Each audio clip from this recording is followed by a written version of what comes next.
He is.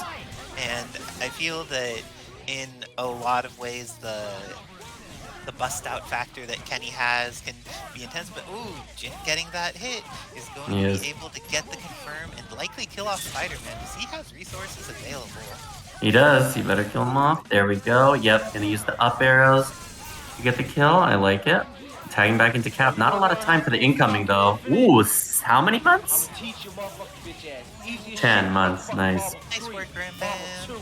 And that jump S coming in for the knockdown. Just Storm deciding to reset the situation. And it ended up working out. Doesn't go into the knockdown.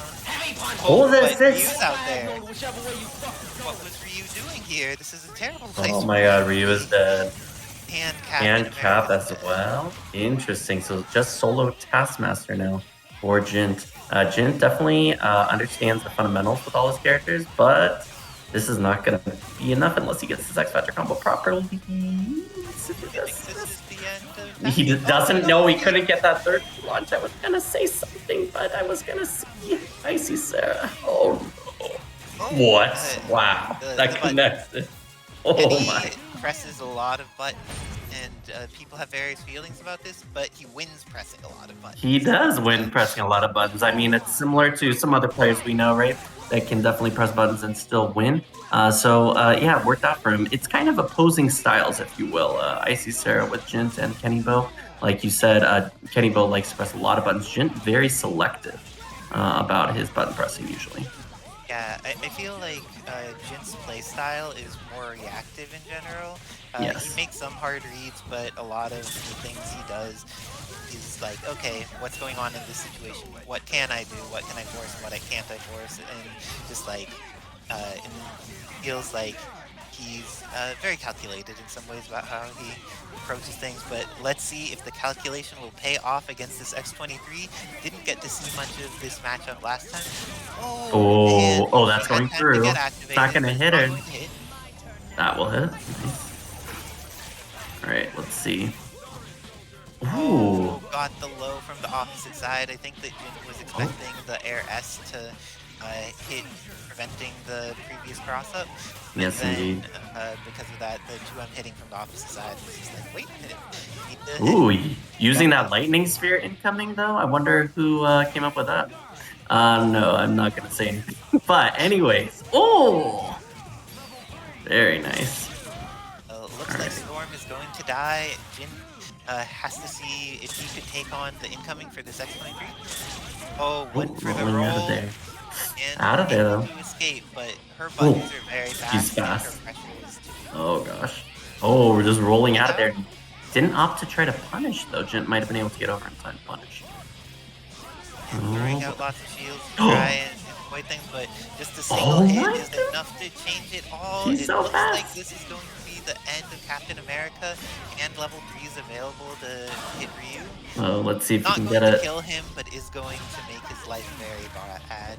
Oh, actually, got the meter. Just enough meter for the kill, and wow. Goes up 2-0. That was impressive. Still got the OTG just enough to build the meter. Very nice. So Kenny kind of showing off all his characters. I feel like Spider-Man maybe hasn't done a lot of work yet, but Storm and X-23 for sure have. Here we go, though. Just as I said that, Isicera, he's trying to say something, I think. Isicera saying, oh, I didn't do enough with Spider-Man? Let me show you.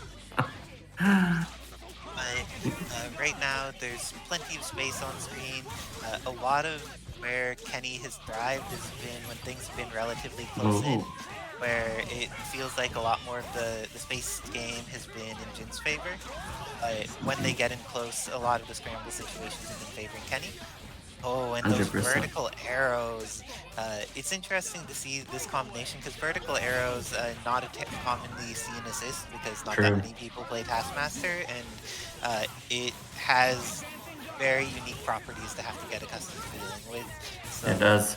And it works out well for Cap and his role on incoming. That's where Jint utilizes it the most. And keeping Storm, you know, airbound characters are more limited by the Taskmaster up arrow, so that's kind of convenient. And he can get a combo. Got the confirm off of it. So sick. Vertical arrows, you need to know how to fight the assist and like how it works. Exactly. And Yep, there's 2022 is that going roll. to get tasked a bit, but looks like this time she's going to have a lot of work to do, and she can't do it if she's dead. So looks like Jint is going to invest. Oh, he went for the Drop. heart. Oh, he could have just gone for a launch combo. Why? Oh, cross up, nice block. Oh, that's nice. That works too. Just mighty swing.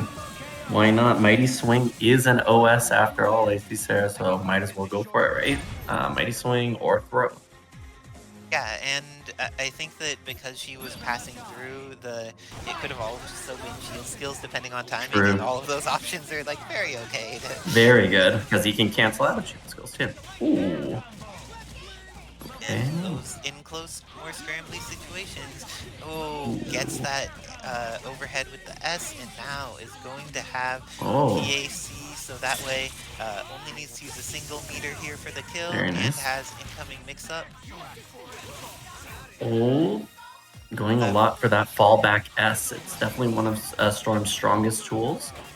I think the setup that happened there was What is the this? web ball hit cross up, and then she air dashed down back to S afterward.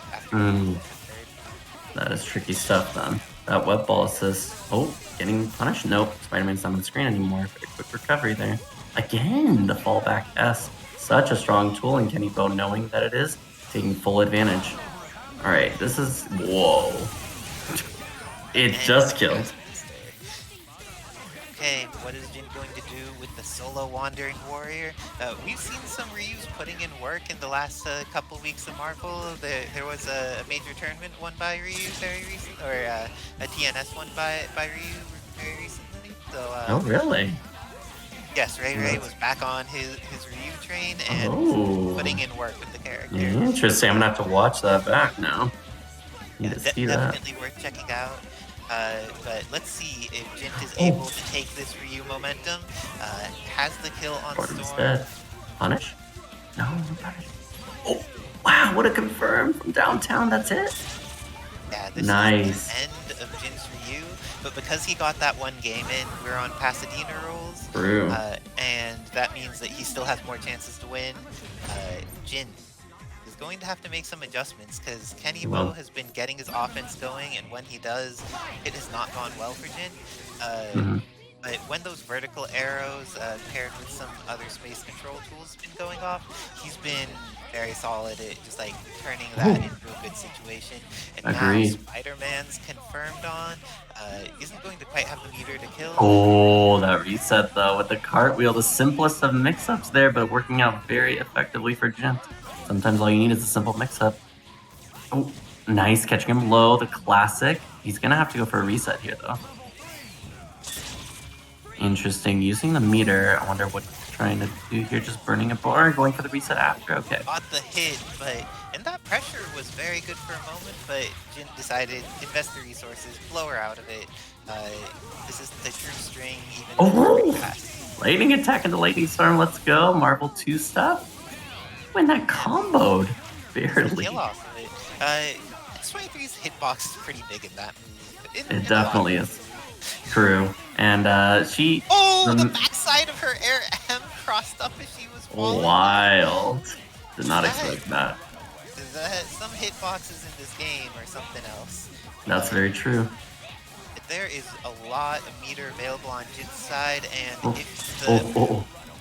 That's two characters. This is the end, X. because he has X Factor and Ryu. Oh, well, that's them. There it is. Nice work to Jint, bringing this back to 2-3. Is this the momentum start he needed, or is Kenny Bo going to be able to close it out? It might be the momentum. I mean, Kenny has been putting in a lot of work, but Jint finding those critical hits when he needs them. When Kenny's maybe getting a little too hasty with the offense, then Jint's kind of using a lot of those moves that can blow up his opponent, because both Cap and Taskmaster have a shield skill, if you will. So a charging star or shield skill, so kind of blow up a lot of people.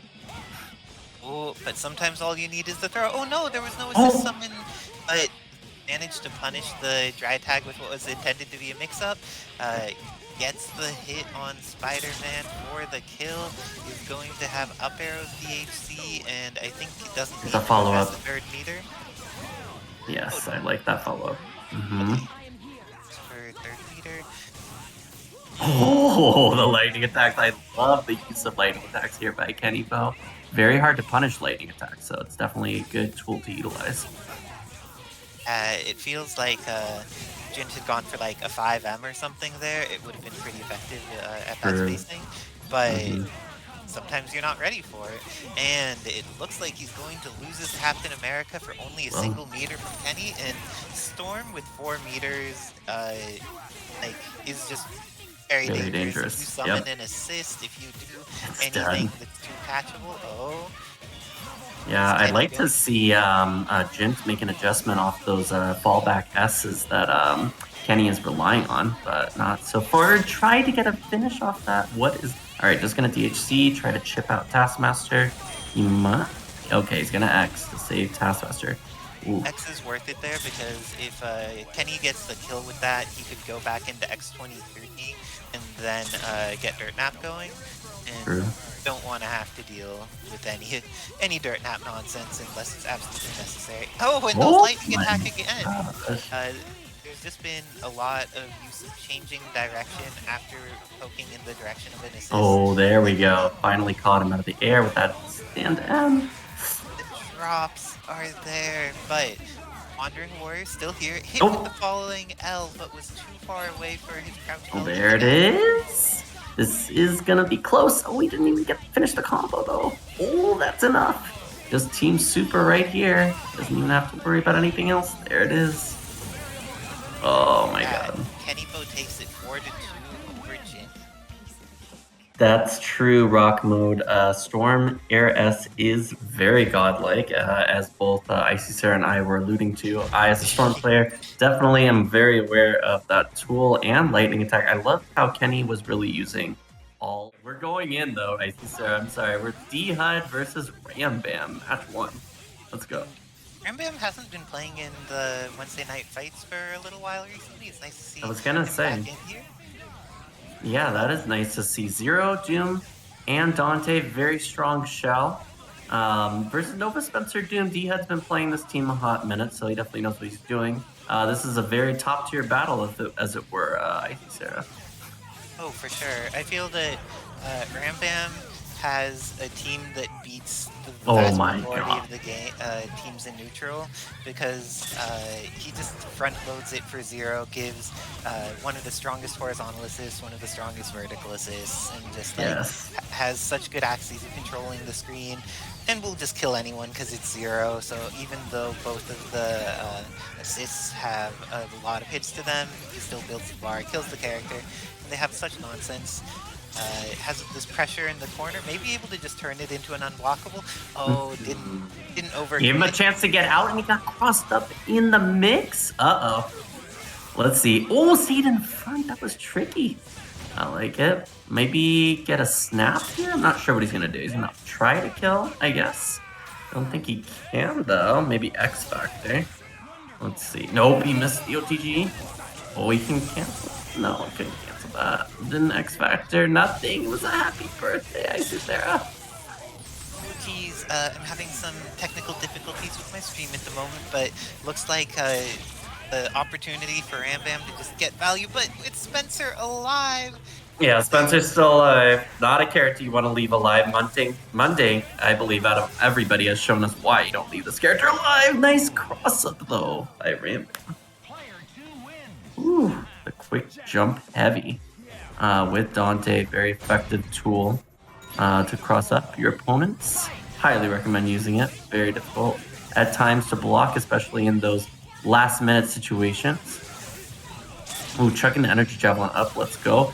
But he's already cornered himself, so... Oh my gosh, Rambam put himself in a tricky situation there. And again, though, the same situation where DEAD could not complete his combo on Zero. Zero's body a little bit smaller, keeping above that S as he was coming down, trying to chip him out. He's gonna just accept the chip. No option to tag there. Wow!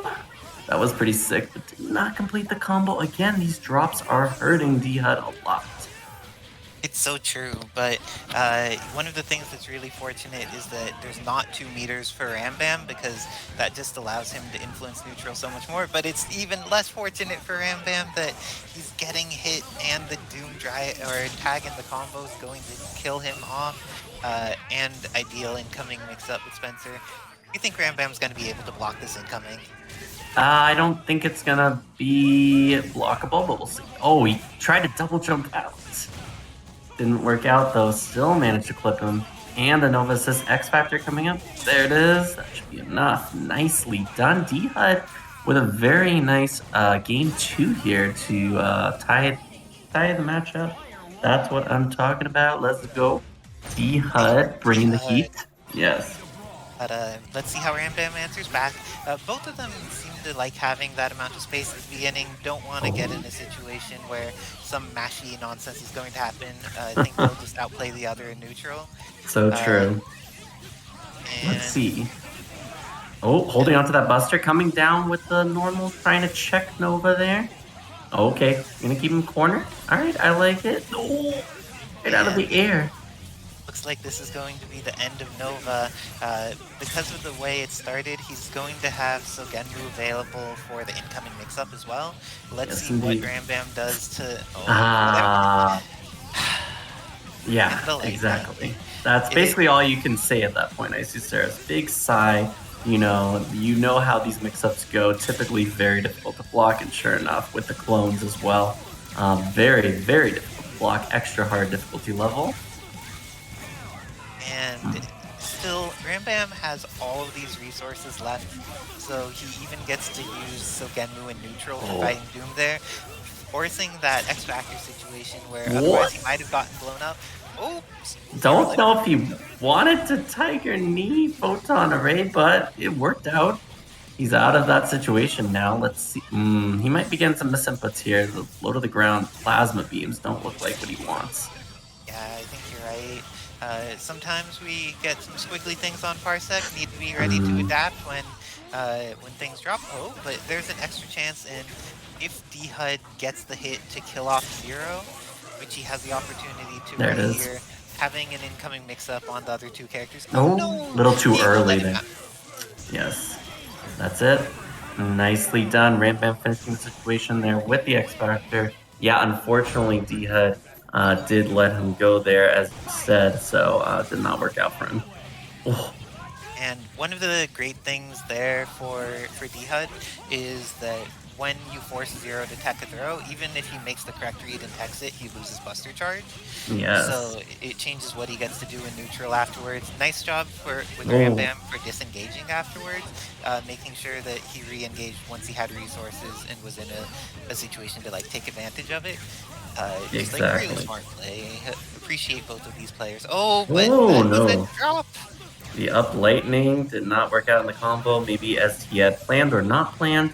Either way, just kind of staying back, maybe waiting for DEAD to make a mistake like that, getting a little too antsy maybe there with that crouch medium. Oh my gosh. Blocking Zero on incoming is not a reasonable ask. Especially with Dante assist. Especially with that jam session. Extremely hard. Ooh. Let's see. With his photons. Oh, ended up getting the punish on it. I feel it's very rare to get the punish on photons on block, even when you're super cornered. Box stun variability can feel strange with it. But, yes. Looks like this is going to be the end of Doom as a result, though. And so much meter. Is Sogenmu going to come out again? It seems like when Rambam has at least 2 meters, he's choosing to make sure Sogenmu's on for the incoming mix-up. I like that investment because Zero, if he hits someone, he's always going to build the meter anyways because he's Zero. And if you can make it so if you do something a little bit off, there's that extra level of protection of the cologne behind you. It just makes it so more situations could turn into wins and less situations can turn into losses. 100%. And in this case, using that again worked out very well. And like you were saying earlier, Isicera, that grab against Zero worked out very well because again it removes his Buster Charge, so very wise decision. DEAD just gambling there with the grab, and it worked out at round start, and now he's going to finish off 0. And sometimes those gambles are worth it. Like, even though there's the chance that things go wrong, there's also the chance that you're going to force more interaction and that your fast interaction at the beginning is going to be worth it. 100%. But Nova here, being a little disrespectful of Doom's ability to put out projectiles, got caught by a few, but is being a little bit more cautious now. Doesn't seem to be throwing out any shields or javelins, just patient and waiting for an opportunity to come in. Oh, there goes the javelin. But yeah. I've noticed that DHUD is a little bit hesitant to go for those instant jump lights, but he gets tagged low. Oh, no. There's so much meter for Rambam here. He has the opportunities to do ridiculous mix-ups, and everything goes into a kill because the THC is available, and he's going to build back meter after the THC even. So fun. Oh my gosh, so much meter build, very nice, and now he's got Spencer in the back though, so gotta prevent him from landing, otherwise that bionic arm. Oh, he got the glitch with the RS going down. It brought him into the ground too fast. Rambam. Oh my god. The game was not okay with Rambam winning that match. It was definitely not. But Rambam, great player, whether he's playing against DHUD or DHUD and the game at the same time. I have confidence that he's going to do some good things, but it looks like DHUD's doing some good things as well, because the best decision you can make in this game is killing off Morrigan or Zero, and it looks like he's about to do one of those things. So goodbye, Zero. Goodbye indeed. Incoming Doom, tagging back in for the mix. Trying to keep him in the corner. Nice. Ooh, lots of pressure here, but Rambam, good defense. I don't know what that was about, launching himself into the corner there, but it did not work out. Maybe anticipating him to jump. Now with the THC, it's probably going to not have a second meter to use it in neutral, but let's see what the nice block. Yeah, he was ready. Photons there, because now there's corner pressure. Had the hit, but didn't have the confirm. Gets the second confirm. There we go. We're good. He definitely went in with those jump lights and applied the pressure very quickly to DHUD, and DHUD was trying to play the defensive game for a while, but didn't work out. Rambam very good at getting these openings so far this game. Oh, the staggered buttons. And X-Factor nice push worked out. The guess was not a success, and because of that, Doom gets to get out using these foot dives. He's going to be able to confirm off the photons here. This should be the end of Spencer, and if Rambam completes this combo, he moves on in winner's side, he is sent to the losers. Which is indeed what will happen. I think what it came down to this match was Rambam's defense, if I'm being honest. He chose his spots very well as well offensively, but his defense was really pristine, just kind of hanging back when he was uncertain of the neutral situation, and just he won. In addition to all of those things that you pointed out, Chris does not have anything that hits at that upwards angle or even horizontal from super jump height. Exactly. And MODOK has both a horizontal air beam that's fast and a 45-degree one, so Chris can't get set up on the ground for free like he does in a lot of situations. And he also can't go up to meet MODOK very safely or effectively. Although Quack is choosing to play a more offensive game, or at least a grounded game, as it were. And it's working out still. So it's just pretty hard, even with this Cable Chris. It's just not going to be enough. It's not Cable from Marvel 2, guys. So that character would be substantially influential on the meta in this game. 100%. Looks like Nova is getting the opportunity to kick some heads here, but his feet get kicked by the baby feet. Oh my gosh, the baby feet. That confirm was what's up. And now he's jammed, so he's going to have to try to do the Anchor Nova incoming for a mix-up at some point, and that's pretty scary. Very scary. Airplaying, running away, making sure not to get at an angle where he's particularly vulnerable. Now, Sentinel in instead of MODOK. Let's see how the Sentinel matchup goes against Chris. Interesting. I don't know if you wanted that snap. Interesting. Okay. Quack doing some interesting footsies there. Is going to be Oh. able to block, but then may have pressed advancing guard in a weird way or something. Gets the happy birthday and does not have the proper confirm on Nova. Nice job to DEADxPRIDE remembering that he's jammed. Oh, now he's unjammed. He has the opportunity to play, has Human Rocket available. But the crouching light is going to get the punish there, and Quack goes up 1-0 against DEADxPRIDE. I don't think we're gonna see another game with this team. Huh? Oh, okay, I lied. He looked like he has pride in his name. He often makes the decision to keep at it if he thinks he could win a thing, and it's like, nah, I don't need my main squad to make this work. He seems very willing to hold it at least for a couple games, and then sometimes just shift off when it's like game 4 or something. But game 4, that might be too little too late, but we'll see. I mean, Quack looks pretty comfortable right now. Oh, and the missiles are going to let him confirm. That's one of the nice things about MODOK on this team. Hyperpsionic Blaster, it just like is such a solid poke, and then it ends up being safe and eating everything. Oh, that's a physical attack. Yep, it's gonna go through. Oh, that could have been a punish, but was not prepared to punish the dry tag. Got hit by Air Magnum and did not respect that there was an incendiary left on the ground. Chris doing a little bit more work this time. June's on the screen now. And those drones only temporarily disrupted things. Doom still needs to get in here. Get hits. Dante comes out, but gets the confirm off incendiary grenade.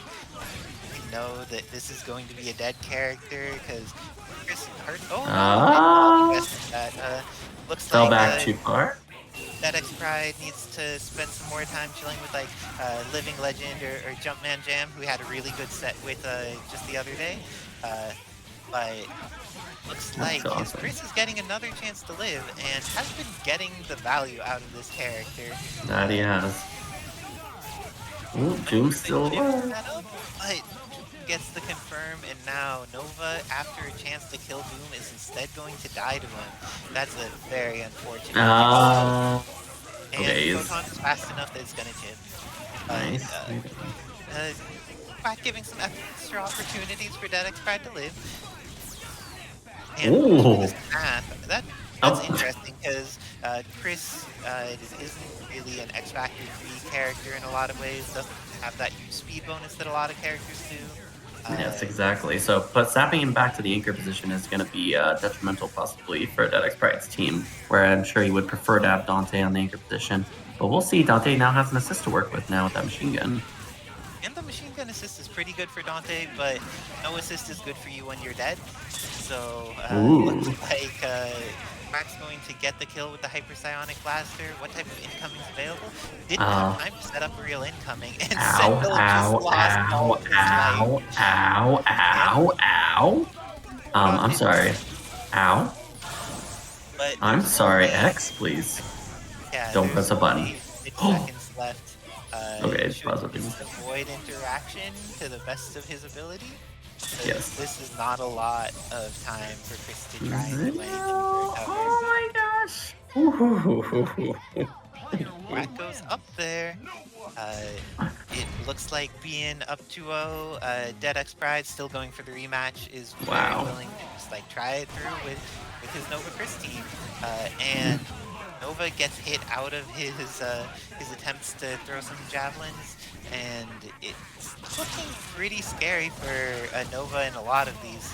Oh, but if he can confirm off of it, this is one of the things you need. Like with each character, there's certain like check marks that getting them will just make you dramatically harder to fight against, and having 100%. good confirms off of Human Rocket is one of the things that just makes Nova incredibly terrifying and neutral. That Agreed.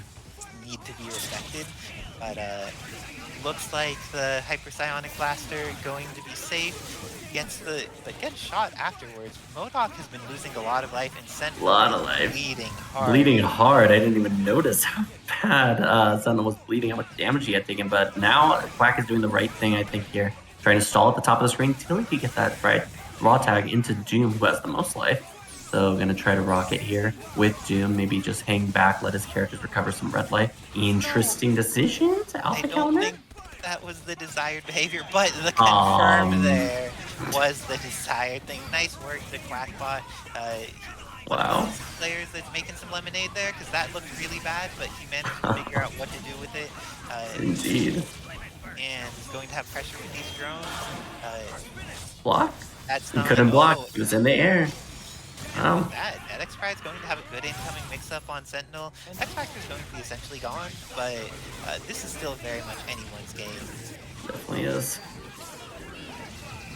Getting out some bomber drones. Ooh, I like the bombs. Missiles is going to Trade? get trade there. Not even. Wow, Dante. Oh, he wanted to beat on Dante, but also didn't want to overcommit. And Nova dies to the missiles. Is this going to be the first game DEADxPRIDE takes of this set, or is this going to be the end of his winner's side run? Oh no, We'll he got air confirm. dash. Oh no, confirm. Too much hit stun. Wow. Missiles is going to make him need to at least be patient to some degree. Definitely. Yeah, this is gonna be rough for DEADxPRIDE at this point. Yeah, it's not looking good right now, to say the least. Solo Chris could do this. Oh, but that. especially because Quackbot's He's still jammed. moving forward. He's Oh, not, now he's not like, jammed. this is the way that Chris could win it, because like if Quackbot decided to like stay on the opposite side of the screen, shoot some photons, let Sentinel get back his red life, there was very little that DEADxPRIDE Chris could do to really impact the situation. Exactly, and that's what Quack is doing now, as you said. Yeah, it's just a much safer way to deal with things, and now has the opportunity to hyper force in. Chris takes additional chip. Ow. To need to avoid getting a direct hit in the combo. Wow. Gets the kill anyways. 3-0, Quack's favor. It looks like although DEADxPRIDE is good with this team, it's not enough to take on the power of Quack. Not enough at all, unfortunately. But yes, you're right. I think DEADxPRIDE definitely put up a really good fight still, even though it was 3-0. Each game was pretty close. So definitely gave Quack a little bit of a run for his Phoenix team. No Storm. Darn, I was hoping to see more Storm play. Not going to get it. We're instead going to get X23 Dorm Phoenix for Kenny Bo. Gets confirmed? No. Sakilic might have a thing or two to say about X23 Super Jump confirms. I'm sure he's got those down pat. Definitely an X23 connoisseur. All right, here we go. Oh, nice. The falling lights. Ooh, Kenny Bo. All right, let's see. Oh, Sting Airborne with the Talon dives. Oh, can you get this confirmed? Nice. Isicera just going for the reset there. Has 4 bars. Didn't opt to get a kill on X23. Interesting decision. All right, out of there. Kenny Bo with X23 is going to have a lot of movement options to stay above the Soul Fist potentially, and actually found a pretty good time to tag while the Soul Fists were hovering closer to Super Jump height. So that was nicely done. See, that would work out on most characters, but because of Morgan's very low crouch stance, that fish hook did not end up hitting. Kind of rough there. Kind of pinning him down here. All right. Ooh. Yep, gotta hold the meteors. All right. Yeah, Isicera doing a really good job controlling the screen, though. Nice confirm, but not enough to get the kill. Kenny living with Pixel Door. That's not gonna chip. That will hit, though. That launcher is not safe on block. All right. Ooh, wow. X23 is so fast, but Morgan with Astral is still gonna be hard to hit for X23. She's just kind of gotta run it out, but look how much meter Isicera has for 4 more. And look, I love how he's staying, or how she's staying at crouching stance, with Morgan. That is definitely a pretty good decision there against X23, who's gonna have a hard time hitting crouching Morgan with those cross-up dives. All right, gonna transform Phoenix here. I was forgetting about Phoenix, to be honest. Oh, interesting. Gonna shoot the finishing shot into Dante, hoping to hit her. Not gonna happen. Gonna X. Interesting. Now back into Astral. Okay. I like this. Lots of stalling here from Isicera, but it hurts. TK shots are painful when Phoenix isn't in dark. Phoenix mode and an X Factor, but nice job running out that X Factor very effectively. Not able to punish the teleport as she was intending. Gonna lose the Phoenix Rage here. This is gonna be brutal. The block, okay, we blocked this. Oh, that's not good. Yeah, I was gonna say, but Phoenix is losing life here. 5 seconds on the clock. What? The hammer? Is this vanilla? Hello? Vanilla Marvel 3, anyone? Kevin, did you take out Ultimate Marvel and put in vanilla partway through there for that invincibility on the hammer? I don't know what happened there, but that was great. All right, so Isicera barely edging out against Dark Phoenix there from Kenny Bo. Ooh, nice slide. Very good about doing these trip guards against X23 as she's falling, catching her with some lows. That is definitely the way to play against very airborne X23. I wonder if Kenny is going to opt to play more ground base after this. Now we're going to snap in Phoenix. I like it. Going to pin her down. Nice push block to stay airborne there. Not going to burn meter. Going to go for side TC, down TC to build more bar. All right. Nice. Now Kenny has all 5. This is what he wanted. This is big. All right, lots of teleports to throw off Isicera's Soul Fisting. Definitely a little trickier when there's a lot of teleports. Gonna mess up the inputs there. That is what Kenny is intending here, but he's getting hit with some Soul Drains in the process, so not quite working out as well as he hoped. And he's at a health deficit, excuse me. All right, Phoenix on the screen. Gotta watch out for the Soul Drains. I'm sure Isicera is gonna probably find a time to fit them in there. Not yet. All right, just transforming her. Interesting decision. X Factor, here we go. Oh boy, that did not work out though. Gonna DHC. That's not gonna work out either, but it's okay. Isicera would take it just to get Dante on the screen there. This is not looking good. Yes. 1-1, just like that. Very nicely done. All right, game 3 now. It is 1-1 situation. Is that a happy birthday? Not quite. Magneto falls out, trying to punish with a crouch H. No go though. All right, trying to stay very mobile. Isicera time by the hypergraph. Oh, and Isicera thought she was in the corner though. Oh my god. Oh, lots of pressure here. There we go. No. Did not follow up. Nice confirm off the overdrive there. Wow, lots of pressure here from Kenny Bo's Phoenix. Gonna TC? No?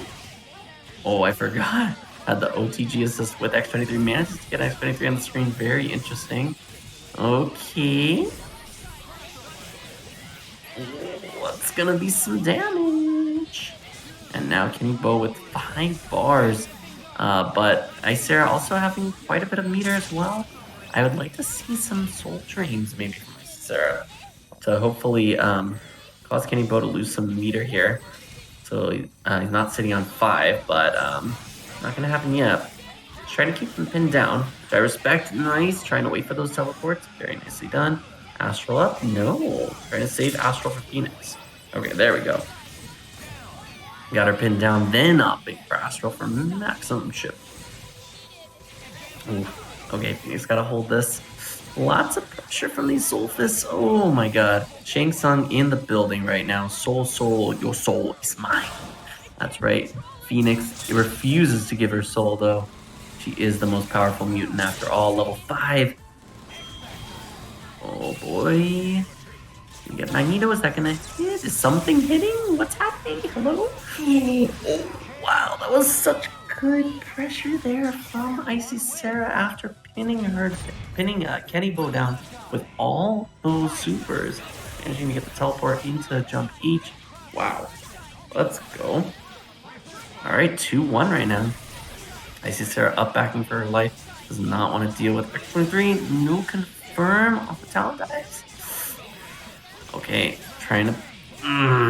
Kenny is a little too fancy right now. With the movement with X23, it's not paying off.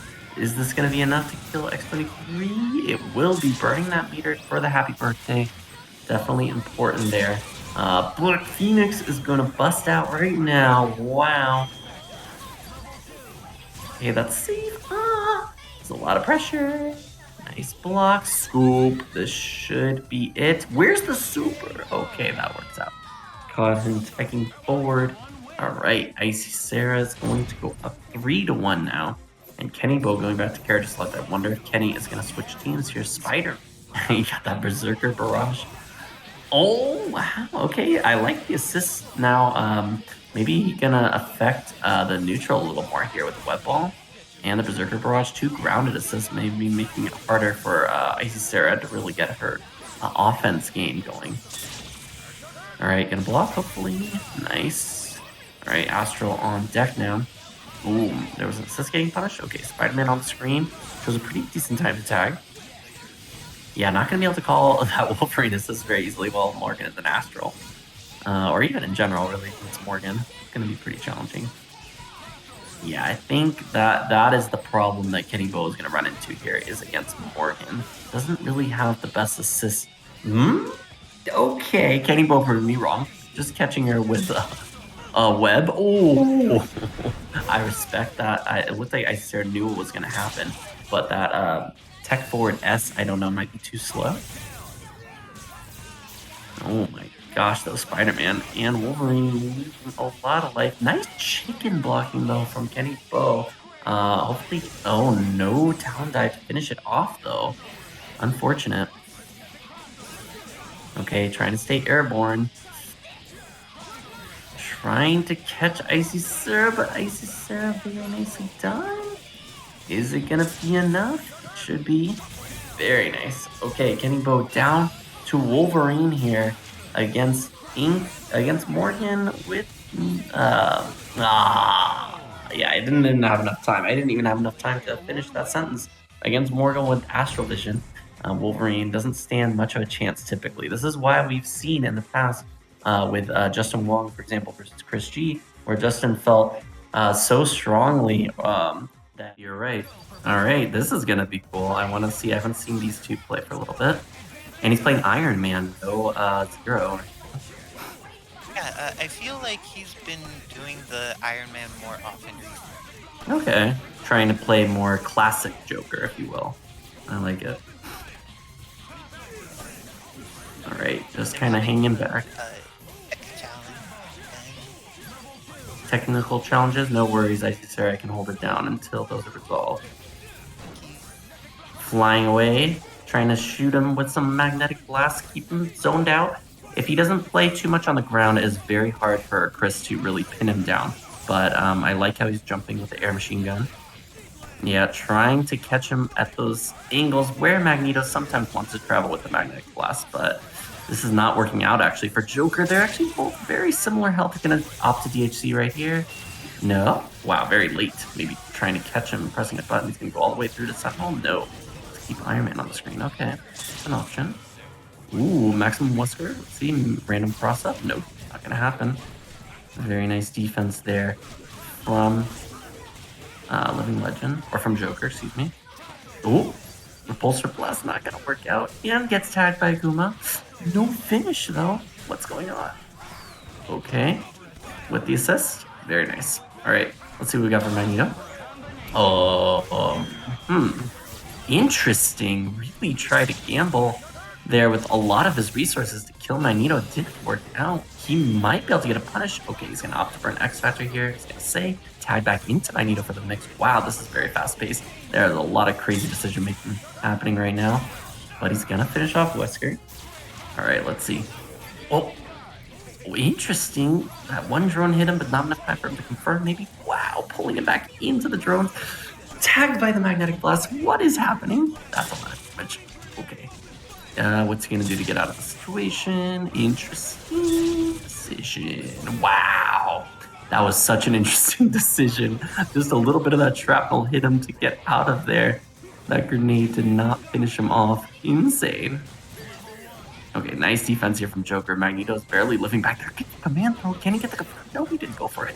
The crouch M, the delayed crouch M, hoping that Living Legend would press a button. Indeed, he did. Or he tried to up back. Not enough to kill, though. Leaving Living Legend with Akuma is possibly the most dangerous thing you could do. But it is. And on top of that, it's just like a hard drive failing in such odd situations.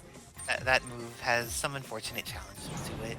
very unfortunate challenges, unfortunately. The tool that will just like cover magnetic blast in a very real way is quite powerful. And the flame carpet ran out just in time. Oh, went the wrong way. Interesting. Just resetting, maybe? I don't know. What is going on? Also 82 MS. Joker's from the That's East Coast true. Canada, if I'm not mistaken. So it does take a little bit of a toll on some of those confirms. But It definitely does. as a life lead right now, his Iron Man is being very defensive, just jumping back with those smart bombs, trying to just be in that space where it's like Chris does not have anything that hits at the angle. Using plenty of the smart bombs, and has repulsor for the one time that Chris is coming in. Exactly. Now Chris is on life support here. Gonna choose to get him out. Let's go to Dante. Let's get some double trigger going. This is where things could get crazy. There we go. Nice offense, but no confirm into the killer bee. Oh man. All right, let's see.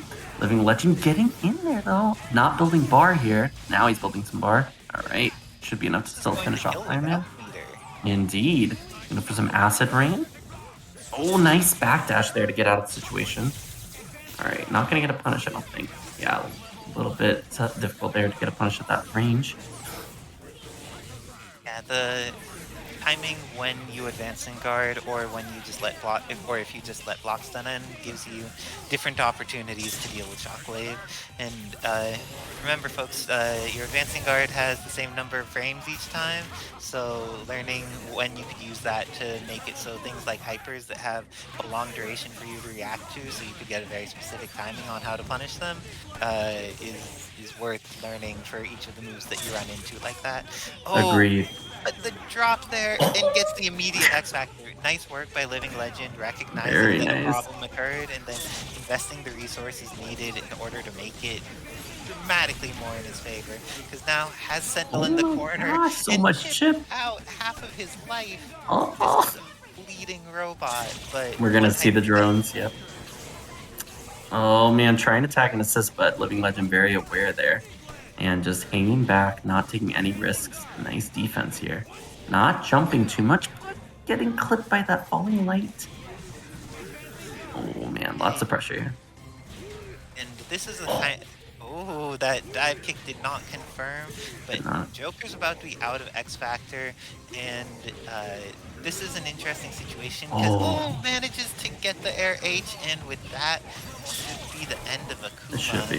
Akuma does not have enough life here. 750k is not going to be enough to survive Sentinel, and indeed that fallback heavy. I think it was in flight mode too, and just kind of stalling there, hoping that Living Legend would bite, and sure enough he did. So now Joker's up 2-0, even with that 82 MS, but Living Legend also having to fight against the MS with 70 MS himself. Not an easy task. Both of these players braving their way through it, managed to catch Chris before his aerial projectile came out, and had to confirm off of it to take him down to half-life. Unreal. In all that delay too. That's amazing to me. That he got that air-to-air confirm all the way back down to the ground. Just hanging back now that he has the life lead, but Sentinel taking a lot of damage there, Isicera. Holy cow. That robots can't bleed, but this one is. So, Shockwave should catch Chris before he gets back to the ground. And because the DHC happened out of an attack that killed, that means that Iron Man can't get punished on his way in. It's a safe way to bring him in when normally there isn't a safe DHC. So that way Magneto gets to get back his red life, and Iron Man gets to get this confirm on Dante. Kill off the Devil Hunter for only a single meter here, but this is not the problem. Akuma is the problem on this team. Yeah, let's see if we block this mix-up though. Nice, just the throw, but didn't get it confirmed. Wow, what a no mix-up. Oh, he's gonna have to do something here. Demon works, but he's out of there. Nice X Factor from Joker. Did not want to risk losing Iron Man. No confirm. And got to the other Oh side of drones gosh. and was able to get the cross up. Joker taking it 3-0 over 3-0. LivinLegend. That's There, pretty crazy. Wow. Wild results there. I mean, Joker going back to classic mode seems to be paying off. Isicera going with that Iron Man. Definitely the MVP, along with Sentinel. I feel like both of those characters put in a lot of work. Even Magneto at various points, and LivinLegend just had a Ghost Rider's on point here, but let's except for see Sactap, maybe. But Sactap hates the online world with a passion. Indeed. He does not tolerate Parsec's nonsense, but Definitely. it looks like Romora did not have the proper incoming for dealing with Raccoon. A Salute gets to get away, go into the Chaotic Flame DHC, gets the punish, is going to be able to just like start getting out some meteors and other things to just control space for a while. Who managed to get away for long enough that Zero's used his resources and Dorm has as well. Looking pretty favorable, but as soon as Zero gets that throw, even off of a throw, he builds all the meter he needs to kill consistently. Yep, let's see if we can get these lightning whips on deck so that we can get Raccoon on the screen and try to force him to block a very dirty mix-up, no doubt. Or no mix-up, rather. That was interesting. Maybe expected him to try to get out. Romora, a friend of the animals tonight, decides that he's going to let 2 raccoons escape, but he apparently only likes the furry, cute animals because the squid comes in, and he's like, no, I'm gonna chop this one up. Exactly. Well, the squid is in disguise, if you will. Definitely a god, as it were. Shuma Gorath. Ooh. Well, the god has been cut up, and let's see if Rocket can perform better than a god, because he needs to take on these 3 threats, and that's exactly how he starts. Oh, he didn't get the hit on Couldn't Vergil. find him. Couldn't find Vergil. Oh, that's a confirm. Is it not? Okay, not a confirm. I'm very surprised that did not combo. Yeah, it looked like it was going to combo too, but I guess not enough hits on there. I like that Romora decided to invest the X Factor, build back the life with Vergil that he needs. Oh, but then he right back into Vergil. Oh my assuming god. that was not intentional, but managed to get the foot dive on the Raccoon. It didn't kill. Barely alive. Oh my god, it didn't kill. It didn't kill. Very hard for Salute. He can't take chips. He just needs to get a good hit on Doom. With that dick though. Another good hit on Doom. Okay, that's one. Yeah, you gotta get another hit here. One more good hit. Let's see, set it up. Okay, digging. We're digging. Oh! Oh, that all he needs. He has 2 meters essentially. I think it's enough. Is it? Is it? It's not enough. Oh my god, it's not enough. Oh my god. Dig for your life. Dig. Dig. Dig into throw. Oh my gosh. Salute with the clutch Raccoon play. Oh the belief my of the people in chat were enough. This That Raccoon, was insane. he avenged the squid. It was like animals need to unite here. Maybe gods too, but like. Oh my god! Happy birthday! What's going on? Isicera. It looks like Salute is capitalizing off his last match win, but Zero falls out. That's so unfortunate. Yeah, Salute didn't adjust for it to be a happy birthday combo there, I think, because it looked like the Mystic Stare only caught one character. And because Salute needs some happier birthdays, because now he's going to lose his squid, and that is not a great birthday gift to receive. Definitely not. More knowing the ways to kill this critter off, and now all of that red life that Vergil had taken from Salute's excellent hit going in has already mostly recovered, and Dormammu gets hit. That is a scary situation to be in, but we've seen that all he needs is Rocket Raccoon. That is all he needs. I wonder if Romora is just going to finish off Dorm, depend on the incoming. It looks like he is going to. Okay, let's see if this works out. Better be good this time. Oh my gosh, defense here from Salute. Oh no. Can he finish this? TAC up. This is an interesting decision because Raccoon is so smart. Oh, and Raccoon gets the throw. Is this going to be a repeat of last match where the Raccoon did all the work and made the comeback? Has the teleport, gets the hit on Zero, is going to be able to get the follow-up into Super, which will kill off the robot. What's the Okay. incoming mix-up on Doom gonna be? I don't think he Can't has get much Rod. of one. Yep. Couldn't get much of one. Not enough time. Too far away from this. The incoming character, and that super takes a very long time to finish. But digging, this is how he opened up Romora's Doom last time. Is digging. Ooh, that level 3. Oh, and with X Factor, I believe he'll have a follow-up available. Let's see what he chooses to do. Is he going to X Factor? Question. Okay, like doesn't might invest say the that. X Factor, just goes for the mix-up instead. Yes. But now Romora gets to potentially get in with swords and photons to support him, and missiles, and this is potentially very bad, but opportunities for Salute. Hand blocks the missiles. Nice blocking. Oh my gosh. Chose to put down a trap instead of punishing Stinger. This is And big. No! Missed it. Romora just like getting hit by the trap. There's X Factor's almost done for both players. Yikes. This is scary for Salute at this point. Oh my god. It's scary for Romora too. Crazy buttons. And with this little time left, Salute needs to make something happen. But Pretty soon. one hit is going to be all he needs. What a trade. Managed to not die because of that trade. Oh my god. He's not going to be able to build a meter. I don't think so, but it might be enough to kill still. Oh my god. He... Oh, with the trade!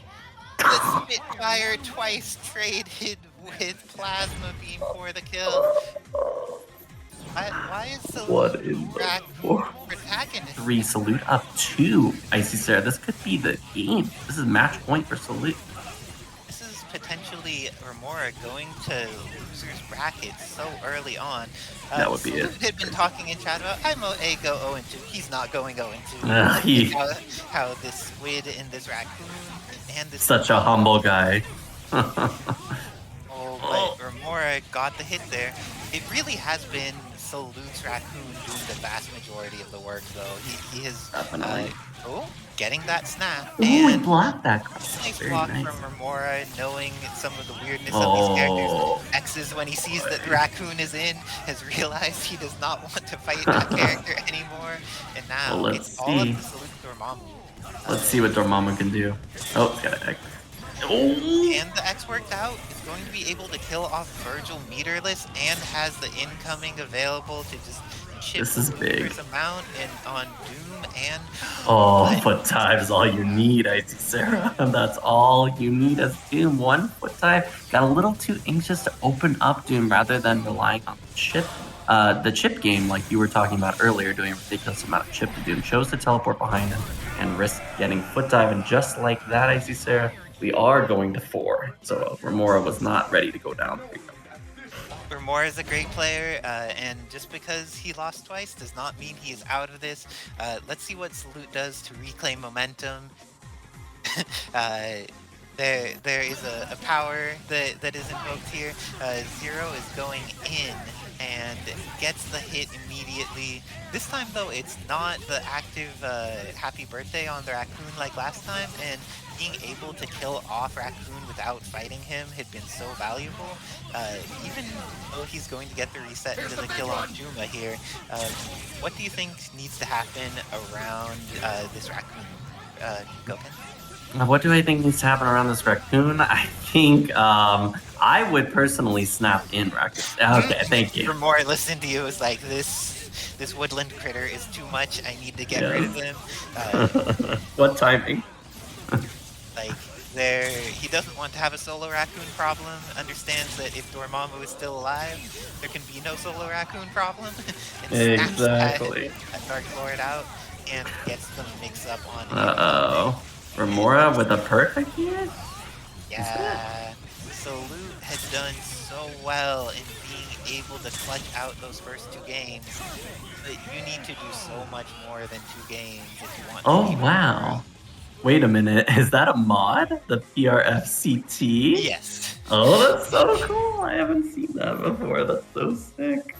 So it was just that obviously Neo had been looking into the future when he had made his famous commentary. Just knew what was coming and wanted to give us a little surprise for what was to come. That's cool. Love it. I love that. That's awesome. All right. confirm, but those eyes did not quite get what Salute wanted. Has been using them at a distance, but Zero has been winning the chip exchange. Getting those missiles out has been very dangerous for Salute trying to get in. Got the hit, but did not get the confirm. Gets the That's confirm stand off H. Magneto. Oh, what? No, it's so weird. It is a happy birthday anyways. All part of the plan. Oh no, no longer part of the plan. That's so unfortunate. Oh, that's gonna hit Zero.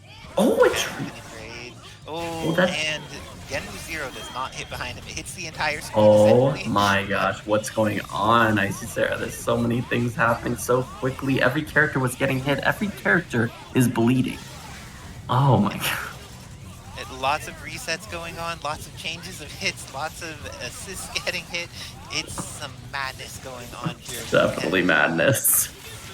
I guess that's how a set that starts this way goes, is both players need to be ready for the madness, and it looks like Romora is ready at the moment, has that Genwu on deck to just like put the pressure on the squid. Oh, scoop though. Oh, no missiles though, we're gonna mess it up. Oh, that's a good amount of damage. Can he get a follow? Dash in with Raccoon? Oh, didn't I was gonna say. That would have been too good. Nice block on the flip tie. And that Vergil is hitting pretty hard right now. Definitely. Oh no! Wait! No! Wait! By Romora. Wow. Made sure to get the height the foot dive would connect with Raccoon's little body, but drops the combo on the tininess. Oh my gosh. Worth just killing here? Yes. That should be enough. Not enough. Okay, but crouching heavy is good though. Yep. And uses the hitbox from the log trap in order to hit above him, but Rocket's little body has saved him so many times from Romora. Many times. It seems like Romora just used to fighting more standard-sized characters and not respecting all of the tools that Raccoon has, but there is only 16 seconds left. Oh my and gosh. Romora has the life lead. Hold on. Oh no! You don't have a life lead for long. Oh my gosh. Going to have this and be able to kill off Vergil meterless. What's Hang the on. incoming mix up on Zero? We'll see it in front. Nice blocks. We're good. 7 seconds. 7 seconds. 6 seconds. Oh my god. The chip is good. The chip. Oh, the hit is good. And with that, Salute goes up 3-2 against Romora. 3-2 now for Salute. This is big. Now on match point. Again. Has benefited a lot from the strangeness of his character's bodies, because Romora has dropped in a lot of situations that often he would get confirms into death in. So it's one of those things. You need to have the matchup against each character, even if they're weird, even if they're DLC. And the squid gets out of being dead yet another time. Wow. So Genwu activation there is going to not accrue a ton of value, but it does push Shuma all the way back to the corner, and that the Zero confirm is going to get rid of this squid. Let's see if Dormammu is able to do any work. He's been the least impactful character for Salute thus far. Oh, nice blocks. Wow. Oh, had the assist too. Oh my god, that assist. Oh, really? Genwu Zero has the highest durability of projectiles in this game. Oh, nice. So it will be everything. Yes, indeed. And this situation is not working out at this point for Salute. That decision to punish the assist was punished heavily by Romora with that level 3. And now he's got almost no X Factor left and got hit on incoming. It looks like we might be going to Game 7, Isicera, if Romora can finish this combo. That's a big if. Tiny body, I don't think is going to stop him this time. And that he murders one more woodland creature in his bloody path to the top. Will Romora be able to take this last game, or is Salute going to finally have a dorm game where he goes off, or the squid? Romora adapted, took out Raccoon when he needed to, but let's see how this goes. Oh, Scoop doesn't have an assist. The assist being out already meant there wasn't a confirm available, but Salute has been backed into the corner a lot against Romora. Yeah, that's not where you want to be. Needless to say, against Zero, gonna be very vulnerable to mix-ups. Oh, Ooh. but if he gets that delicious throw, this could be the end of Zero. Has the S this time, TAC goes up. into the TAC, but drops Oh his Dark no! Pole and Oh, gets Happy Birthday'd in the process. Looks like both Dormammu and Rocket Raccoon have the wait a opportunity to live. minute. Okay, the opportunity to live is good. The opportunity to live is very good. I would always choose the opportunity to live. Oh, Yes, reminder that May is Mental Health Awareness Month. So yes, if you, always, if you can, choosing to live is a good strategy. And it another good is. strategy is subscribing to Kevin Haas. So And or the yes, comment. I would agree.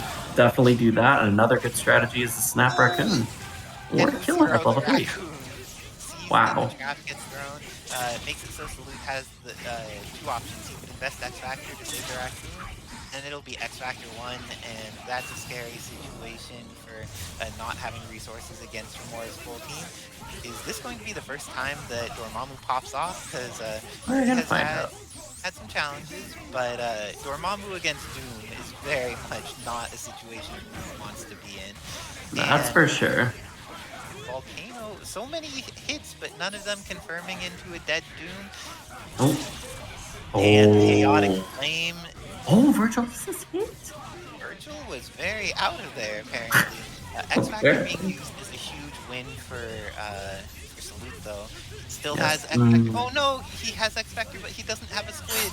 Is there going to be an X Ah. Factor 3 Pixel Dorm comeback, or is this going to Ah. be the end of I'm Salute's not. run? I'm not feeling good about this. Ah. Your bad feeling was right. The lightning Oh is too man. hard to block, and with that, Romora goes up 4-3 against Salute in this nail Wow. biter of a set. What Great a work by comeback. Salute. Playing also, see, Salute did all of this with 64 MS too. So shout outs to Salute being amazing, but Yes, indeed. Romora was just too strong in the set. Oh my. Sets or TACs. Looks like Jibrill rocking the King of Spain, while Quack is in that black and red. There was a confirm, but it was dropped. Those rocks were not doing what was desired.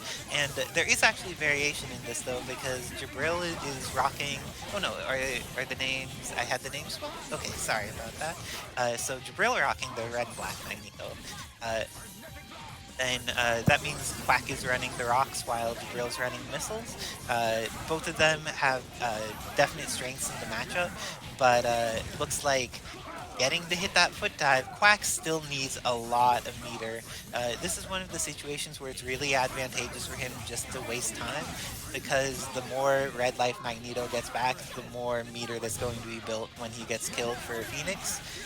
And not going to get to build that much. Magneto coming in and only a 3 1/4 bar. This is a scary situation for Quack.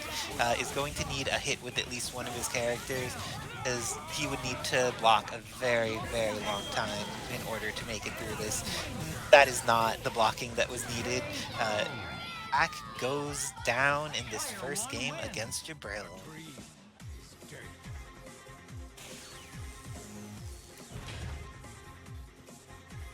And looks like in this situation, the Magneto and Doom shell was what did the work. Didn't need to end up using the Phoenix of his own in order to get the value, but... Oh, do we have the opportunity for the magnificent Jint to hop on commentary soon? That would be fabulous. Let's see, Jibrill ready to hop back in. He's like, I won, I'm ready to win again. Quack taking a moment, but then hops back into the match, throwing those magnetic blasts, getting the some space control, getting that crouching heavy. There have been multiple times that crouching heavy has not confirmed properly for Quack this set, and it's been very influential on the outcomes. Making sure not to overcommit when there are missiles on board, and Quack, a player that is willing to use that TK shot assist, and not safe there, gets thrown. Jibrill, is he going to go for a snap? Is he going to kill Magneto? So many different opportunities. Looks like he won't be able to kill meterless, so instead goes for the side TAC. Amazingly, Quack must be breaking something different or going for the anti-TAC break reset mix-ups. So it looks like now he is down a lot of meter. Doom solo against Magneto and Doom. Let's see if he gets a clean hit on Magneto, and it's going to be pretty okay for him because he has an incoming mix-up available on Doom. But if he doesn't, this is going to just be a very 3.5 meters, and she X Factors, gets the hit on Magneto, doesn't get the Tiger Knee TK shot in order to OTG. Phoenix opportunities to play. When she gets opportunities to play, this is the end of characters. Looks like Dr. Doom is going to TAC break. Interesting choice from Quack to use a TAC when character has an infinite that doesn't require TAC with that X Factor available. Quack is willing to just like do some things sometimes. A very unpredictable player in certain situations, but all of it, I'm sure, is calculated in some way in his mind. So it looks like Ian is going to live, Magneto is going to die, but X Factor has been used for Quack. And Phoenix Inferno into Sphere Flame is going to kill off Jibrill before the meter can be built, and with that, Quack is going to take that game. Nice work to Quack, tying it up 1-1.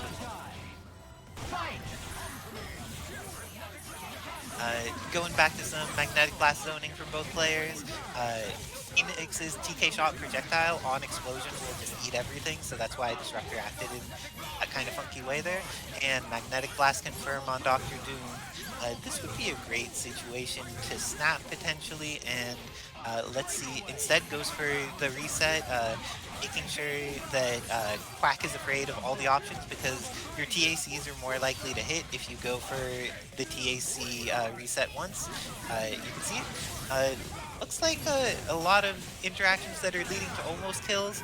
Now, this one's going to lead into a kill. Magneto is also going to be very injured, but 5 meters are available for Quack, and it is very possible for Dark Phoenix to run back this entire team. Going to get one more opportunity to play it as he pops. The pop happens and hits Magneto at the top of the screen, but Magneto getting the opportunity to fly around is not instantaneously dying or dealing with the mix-up. Quack's X Factor has gone down to under half at this point. Very nice work on evasion by Jibrill. Is going to be able to just like play with Doom, which means that X Factor is going to run out for Phoenix.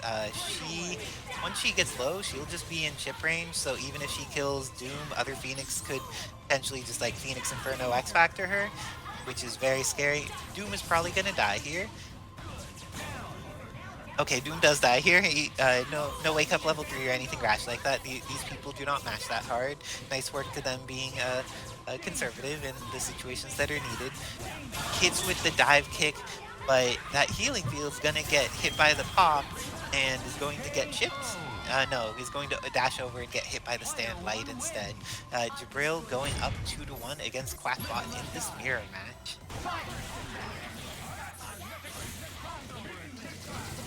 Those tri-jumps are connecting, and it seems like Jibrill has been winning the Magneto mirror a lot in between these two players. Both of them willing to just do super jump, magnetic blast, and to air dash up with the second one. Try and make sure that they have a projectile on screen that will disincentivize movement from these highly mobile characters that cuts off a 45-degree angle for a pretty decent period of time. Hit with that magnetic blast and went into the hard knockdown.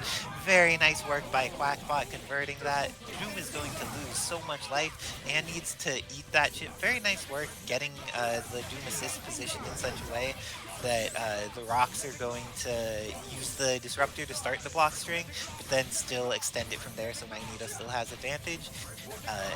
Both of these players doing great stuff. Oh, that could have been very bad. When there's an accidental butter gun, there's so many ways Magneto might kill Doom for it. It's interesting to see what options they still respect that are like, oh, this person might use meter or might not use meter. Incoming with Doom. This is scary. Oh! I'm not sure if that was the intentional bait of, look, I missed my mix-up, and then use that as a way to bait the person into getting hit by the throw. Quack using the Phoenix Inferno X Factor, and now has incoming mix-up on Doom. and the opportunity to get more mix-ups with their own Doom, this is going to be potentially very good for Quack. But now that all the meter is gone, if Jibrill still has a chance, but it's not great. Oh, gets the throw. Chance is now great.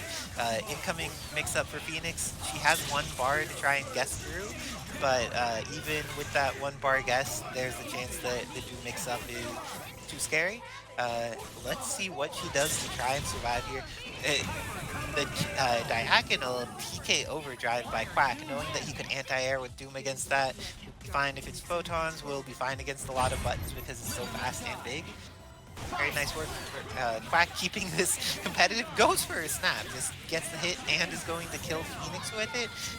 Quack getting the best start you could possibly get. There was literally no meter built for Jibrill is still under 1.5 meters after going through that exchange. It's getting started, but not quite converting into the full thing. Shockwave's not going to connect here, and because of the missiles... Ooh, this Shockwave does connect, though, and Jibrill going to kill off Magneto has the incoming mix-up on Doom. There's very little meter available here for Quack. He will need to get at least a clean hit with one of his characters. Oh, and the clean hit is a foot dive. Now has access to Doom's incoming mix-up against Doom. X-Factor is available. Ooh, Phoenix's incoming mix-up, potentially even scarier. Now that there's access to Rock's assist with Phoenix, this is a very hard matchup for Doom. It's like trying to deal with her just like summoning assisted DK overdriving seems to be too challenging of a task here. There are so many chances for things to go wrong. All that's needed is like the correct foot dive or the correct like photon, 2 photons read. But there was 1 foot dive, but now Quack's going up 3-2 against Jibrill in the mirror match between their Magneto Doom Phoenixes. Is Quack showing that Rox is a very viable option here? Because like every single Vergil, and Quack is immediately in the corner, so Genmu is activated against him. Goes into Tempest, and Tempest actually works there. Very fortunate for him, but immediately gets hit with Buster. Jibrill is going to be able to build up the meter here for either snap or kill thanks to his assist.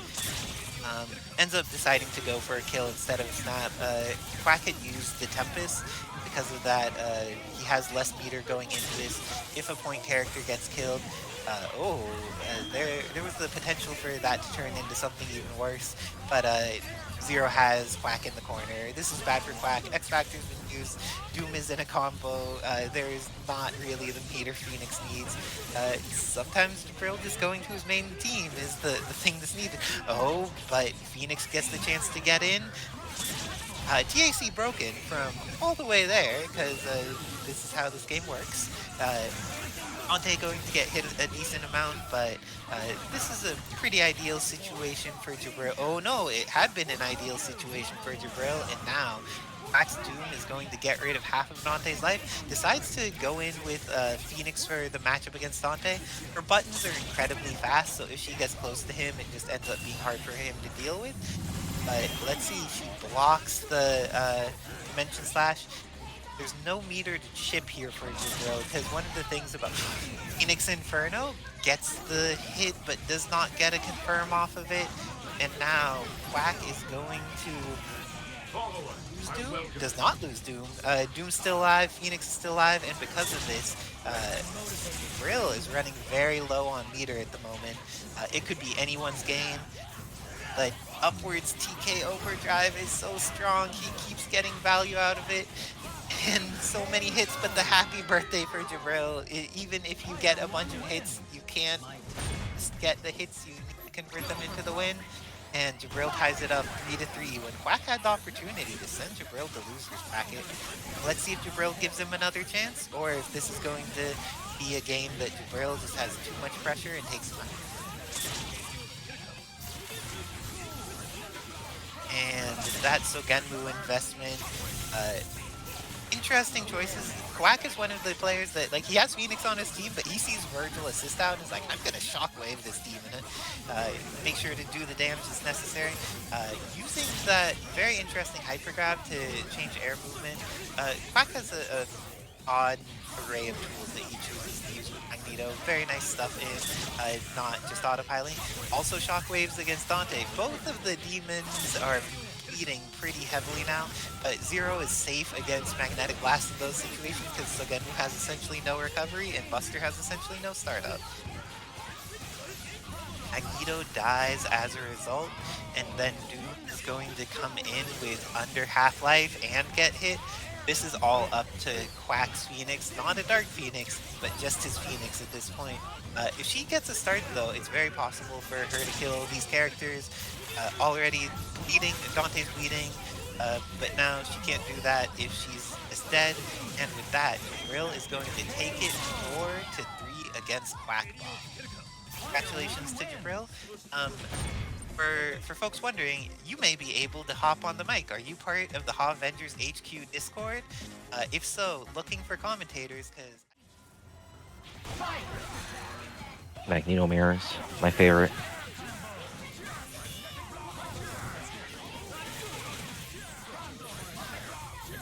Interesting. I don't understand what Joker's playing Unibeam. He usually plays Repulsor in this matchup. Man, Joker has 85 MS. Against 3 MS. It'll be rough.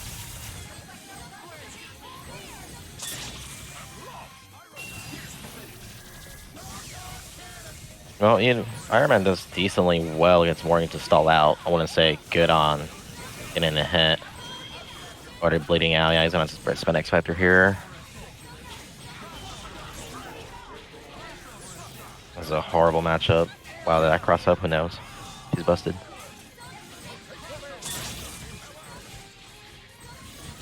This is looking pretty done for Joker. Full team, office tag. Oh, try to command grab. Hard reads over here.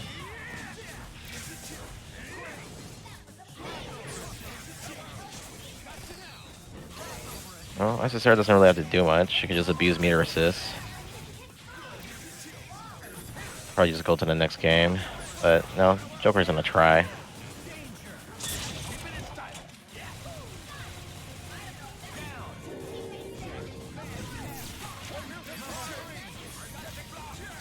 Well, got the hit. We need like 50 more hits.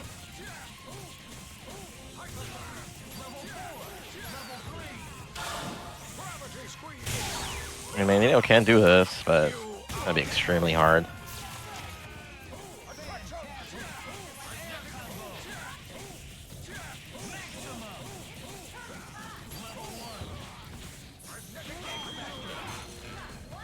I can hear the game audio on my side. I have to check my Discord settings.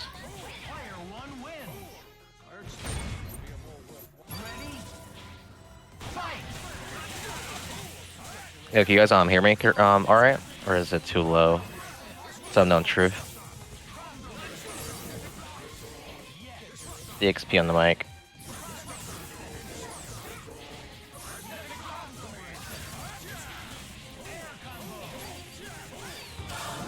It's good? Okay, for sure, for sure.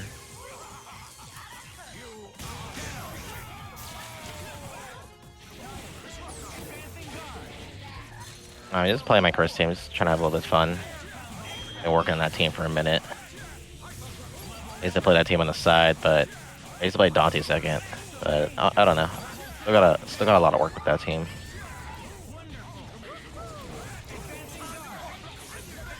Alright, Joker looking a lot better this match. Beat his side teams. You know it. Okay, Isicera. Here, Dante. Dash under. Nice frame traps. Doable. She got enough X to kill. Get the loops. Next hit should win for either of these guys. Teleper mix up. Goes for the chip.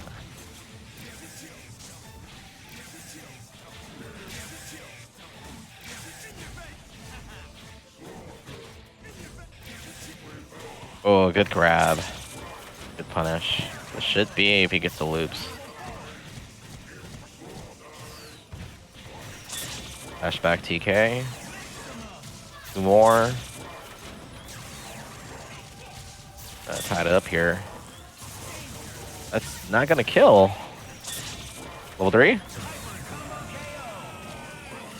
I mean, level 3 would have whiffed anyway. Okay, 1-1. Joker's pretty proficient at this mirror. Not sure how Isicera's Magneto is so far. I know she usually plays 0. Oh, there it is, yeah. Birthdayed. Unfortunate. Does Isicera play Sea Viper? I've seen her only play 0 with Morrigan and Dante. Besides the Wesker.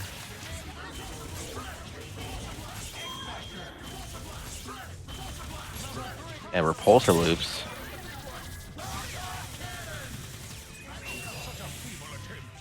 This should kill with 3 bars. Yeah.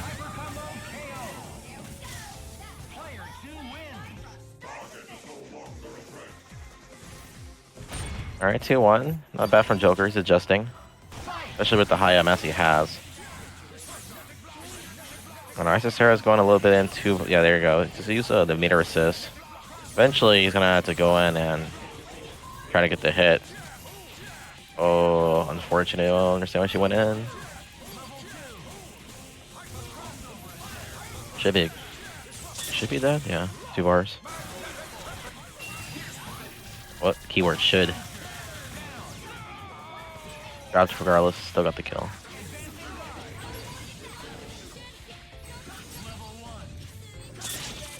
There we go, install, get the party started.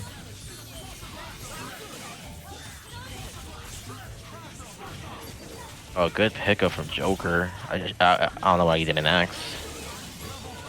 Are we giving more chances to play? I mean, if Dante comes back, that's pretty much like, you know. Yo, thanks for the follow.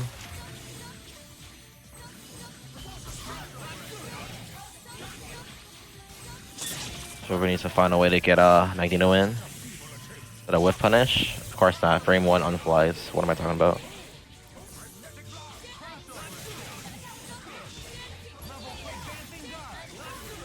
Good blocks from Joker. And escapes the corner pressure. Does Magneto get faster with no cape on? Who knows?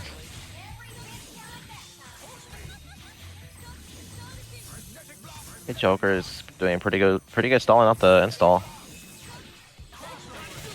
Force field hard reads. Joker's like the only Magneto I see use force field pretty effectively. X-Factors to save Magneto. One of them died, to be honest. If he kills Morrigan, it's gonna be huge. X, yes. You gotta save her. Both teams are bleeding.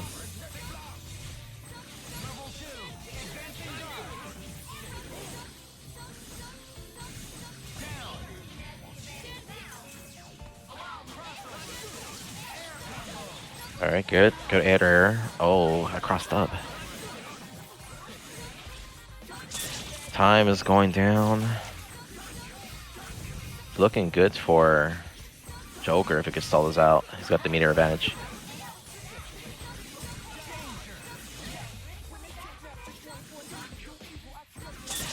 ET. Oh, please tell me they didn't press something. Oh, she did. No.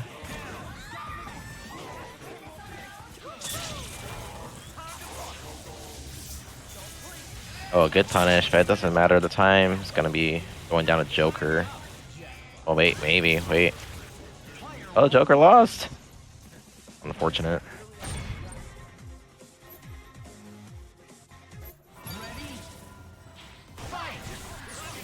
Alright, 2-2. Tied it up.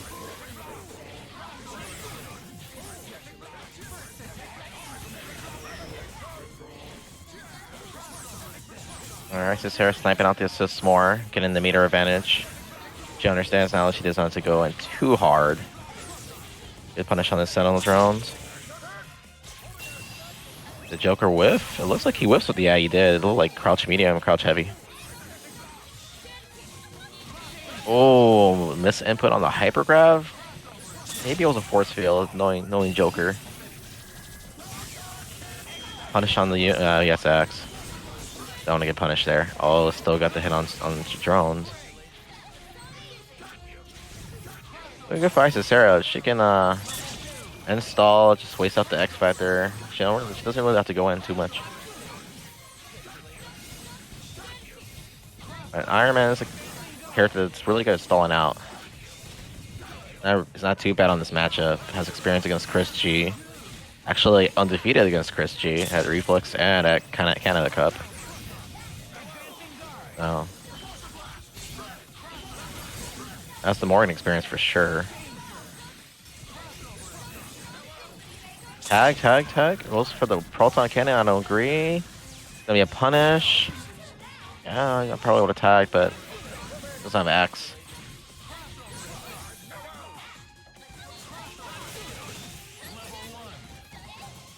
Yo, good pickup. Probably X here. Nice. Yeah, still got the meter. Is that combo? Oh wow! I did not know that. It still doesn't kill. Still has a spend X. Okay. Put the pressure on the corner. Too hard to block. High lows all day. Super. I've never seen that team super actually hit like that. Yeah, is that Romora bitching him in the background by not doing commentary? That's crazy. Well, Romora will be here at my office later this week for some reason. I don't know why. Yeah, Isicera's adapted it somewhat. But Joker got the hit. Should kill, yes. I would have tagged on commentary. Shoulda, woulda, coulda. We'll never know. How about you hop on the mic, Romora? Or is your hand still busted to do commentary?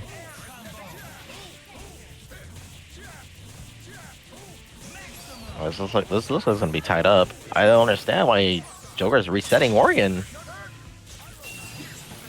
You want taquitos? Probably better than Del Taco. X fetches to save Morrigan. I agree. It's the heart of the team right here. I don't understand why she's not installing though. Like, Joker does not have any meter. You have 5. There you go, 5 bars. There we go. We can kill Iron Man. This is actually pretty doable. Joker still has no meter. Hello. Joker's still stuck in the corner. Gonna use a jam session, lock him down. Joker eventually is gonna have to spend X, or he's gonna have to tag right here. Gonna come pretty soon. Oh, and he got birthday. That was probably a tag. Install. Okay. Get Disruptor on the Dante assist. Oh, that crossed up. Who knows? Goes to Soul Drains. Is that combo? It's too slow. X Factors to save Magneto. I agree. Time is going down. Isicera got the meter advantage still, but probably DEADC out pretty soon on Dante full screen. Level 3. Dante is bleeding. I don't understand. All right, got the hit. Next hit should kill Sentinel. Time is all down. Unfortunate. 3-3. Just some bad decision making right there. All right, let's go Isicera. You got the MS advantage. Good sniping the assist calls from both players. Isicera just getting too trigger happy on these Dante assist calls. Joker couldn't DEC there actually. Oh, almost a good pickup. Probably DEC soon. There it is. Put in the Morrigan. Shockwave trade. I don't agree. Oh yeah, but the first Shockwave usually wins. Good call from Isicera. Dante should be recovering all that red health back pretty soon. Probably call him in a little bit less and call Disruptor a little bit more instead. Look for the assist counter. There it is. She was looking for Sentinel. Yeah, Joker's looking for the assist call. He's gonna spend Shockwave every time on it. Once it gets rid of Dante, to get in should be a lot easier for Joker. Can Joker kill? No, yeah, he had to TC. Goes for the infinite, yes. One of the easiest infinites in the game. Well, he still has 85 MS, so X. How about X? Saber. That's meaty. Alright, looks for the assist call teams here for X Factor. The Milky Special. Ooh, there we go. You got the kill on Sentinel. It was hard knockdown. I don't agree. Joker's under wasted X Factor time here. Uses the meter, X Factors. Oh, nice push block from Joker. Got the hit, didn't capitalize. Nice push block from Isicera. Got the hit. Then the 3 bars. Alright, all I gotta do is meaty Sentinel. Don't let him hard drive out. Probably watch the assist calls on Dante still. Dante's still bleeding. Goes for the meaty, goes for the guard break. Time is going down. Joker's needs to go in soon. Dante's gonna get all that red health back eventually. Okay, Isicera, she understands she doesn't have to do much right now. Joker's the one who needs to approach. 20 seconds. He knows that territory. Oh, good pick. Oh, Isicera, no! Time's going down. Joker still needs to go in. Oh, let's go. It doesn't kill. Double trigger for the red health, for the mobility. There it is. Get out the corner. 5 seconds left. Ooh, nice. Isicera clutching it out. Also, nail biter right there.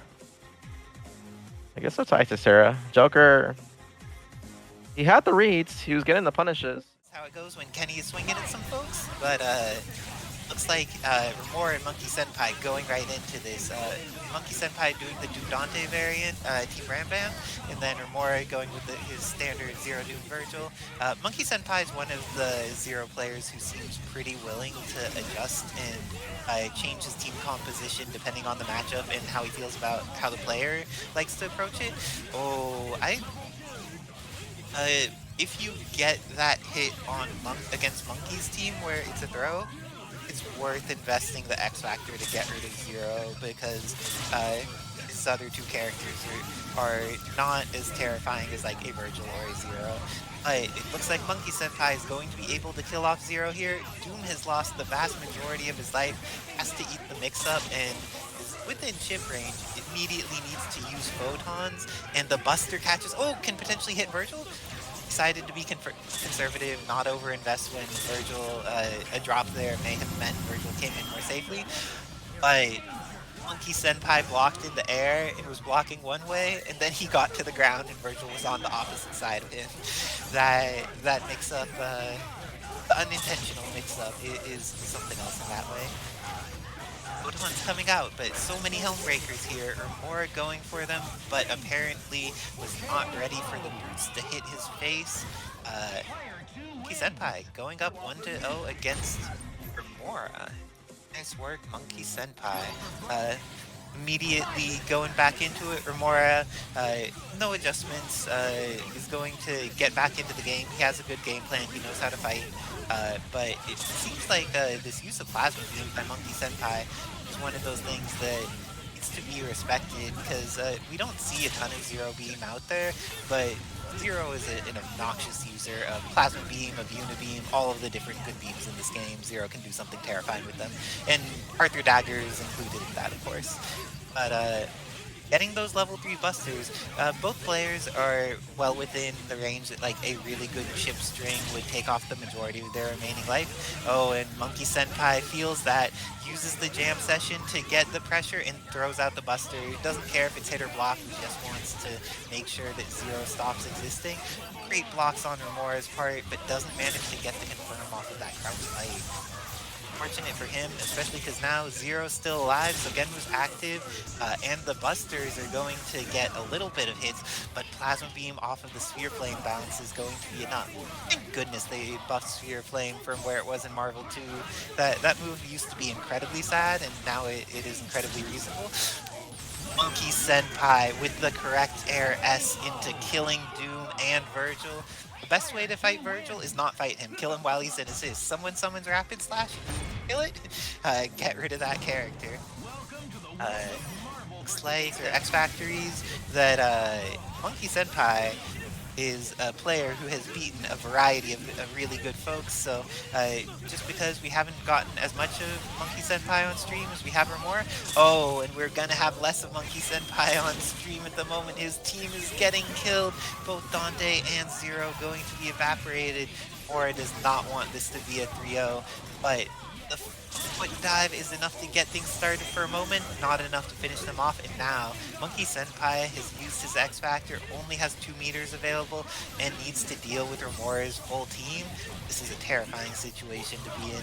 Doesn't have a ton to really disincentivize Romora from just like playing back, not getting over engaged, but Romora's only incentive is that he likes to hold forward, so sometimes he will get involved even when he doesn't need to, and got involved enough to kill Doom here, is going to be able to make sure that this isn't Pasadena rules to death, and is going to make it a 1st to 4, as long as he doesn't drop this combo then get mixed up 2 times.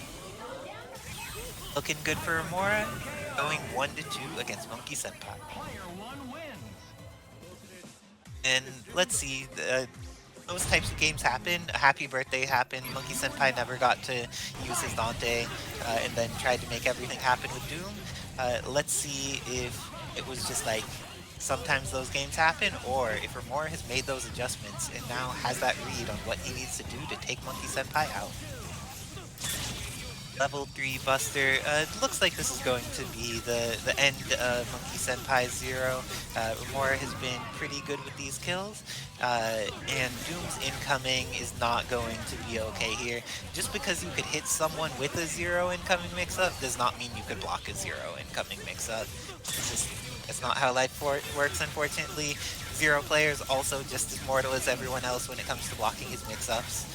And Dr. Doom's going to die. Romora looking to make those 5 golden letters in this mod. No longer 5 golden letters. MonkeySenpai with that Dark Dante. Is K-Brad going to be happy this evening? Or is this going to be yet another day of K-Brad feeling sadness? His jam session existed, but no Dante. And Dante getting shot a little bit. Dante getting the hit, and missiles is enough to stop him from getting the kill on 0. Now, X Factor is gone. Has a decent amount of meter. Oh, he could have done flight into more Thunderbolts there and killed 0. And it's curious to snap Vergil instead of snapping 0 there, because 0 had all the red flag. Oh, okay. What's the way he's going to handle this? Goes into level 3. Okay, MonkeySenpai just knows better than I do. Knew that he would get a happy birthday. Manages to put it down to just 0 and has the good incoming mix-up on him. This is looking very potentially good, but the timing of stand H, it was too slow of a button to handle 0 coming down. And MonkeySenpai is now, or since Romora won, now it's a tie between MonkeySenpai and Romora.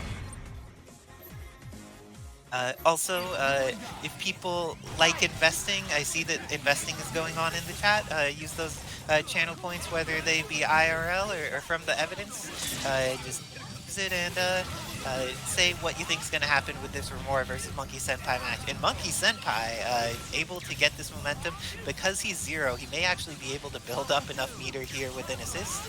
Does have the assist available, and because of that is going to be able to kill despite already using. Oh, not going to be able to kill. Throws out lightnings into busters and then air H's like many 0s want to do. Romora ready for it. Doesn't let the air H work, and he's going to need to block Plasma Beam. Doesn't even block it, just gets shot in the face. A pixel 0 is no longer at a pixel, and that's exactly what MonkeySenpai needed. Has what he needs, 0 on point, 0 Doom. Dante is so incredibly hard for Doom to deal with, and this is a situation where Romora may feel tempted to summon an assist. It is the wrong decision, and he should keep his finger off of that button unless he has some weird confirm, because 0 is okay. He was able to resist, and now he has his plan A intact. Romora very terrifying with this character. But the Ryu engine is one of the ways that relatively consistently beats Dimension Slash. Romora knows it, is ready for it, and manages to get out. But now MonkeySenpai has him in the corner. This should be an unblockable setup, and doesn't quite get it. But the follow-up to Romora pressing a button after the advancing guard was still not enough. It looks like Romora has a little bit of X Factor left to try and mix up this Doom. Gets the mix-up and just has enough X Factor to get the confirm. Doom goes down. Now it's a battle of the Devil May Cry brothers. Vergil here is going to get the first hit, but ooh, this could go either way. Like, even though Dante is not as much of an X Factor 3 character as Vergil is, when Vergil is starved for resources, they're neutral against each other can actually be relatively fine for Dante. But now that Spiral Swords is available again, Dante needs to be patient, not get hit, but 24 seconds left on the clock is a pretty favorable amount of time for MonkeySenpai. Oh, and this should be the end of Vergil. MonkeySenpai going up 3-2. Staying at full screen, not over-investing. Plasma Beam catching both Doom and 0. Just that raw S. Sometimes, if you need an anti-air button, raw S is your answer with many characters. Looks like 0 is going to be able to live, though. I do not recommend letting Romora 0 live. This is a scary thing, but MonkeySenpai, what can you do to salvage? When Romora saw that something was coming, realized that there was a hole and it wouldn't get the confirm, went for the snap just in case. The snap didn't end up working and took his meter, but because of this, his 0 is still alive, and he gets to stall with Doom to get that red light back.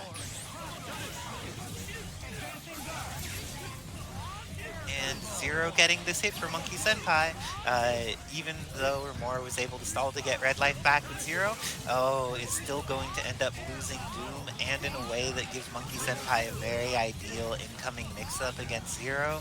This is not a many things going on here.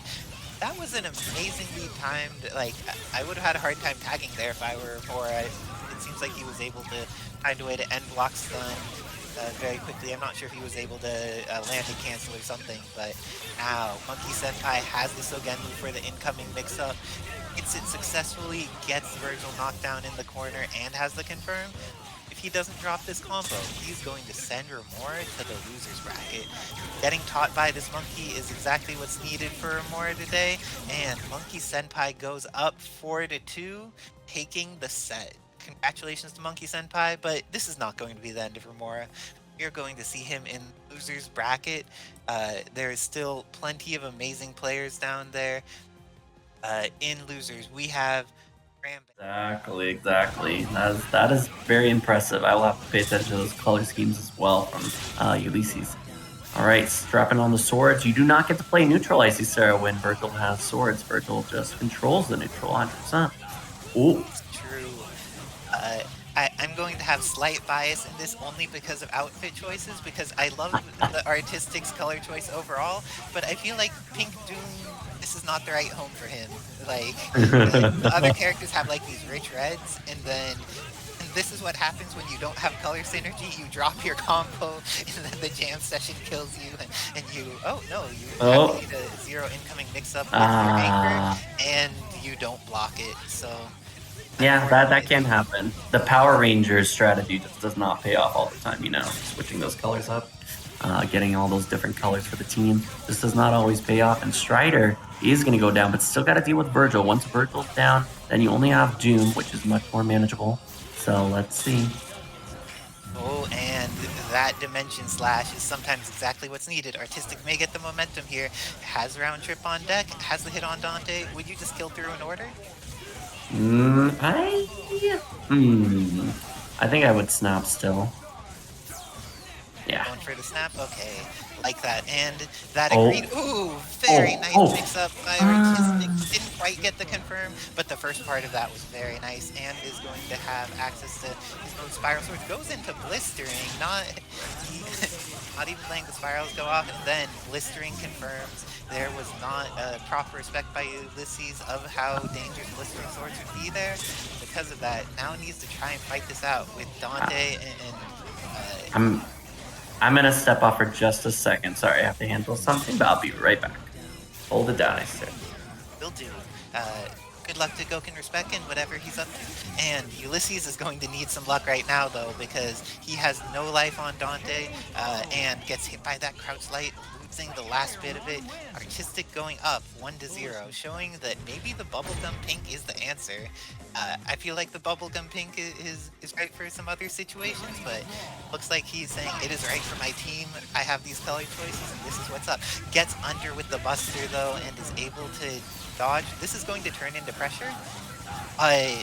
Spiral Swords is the ultimate pressure fixer there. Going to need... Chose not to use any resources there. I think if you hit 0, investing the resources to get rid of the character is just worth it. But looks like now Artiztikk is going to let Yullizhez play. Goes for the immediate Dimension Slash afterwards, but Zero lives on a pixel. Dante also only has a pixel. Goes for the dry tag into Vergil. Does not die for it for reasons, and is now going to get an opportunity to do as much damage to Artistikk's Doom as it happened to his own Dante. Doom's going to be the one most impacted by this, coming in bleeding and losing 90% of his life, immediately dies, and now Strider comes in. But this is one of the situations that the Strider can just win in, where there's been enough damage done to the other team. Oh, but he got hit. You can't do it in those cases. He has the opportunity to live here and gets the throw. If he kills Vergil fast enough, Dante is going to lose half of his life, and then Zero's at a low enough life that just any regular combo using 1 meter should get the kill too. Has access to orbs available, sets, does not invest the resources, his confidence in his orbless mix-up, gets the kill on Dante, and now has 4.5 meters to go for the incoming mix-ups on Zero. Does not activate orbs until very late, but now it's going to negate a decent amount of Zero's X-Factor time. Hasn't been able to get much out of it, and now orbs is entirely gone, so Genwu's available. This Rider's just going to be chipped here. He's done. Oh, can't get chipped if you get yourself hit, so looks like Yullizhez tying it up 1-1. And Yullizhez can backdash Buster here. And nice work to Artiztikk, recognizing that that was an option, not just Helmbreakering. But still gets hit by Yullizhez. Yullizhez is going to finish off this Vergil real quick. Oh no, goes for the reset on him and gives Artiztikk the opportunity to happy birthday himself. That looked like a very intentional reset with that jump light, but very, very interesting to choose to do that with Zero, the character that never needs to reset because he can always kill. But this time, he's going to be the one dying. No getting reset here for Zero. I hope that Artiztikk uses all the resources necessary. He does. He realizes level 3 is worth it. Kill off this character. He has a good incoming mix-up now against Dante. And Doom's incoming with Strider is going to be able to do some work. Oh, the snap. Very nice work at reacting to that situation by Yuli. Is going to be able to have the Acid Rain Devil Trigger mix-up, but gets thrown out of it instead. Isn't building meter because of Devil Trigger, and the TAC is going to potentially kill him off. Let's see if Artiztikk has these on deck right now. Had the first part of it, but then the drop afterwards. Yullizhez just not getting hit by Vatra there, and manages to get in Vergil with minimal damage as a result. Jam Session getting summoned into the Photons, losing a lot of life, but Stinger's going to take even more because it combos on the point character. Dr. Doom goes down, and now what's Strider going to do to survive the incoming mix-up? Gets the throw. Artiztikk has been very on point with getting these throws and then converting them into useful situations. Nice work to Artiztikk. Let's see if on incoming he'll be able to evaporate Dante, and does. Artiztikk going to go up 2-1 in this set against Yullizhez. So, looks like a little bit of pressure manages to get the throw right at the beginning. Has the confirm because of Vajra. I don't see Artiztikk kill very often here. Let's see if he does this time, because he often goes into like reset pressure, but looks like he's just going to go for the kill this time. Get rid of Zero, totally worth it. Nice work, Artiztikk. Is going to be able to evaporate this robot, and is only like slightly meter negative from all of that. Oh, round trip saving that confirm. Yuli getting multiple hits, but none of them quite turning into what he needs it to. Jam Session both eating the rocks and hitting Strider.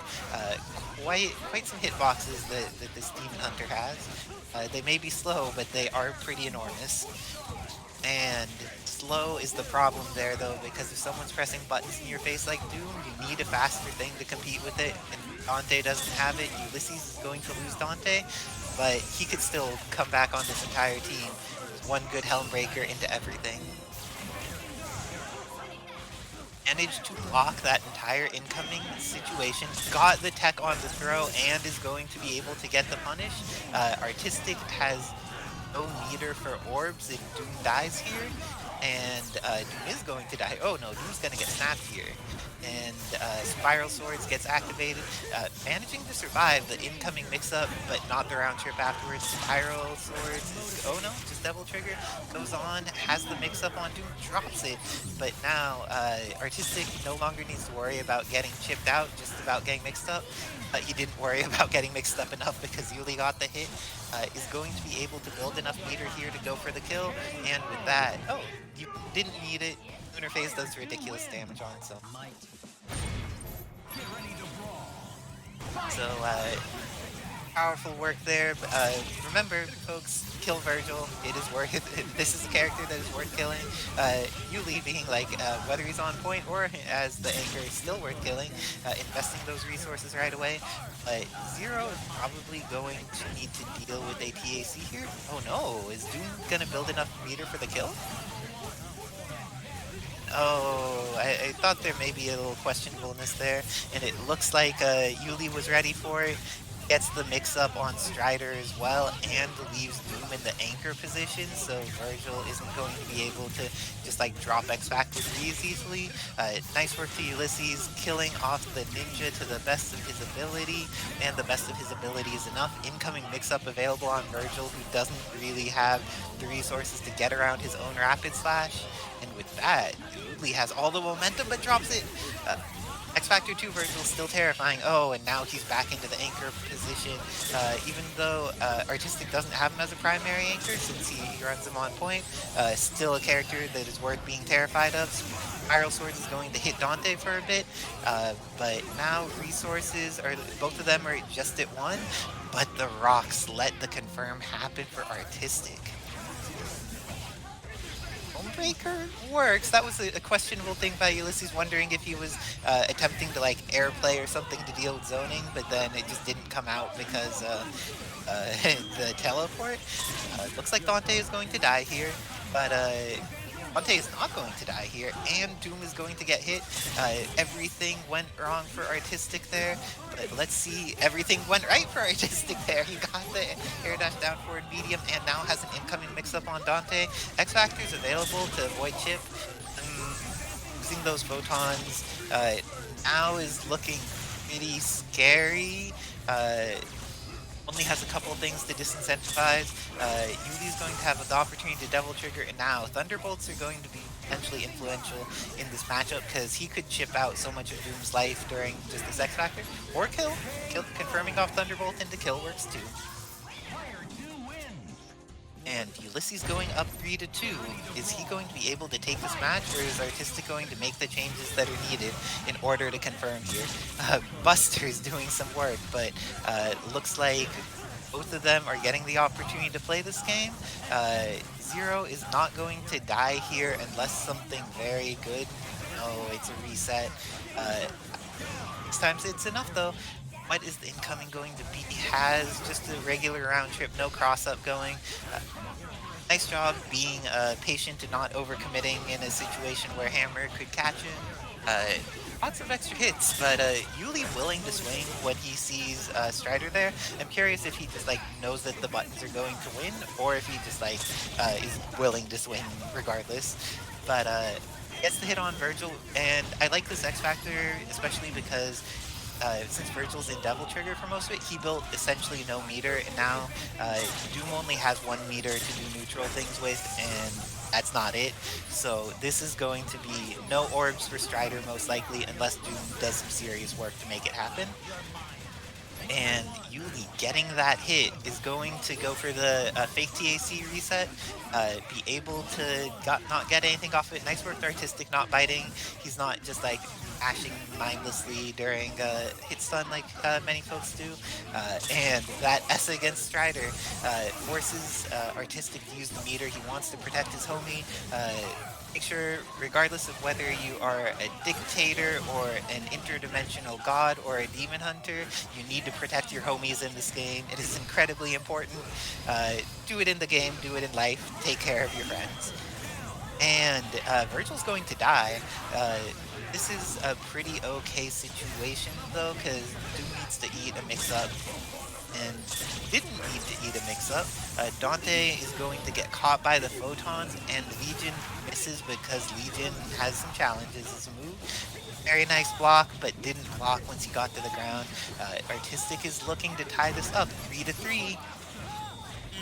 Giving Yuli an extra chance at life, but it's not going to be enough. Yuli needed 2 chances at life there, maybe 3. But we have the final match of this winner's side set between Artiztikk and Yullizhez. Yullizhez wants to get back into it immediately, hitting that rematch button. Artiztikk taking some time, thinking about it for a moment.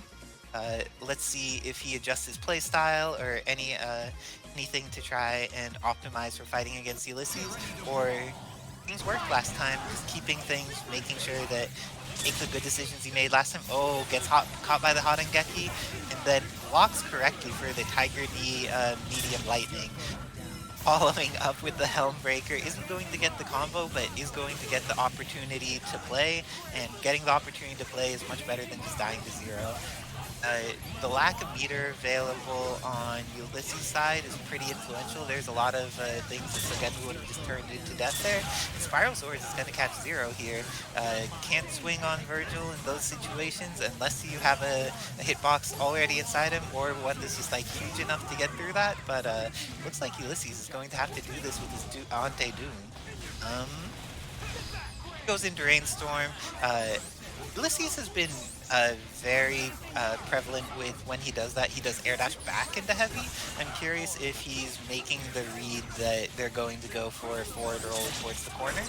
Ooh, Hysteric is going to catch Strider, and Strider takes a lot of damage, but that was a very weird X. Oh, it's not a weird X if that happens, and is able to salvage the situation, kill off Doom, kill off Strider, bring in Vergil for the mix-up, and very nice block by Artiztikk, but that block was not enough to survive. Yullizhez going to take it, going up 4-3 against Artiztikk in this winner's side set, sending him to the loser's bracket in an incredibly close game. Nice work to Yullizhez, and Artiztikk still in this, going to need to fight from the shark-infested losers round. And going to take this moment to shout out Avengers are doing the work to make this happen. They're wonderful people like the Fruity Fetus who make. We have Rambam against player 2's Joker. Joker and I had a pretty close match that was really satisfying, but let's see how he plays against Rambam. Yeah, that's pretty well in that last set. Go on. Oh, I was just curious. What do you think about the? Since Joker's been going pretty exclusively with Iron Man, he hasn't been rocking the 0 at all. How do you feel about the matchup when it's Unibeam versus Plasma Beam here? And I know that you know all 3 of Doom's assists and how to use them. How do you feel about how Plasma Beam versus Unibeam stacks up in neutral? It really depends on the durability war. If you can get a Disruptor like TK and then like Unibeam, you'll definitely be out the Plasma Beam. It's just that the startup on Unibeam, it just takes so long, and then it does. Yeah, Rambam is a very a very grounded player. Actually, one of the players I don't like playing against because he will block everything out and just wait for his turn. So he's very proficient 0 player, and he plays on hitbox. another thing. And he contributes, just like how you do a lot of lab work and help people learn what to do for things. He's another one of those players that, like, if you go on his Twitter, you'll see, like, oh, here's a new optimization of the Doom BNB that could help all the Doom players out. So when they leave that Pixel Zero alive, they're not going to be leaving a Pixel Zero alive. They'll be killing the character. Oh, is level 3 going to get used? It does. Iron Man's not going to die. What type of Doom mix-up do you have off the level 3 here? Usually just speedy ham. Don't want to call it Dante! blocks. Dante, oh no, Dante is going to get messed up by some drones real bad. Oh, that's a mind grab. Unfortunate. Like Joker is he likes to punish assist calls. I'm pretty sure you probably noticed throughout your set. He spent shockwave every single time he saw Dante, so that's what he usually goes for. And I feel that that's decent in certain matchups, but like it's one of those things you can't do it against a Zero player because they could Buster Confirm and kill you off a block shockwave. Yeah. But let's see, and Rambam's the type of player who's the tech monster who would actually do that, because a lot of Zero players will just like let you get away with things, but I think Ram is the exact type of player who will be like, oh, you did a shockwave to mess up my Doom or my Dante, and I'm going to kill your character for that. But he doesn't even need to get a messed up Doom or Dante right now. Magneto's just getting hit. Yeah, Joker going for a lot of hard baits. He went for a command grab earlier, but just meaty. He just went for force field like a couple seconds ago. Like he is a very he goes for those hard rates for sure. Yeah, he should just wait it out. Play more reactive instead of assuming and preemptively. Yeah, force field's one of those tools you want to use if you have like a jam session assist or something, where that way, if they were pressing a button, you get the force field activation. If they weren't pressing a button, you're still plus because jam session's done. But like if you're just like using force field and you don't have the cancel for it, oh, Zero still gets to live, and now solo Sentinel against this entire team. What do you think that he needs to do in neutral here? Because like Rambam seems to be pretty cautious about summoning assists. His Doom got hit a little right there, but I think he's very aware that Hyper Sentinel Force may be coming at any point. Yeah, like look at Rambam. Like he has not jumped once. This is what I mean about like Zero groundwork right here. Like he's just gonna just wait it out. Like you spend your resources and just you come to him. Like he's up 3 characters. He doesn't have to overcommit, so he'll wait till like the last second of the timer for sure. Oh, but that needed to just as soon as he stopped doing what you're like, he's so good at this. That was when everything went wrong. So Zero's been lost, but looks like Joker isn't over investing with Sentinel. Manages to hit the spits into confirm. Is going to be able to kill off Doom and has the incoming mix-up on Dante. Do you think Dante will survive this income? He raised a double jump or gets out. Yeah, he should. Oh, yeah, guard break. Never mind. Well, X Factor ended, so I think that his damage output is actually going to be pretty close to not enough here. Like, it'll be Dante living with a pixel. Yeah, it's gonna be a pixel. Knowing Brandbang's gonna DT, get that red health back. Goes for the snapback for 2 frames. I like the snap. Yeah, that's pretty good actually. Yeah, making sure, because Dante, everything is slow. Snap is the only thing that's not slow, and being able to do that just to get into a situation where he could Devil Trigger, get out of chip range, and now just like, even though there's only 15 seconds left on the clock, now that he's been spit at, it's pretty bad, but he needs to get a mix-up kind of immediately. Brandbang kind of threw that match away. Probably just cracked under pressure. Or just wanted to stare me wrong, one of the two, so who knows. He was like, oh, you're talking about my defense? I'm going to do some offense. And immediately the offense was not the decision. Yeah, he said, I'm going to teleport finally. Oh, I got hit.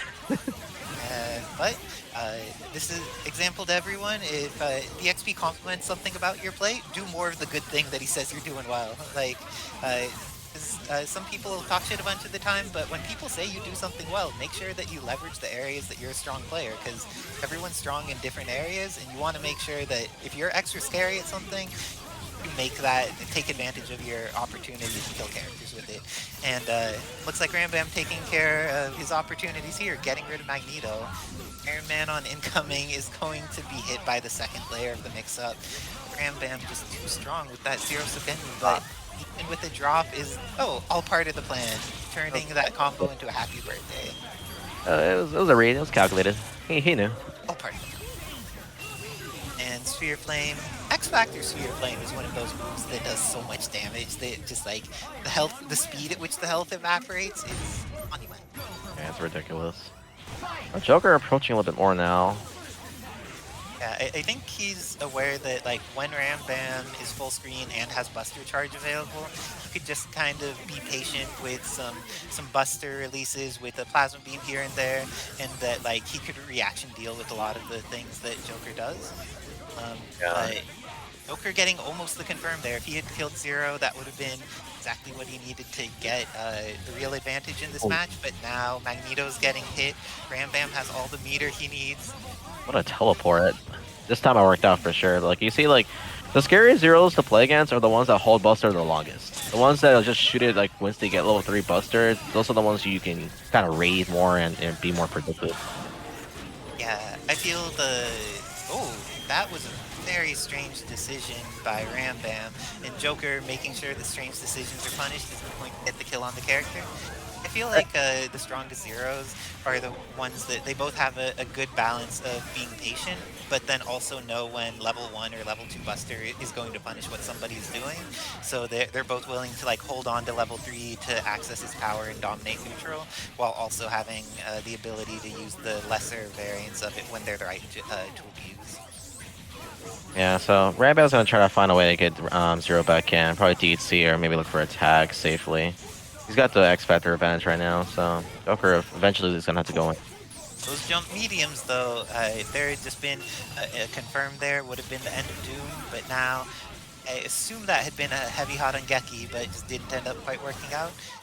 Joker has been using a lot of jumping heavy as a footsies tool. I noticed the same with Quack in his last set. Just like we're seeing Sentinel players utilizing that in neutral a lot more today.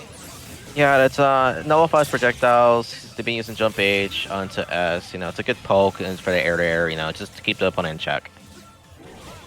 It's a nice wall in front of their face where if they're doing some kind of forward movement, it'll just stop it even if it's covered by something defensive like a plasma beam. Yeah, it's just the spacing wise. Ooh, and the catch with the air down H afterwards. X Factor still being available for Rambam is huge, but he doesn't have any meter, and Zero, once he has like 1 meter in X Factor, is... Oh, we missed it. Yeah, he had the opportunity to get the kill there, but instead, so Genmu activates, so the meter's gone, and Zero didn't get the hit. Except when? I don't understand why he didn't X Factor or Garbage, but I don't understand what Rambam didn't X Factor Zero. Like, the time was already at 10 seconds. Like, he could have definitely Zero. My decision making right here. I think both players just this pretty late. Yeah, it's late, and also like Joker's playing on a ton of MS, and sometimes when something scary happens, you get a slight drop or something, it's easy to start making less good decisions. One of the things that's really helpful is some players that are strong players, what they do is they make a mistake, and then they start playing just as well as they were before the mistake. They don't let it mess them up at all. Oh, and that advancing guard was not okay, ended up getting thrown. He did the Harker for him and missed the easy part. I feel like Joker does that a lot, where he does the part of the situation that's really hard, and then like the part afterwards where it's like, this should just be the autopilot follow-up. It doesn't work out as well. Joker does like yeah, the Joker likes to swag a lot. He is the original swag next to Milky right there, so he does the unnecessary stuff that you don't really need to. Like honestly, like he's going for a lot of hard raids in the set, so right, like earlier you're just playing the in and out game, just calling drones, mag blasts, and then just going back and forth. He got the hit, and then he just shot twice. Oh, let's see if Rambam, I assume because of his play experience, he's not going to get blown up by use of Repulsor or any of these other things, but he's going to just like fall with an S, and it hits Zero, and there's now an incoming mix-up against Dr. Doom that has access to drones. This is pretty scary. Do you think Rambam can block this? It's just a meaty. Really a mix up there. It's just lock him down, push him into the corner.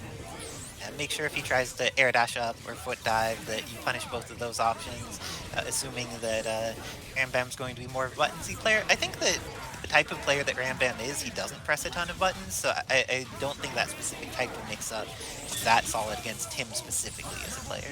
He's very defensive player from playing him, so if you're playing too defensive, it might bite you. That's the thing. Like you gotta know when it's your turn. You don't give up too many turns. If you give me 3 + 4 turns, then yeah, there's a problem there. Yeah. That's what happened right now. Like he just ended up blocking for a good 20 seconds. In this game, when you start blocking, it doesn't matter if you have amazing defense as a player. At some point, if you let them keep mixing you up, one of them's gonna hit. And block forever. I mean, you probably can if your name is Dole Kevin or something. But I'm just gonna round trick glitch you. I don't really care. Like, if someone blocks forever, then they just lose to a Zero, Morrigan, or Vergil who knows how chip works. Pretty much. But looks like Rambam here 3-2 against Joker. Is that what I'm seeing for these scores? Looks like they're both willing to give a lot of space, but Rambam Zero has eaten a lot of Unibeams just in this neutral game, where he's been eating the chip, but finally manages to get a little bit of pressure moving forward. But Zero's already down to 3rd life. How is he going to survive this, especially with the access to the DHC available to try and chip out this robot? Yeah, so he's gonna go for the chip for sure there, because the hard tag. The thing is, Joker actually played it pretty well. He just stacked the disruptors into the unit beam. He kept reading the Honda key into Buster. So like that's always gonna be a punish right there. Good block. He's ended up cornered, but manages to get out Hypergraph. I'm curious, like that may be intentional with him, because he uses a lot of different tools. Oh, the DHC kills both most likely. This is only about the heart rate. He did hypergrav, and then he did force field plus assist. Like just beating him. Like I don't understand. It's definitely something that he's doing there. Nice job recognizing that Doom was too close for the beam to hit, because Proton Cannon starts pretty far in front of Iron Man, and even a wide character like Doom. No, he's not going to get any chip out of this. But if you open someone up, it doesn't matter who chipped them, right? Oh, he went for the down heavy. No confirm. Down heavy again. This is doable for Joker. Rambam has no bar though. And Joker's done a very good job with his Sentinel specifically. Even though Rambam has access to X Factor and a meter, and his Dante is available, he will be 2 hits if Joker does something extra scary on incoming. But this is a hard situation. Gets the jump medium. Okay, what's the incoming mix-up? Flies over, goes for the light, but it's facing the wrong direction. And Rambam has X-Factor confirms. This character is done. Oh. Well, I understand. Joker was just looking to react. He just got hit by Raw Stinger, and like trying to play like footsies with Sentinel. I just don't understand. Yeah, and the other thing is, like, when he had that light go the wrong direction, that was all that sealed his fate. If he had been able to do unfly into light there, it may have hit the mix-up, or at least would have put Rambam in block stun, allowing him to do something to mix him up further. But Rambam, too solid. Same time, this is Quack. True. I think his best character is actually Doom, to be honest. Alright, so let's see. It looks like Salut's trying to get his zoning game started, but MODOK is actually playing the runaway game. I mean, Shuma doesn't have that high durability. He has to get in eventually, and Spitfire doesn't really have high durability also. Oh man. Yeah, Zoning out the squid? he has the health. He's about 950. Yeah. Oh, he went for command grab. That was definitely a command grab. It whiffed. Alright, so it's a dead squid. Wait, not a dead squid. There it is, the dead squid. He should have done S down. That's actually a physical right there. It would have traded. Maybe, depending on the height. So it's Dormammu's been improving. He's been watching a lot of Jason Kittle on setup, so his Dormammu is pretty proficient. No, the character that improved on his side the most, in my eyes, is Rocket Raccoon. Yeah, because the first time I ever played him, he would only use Rocket as an assist. But now he can actually combo with this character. Yeah, his original main team was Sentinel in the back, which I actually think is better. Drones with Dorm is way better. But he wants more set play, and he likes Raccoon as a better anchor compared to Sentinel. So I understand it, but it's a little bit gimmicky. Kind of reminds me of Iron God's team a little bit. Once you figure it out, like, you shouldn't be listening to this. But there's a difference between Sentinel and Rocket Raccoon. Sentinel's a big character. He has a hard time against small characters, as you can see right now. Salut's doing a pretty good job keeping away Sentinel. You know, but as I say that, he's jammed. He Dorm. Yep. Yeah, he should have just kept Raccoon in. It looks like he's gonna rely on his Rocket Raccoon, but he doesn't even have X Factor. Yeah, that's what I mean. So let's see. It's gonna be a really hard comeback. Oh, that's gonna be 2, but missiles are gonna come down and mess it up. He gets a spinning animation. Oh, that was kind of. I stay down. Oh no, nice super jump. Oh, good nice grab. Missiles. Spoiler. Stomp on the Raccoon. Not the possum. Jump H all day, huh? That's the tech, huh? I mean, you did tell me that he used to be a Hulk main before, so I understand why. He used to play KBR's team, actually. But he played Rocket Punches. He did not play drones. That was Quack for you. Quack does play a lot of teams, though. I mean, if you think about it, KBR used to play Rocket Punch in the beginning. Yeah, they all learned from Tong. Tong, do you know who this man is? Yeah, at the time, unfortunate. Quack using all the meter just to stall out the time. I mean, Salut for having 65 MS is actually not doing that bad. Looks like the 65 MS is not even affecting him at all. And that's to say that he gets hit. Oh no, I guess Romora, like, he dropped a lot of combos. He had a lot of breakthrough opportunities. He just couldn't capitalize due to that high MS. Ooh. Looks like the squid got jammed once again. It's gonna look very impossible for this squid. Is he gonna kill the character or is he gonna snap? Probably gonna kill. Alright. Let's see it. Oh, that didn't even combo. Drop the chip. Yeah, Shuma doesn't have a weird body. He does pop out a lot of combos. Yeah, so does MODOK though. They're both heavy characters. Ooh. Yeah, both awkward hitboxes. The pressure. Quack was probably gonna jam again. Yep. Yep, it's already jammed. Right, it's very unplayable. At this point, I think Quackbot's just having fun. Literally jamming, resetting. Gonna jam him one more time just cause. Taking advantage of the high MS that Salut has. Yeah. Just wants to assert his dominance. That's how I see it. Rocket Raccoon. I mean, it is possible. Good start. Probably snap here. Right, who do you kill? MODOK right away? Nah, you snap in Sentinel. You don't have to deal with drones. I mean, drones won't really do much. It's Rocket Raccoon. He is a small character. Yeah, but it's about the lockdown. Alright, with the level 4, Rocket Raccoon's actually able to kill this character. Yeah.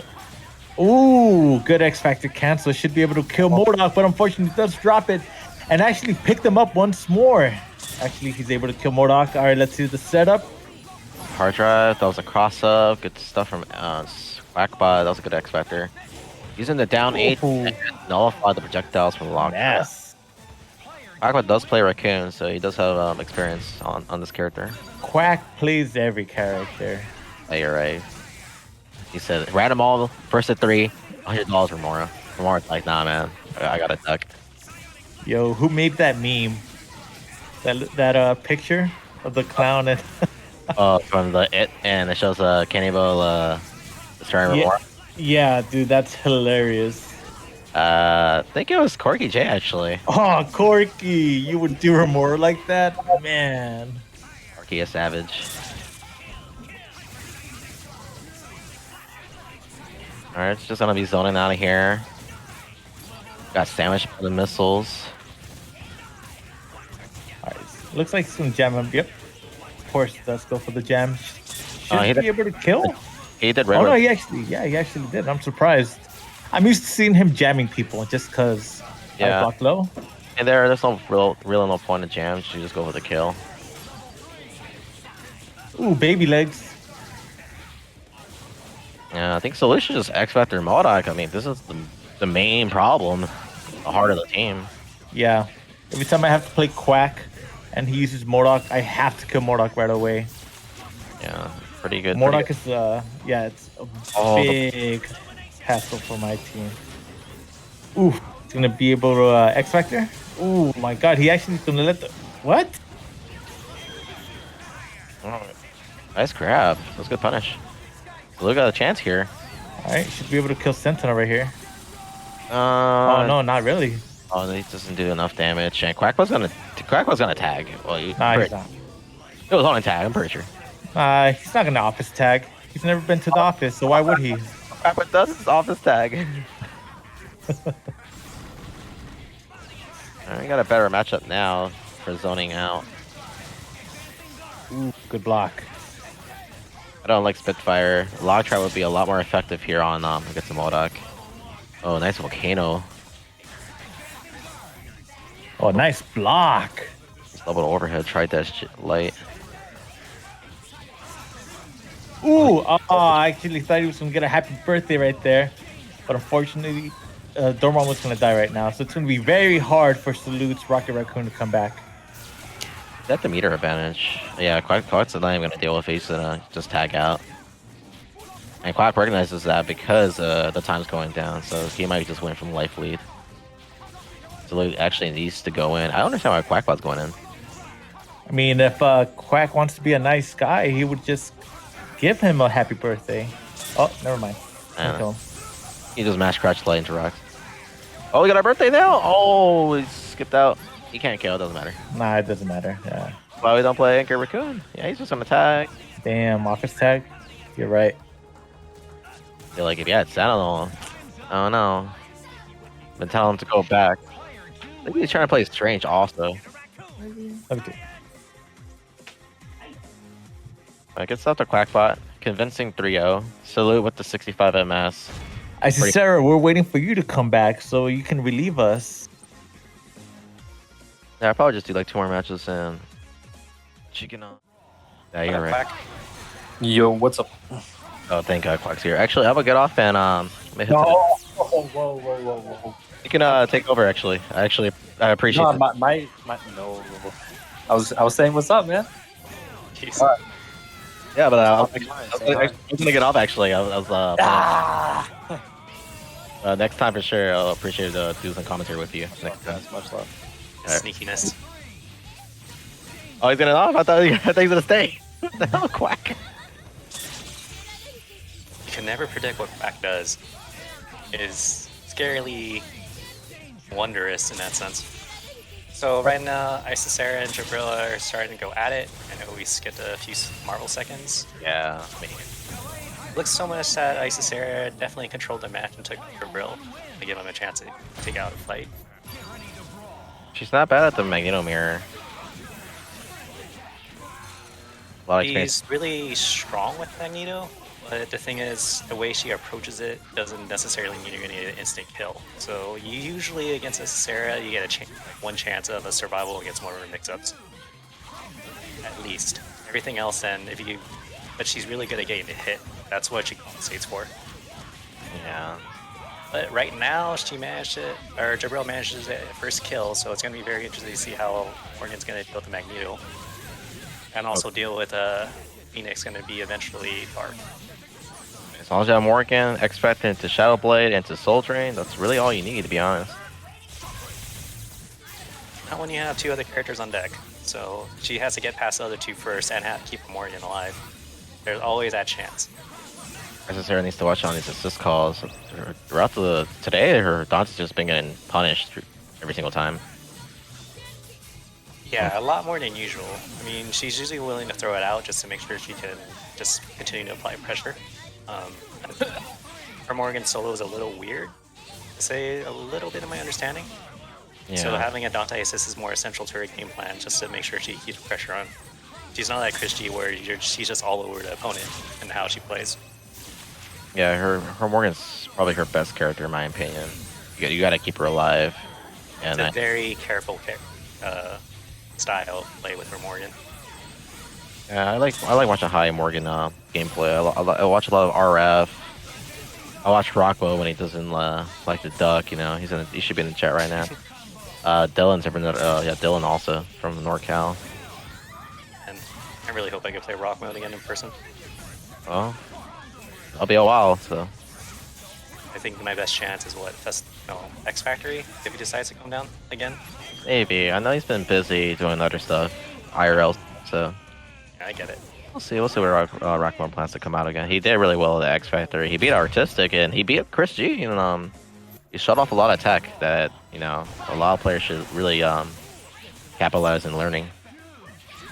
Bringing the Phoenix early. Really good. Oh, got the snap in. Not really good. Oh, there's a hit. Oh, No, been able to switch. He didn't crouch heavy or crouch medium to confirm that. Yeah, he didn't slide. It's okay. No. Another drop. Unfortunate. Now Jibrill managed to get a mix-up. And Isicera, she's just really good at using Dante aggressively. Yeah, she's going a lot more and getting those hits this time for sure. When Jibrill's lacking a neutral assist, she can abuse jam session for sure and push Jibrill into the corner. What's just scary is that with Dante assist, she could just continually just put on pressure. When she doesn't have the Dante assist, her game plan drops significantly. Yeah, just rinse and repeat. Ooh, I think she got the Magneto. She got a traction right there. Oh no, that's gonna knock X Factor. Oh no X.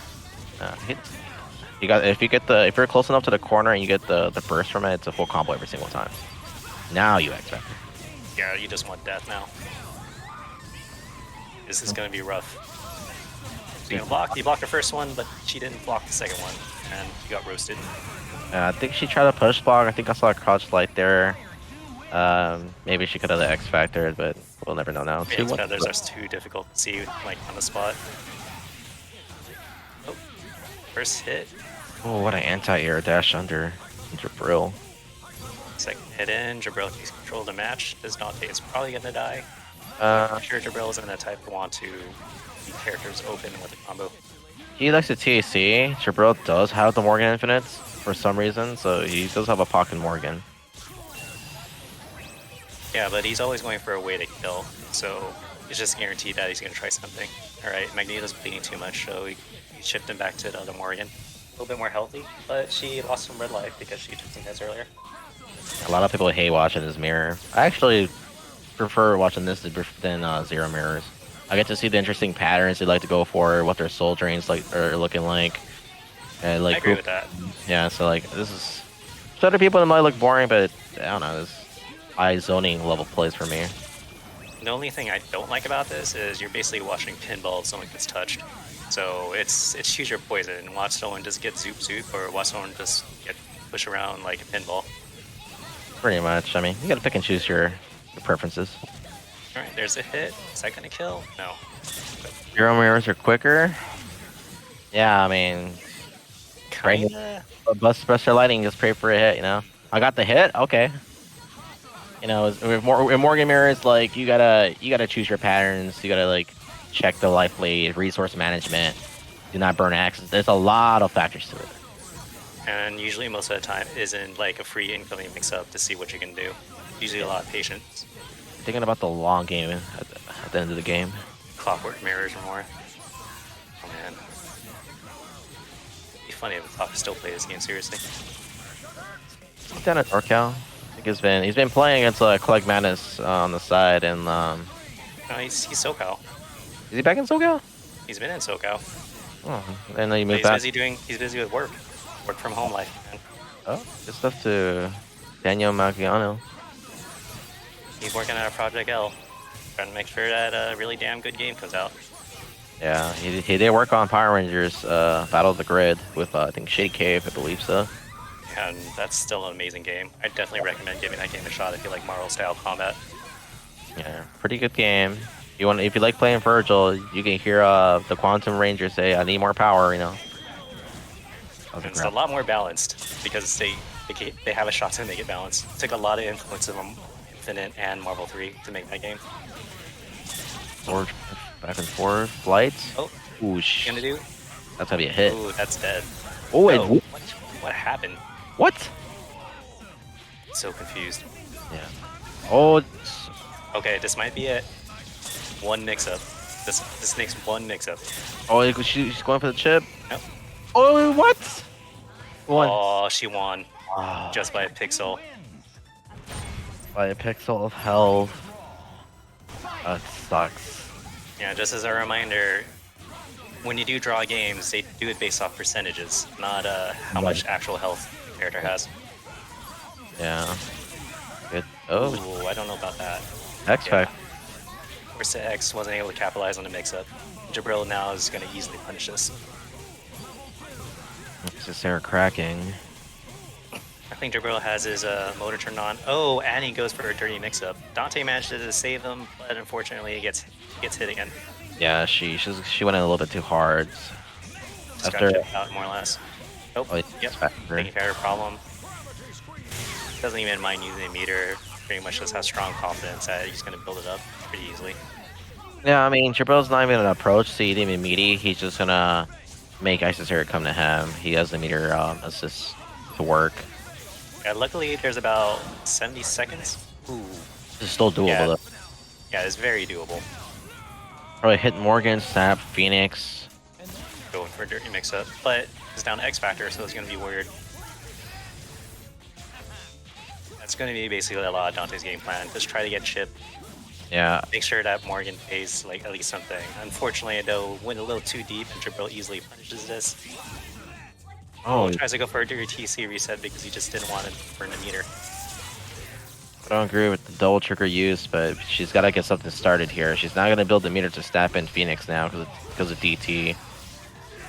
It might. Just depends how long the combo is. Depends, yeah. He goes for a read. Ooh, Shadow Blade. bait it out. Super. Kill.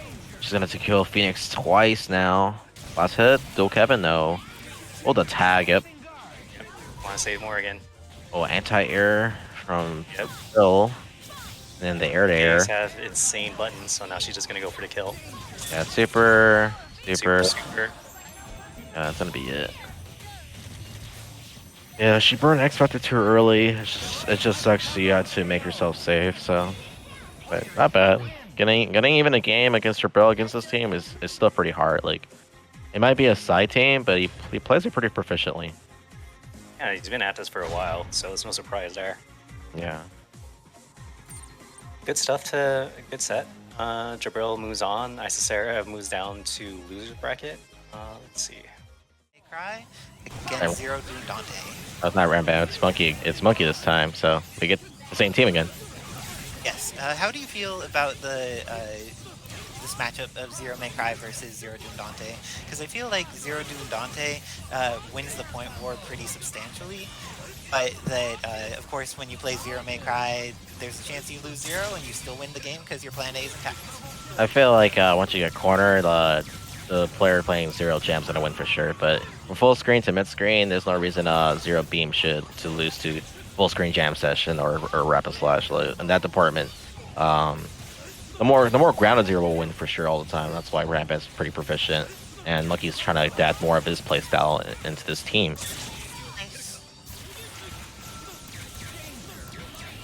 Ooh. And letting Dante live. Don't let Yuli live with any of his characters. He's very willing to press some buttons and kill you for it. But I like that he's just like putting the wall of air plays out, trying to ensure that, oh, is this gonna catch? Oh, Zero recovered just in time to not die and get blown up by that. Yuli would have used the resources to kill Zero there. But Buster connects. It does not end up converting into lightning there. Zero's plus frames. He doesn't care from full screen. Zero definitely likes to do things. Oh, and Yullizhez gets the hit.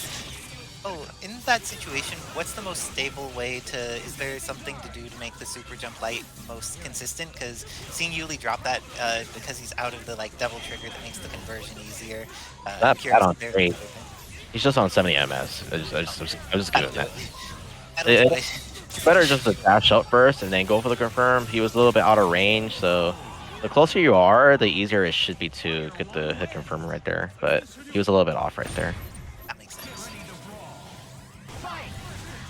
Oh, and pressing buttons, MonkeySenpai wants to continue that momentum through, has the knockdown available, is going to be able to kill off both of these characters. Would you just level 3? Oh, goes into Rekoha instead. Keep it simple right here. Oh, Yeah, no. don't let Zero live. He's gonna tag. Now Yuli has both Vergil and Zero Veil. Uses 2 meters in less than a second. Just like wants to press buttons, wants to go in. It looks like MonkeySenpai very happy to just hold down back and wait until Devil Trigger's gone.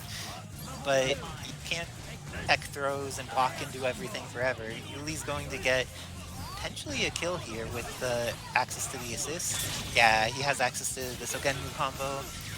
That's what happens if you let a character live. You probably should have level 3 like you said, I'm not gonna lie. DC into DC into DC is sometimes might not kill. Oh, and when Zeros let other Zeros live, it is often one of them gets punished for it. It's just a question of who, you know? They want the more chances to play, I mean, it's more matches I guess, why not, you know? I like that on a fun level, but on a trying to win tournaments level, it works a little less well. Exactly. I mean, there's money on the line. If you're potentially going to go into losers, do you want to play against Zero again? Or you want to play against Morrigan? I mean, I don't know. Killing these characters, definitely worth it. And Helm broke into it to kill Zero.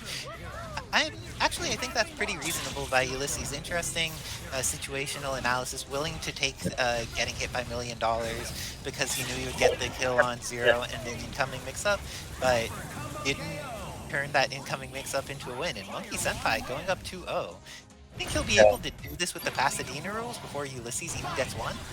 If you don't get birthday again, he did get checked right there on that dash up, but like it wasn't even a low or anything. He did stand medium. Like it was just a check. Yeah, that like, hey, if you're trying to dash or something, gonna catch you here. Yeah, so something about the matchup, like once you get cornered, like Zero Jam should win the matchup. Like you gotta eat like 2 to 3 layer mix-ups already. Like you're putting yourself into the corner. Yeah, and since both of them have access to Jam Session, it's just like Monkey should be able to push to the corner a little bit more easily, but either one, when they're in the corner, needs to deal with the same nonsense and has the same defensive tools to try and get out of it.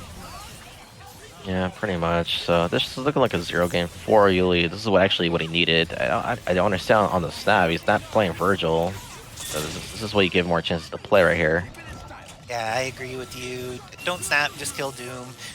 Dante solo, even if the person's like a good Dante. Oh, if you have the opportunity to dive in between the photons and no Devil Trigger DHC happens to save Doom, this is looking like one of those 5 golden letters types of games. K-Brad, just launch.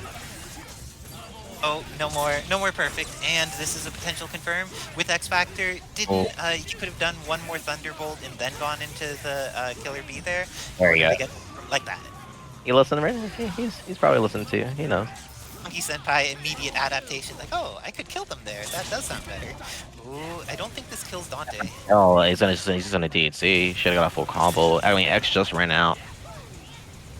Let's see if Yullizhez does H teleport again. Monkey's gonna punish it with a grab every time. He's very proficient at that. Nice. He doesn't even let me get away with that. Oh, if Yuli had been mashier and just like mash buttons instead of going for something afterwards, their Rapid Slash wouldn't have pushed him out of that. Really mashing? That's crazy. Really not mashing. Alright. Oh, and with that, Yullizhez makes sure it's not going to be a 3-0. Gets that one on the board. Everybody gets one. Oh, and MonkeySenpai wants to make sure it's only one. Gets that throw at the beginning of the match. Activates Sogenmu and tries to push Yuli back to the corner. Uses lightning just to jail him for longer. Yuli dry tagging into Vergil. You don't want to take a mix? Tag. There you go.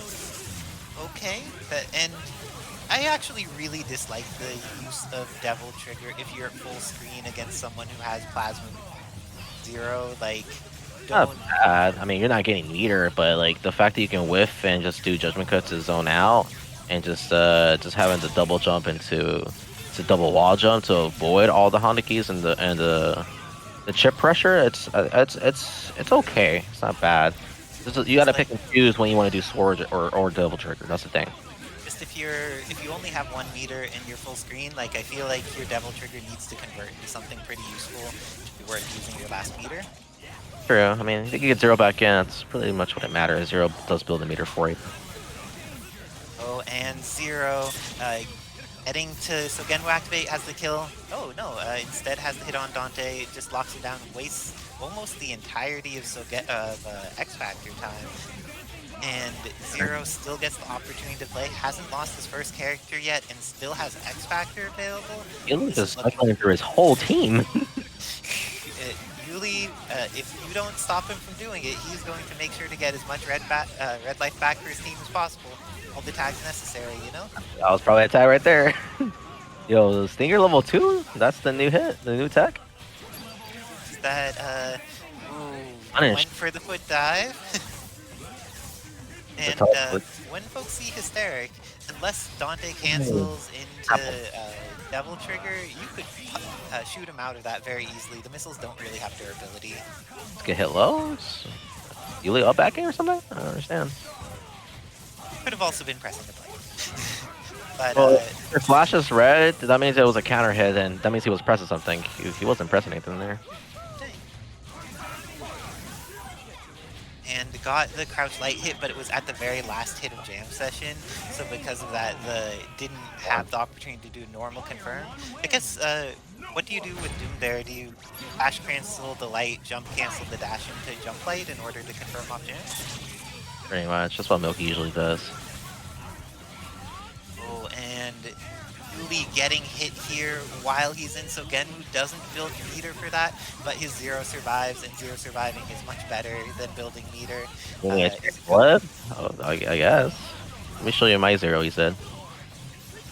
Let's see if Yuli confirms this into a kill, and it looks like that's very likely.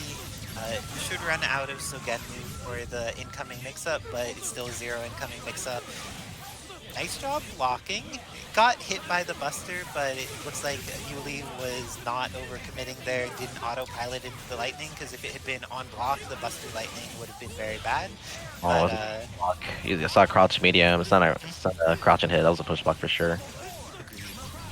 And sometimes if you leave some hit stun or leave some holes in block stun, or if you make it so the range at which you poke, there'll be opportunities for people to go for an advancing guard that will not serve them. Build that into your mix-ups. It's pretty strong. Yuli dropping loops now. Uncharacteristic from him. Oh, and the Blue Buster traded. And Dante's getting hit by this. This isn't going to have a way to really convert it into Dante. What up on this? He said, I play Zero. Can't do Buster Lightning, I'm gonna punish it eventually. Don't do it. And I think that's the first time that Yuli went for Buster Lightning when it was blocked, because all the other times he was being conservative, the one time he went for it, MonkeySenpai had the read on it, dealt with it correctly, killed the character. And now has an incoming mix-up on Vergil. Oops. Oh, that was X. poor Monkey. The beam was gonna hit. You can't H teleport on Monkey. He's gonna grab you every single time. If you go watch Undefeated, like he didn't even let Jibrill do H teleport on him. He grabbed him like twice. Like you can't do it. I know not to do it against him. Nice, and that player knowledge coming in from DXP. I'm going to have to hop off of commentary to play my match. Sure. And good luck and have fun to Jibrill. Very good luck. Yeah, I was just about to get off too. I'll do this last one.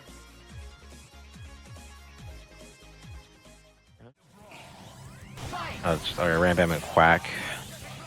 I kind of like Quack in this matchup actually, just for the fact that Rambam is a very defensive ground player and like he plays very defensive. I think Quack is just very unorthodox, and a lot of people have difficulty adjusting that style of play. So I agree on that end too. Because Quack is willing to just burn meter, where typically you see people say, oh, maybe it's not really the correct choice per se, but it's the correct choice because it just catches people off guard. And he's also willing to deal with some of the consequences of having less resources. It's kind of like how you like to start to match and burn a meter initially, you know, just to get the pressure. Yeah. He likes to do that in similar ways, whether as a defensive or offensive measure. Oh, it spends the X Factor. Not even scared of Dante. It's gonna make sure that he doesn't have any support. Doesn't even want to deal with any of the fanciness, the scumminess of the Doom Dante TAC mix-ups. Yeah, Team Super. That's a grab. Another grab. Ooh, good grab. I knew it was definitely gonna die from this. Oh, bring never it. mind. Also, good block from Quack. Recognize that. One more shot. What's Oh, gets a throw. Oh, he went for the Oh, cloud? Force field? Level 3? Oh, he didn't yeah, have the force field. That's just dirty. That was a bait on the bait on the bait. That was just excessive, just to say it lightly. On the grab. Well, Rambam was just gonna eat it. Yeah, Quack's just gonna Yeah, mess Quack- with this. I can just take it easy at this point. It's an uphill battle. Long, painful chip. It is doable. 40 seconds is enough to actually make something happen, but against someone like Quack, you gotta be correct like 80% of the time. Yeah, Going to the Quack, next match. Quack is a nut, so. See, look at that. And all that, and he just runs away and just goes for. Great. It's very Wesker. He just wants to reset to neutral. Not Yeah. even any damage. I think Quappa prefers to play this like the zeros are more defensive also compared to the ones who are just holding forward and pushes him to the corner and he's got to eat like 2 mirror mix-ups right now. Like look at like Oh, Quappa does not care. he's actually playing quite defensively. Oh, never mind. Nice paying for it. Oh, that happened. Snap. Yeah. Oh, even Suginu for the better lockdown. Oh, bust coming. out time. See, unconventional. He is willing to burn a meter. He's willing to sacrifice resources. Just knows that the goal is just to get the kill and stop getting hit with that.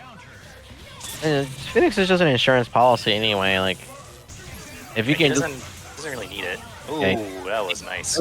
yeah, exactly. That's what it describes. He doesn't need it because Rapid's just confident he can just win with his first 2 characters. The fact that just Phoenix is there is just an insurance policy. Oh, look at it, he raw attacked twice. He knew he was Just gonna like that. attack. Once again, Ramman struggling. Oh, Quack. Ramman Yeah. does have a shot, but he's just gonna have to make sure he gets a kill first. Yeah. There's no point in snapping out when Magneto's health is that low.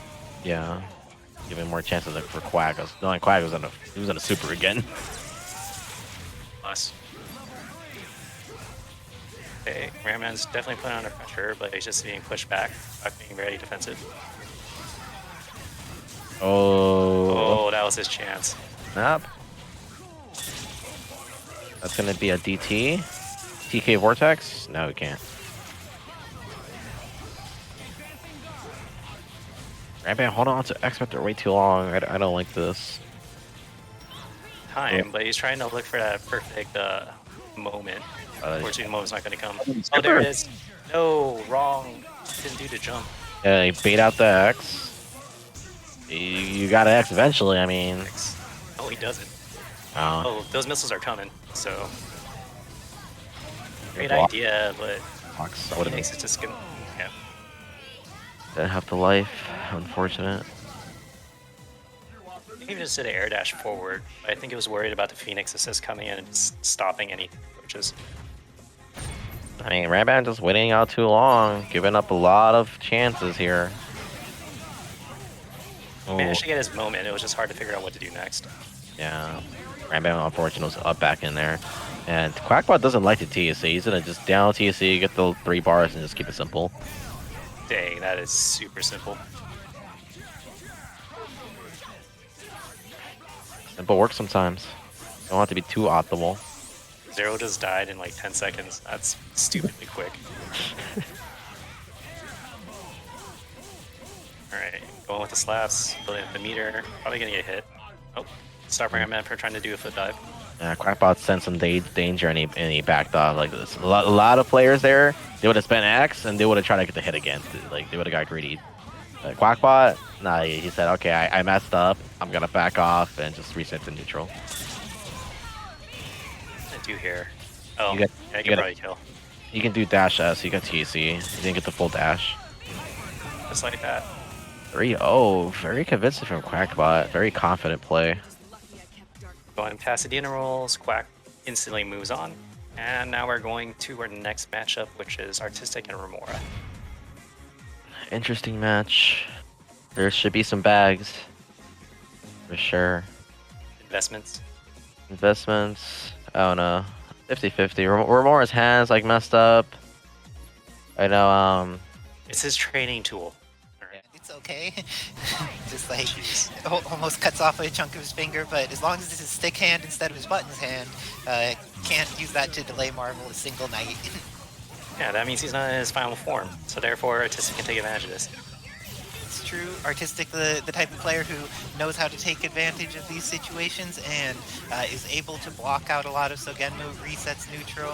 Helmbreaker, just like staying at the far side of the screen, doesn't get confirmed on, and that's what he needs to be okay. Has an opportunity to play, and Spiral Swords gets on. Is going to need to dodge missiles, but Zero has taken substantial damage, and everyone on Romora's team has, but nothing's worse than the damage of a dead character. Is Doom gonna survive incoming, Jin? See? I'm a god. Oh, let's see. I thought he was gonna drop the combo, but let's not.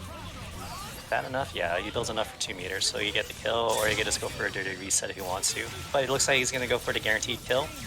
Doom is just watching that health slowly get electrocuted away. And we got Strider. Oh, Yeah, if he can surviving get the incoming? Oh, that is what he needs, and like he got the hit fast enough that he has almost the entirety of X Factor time and 3 meters.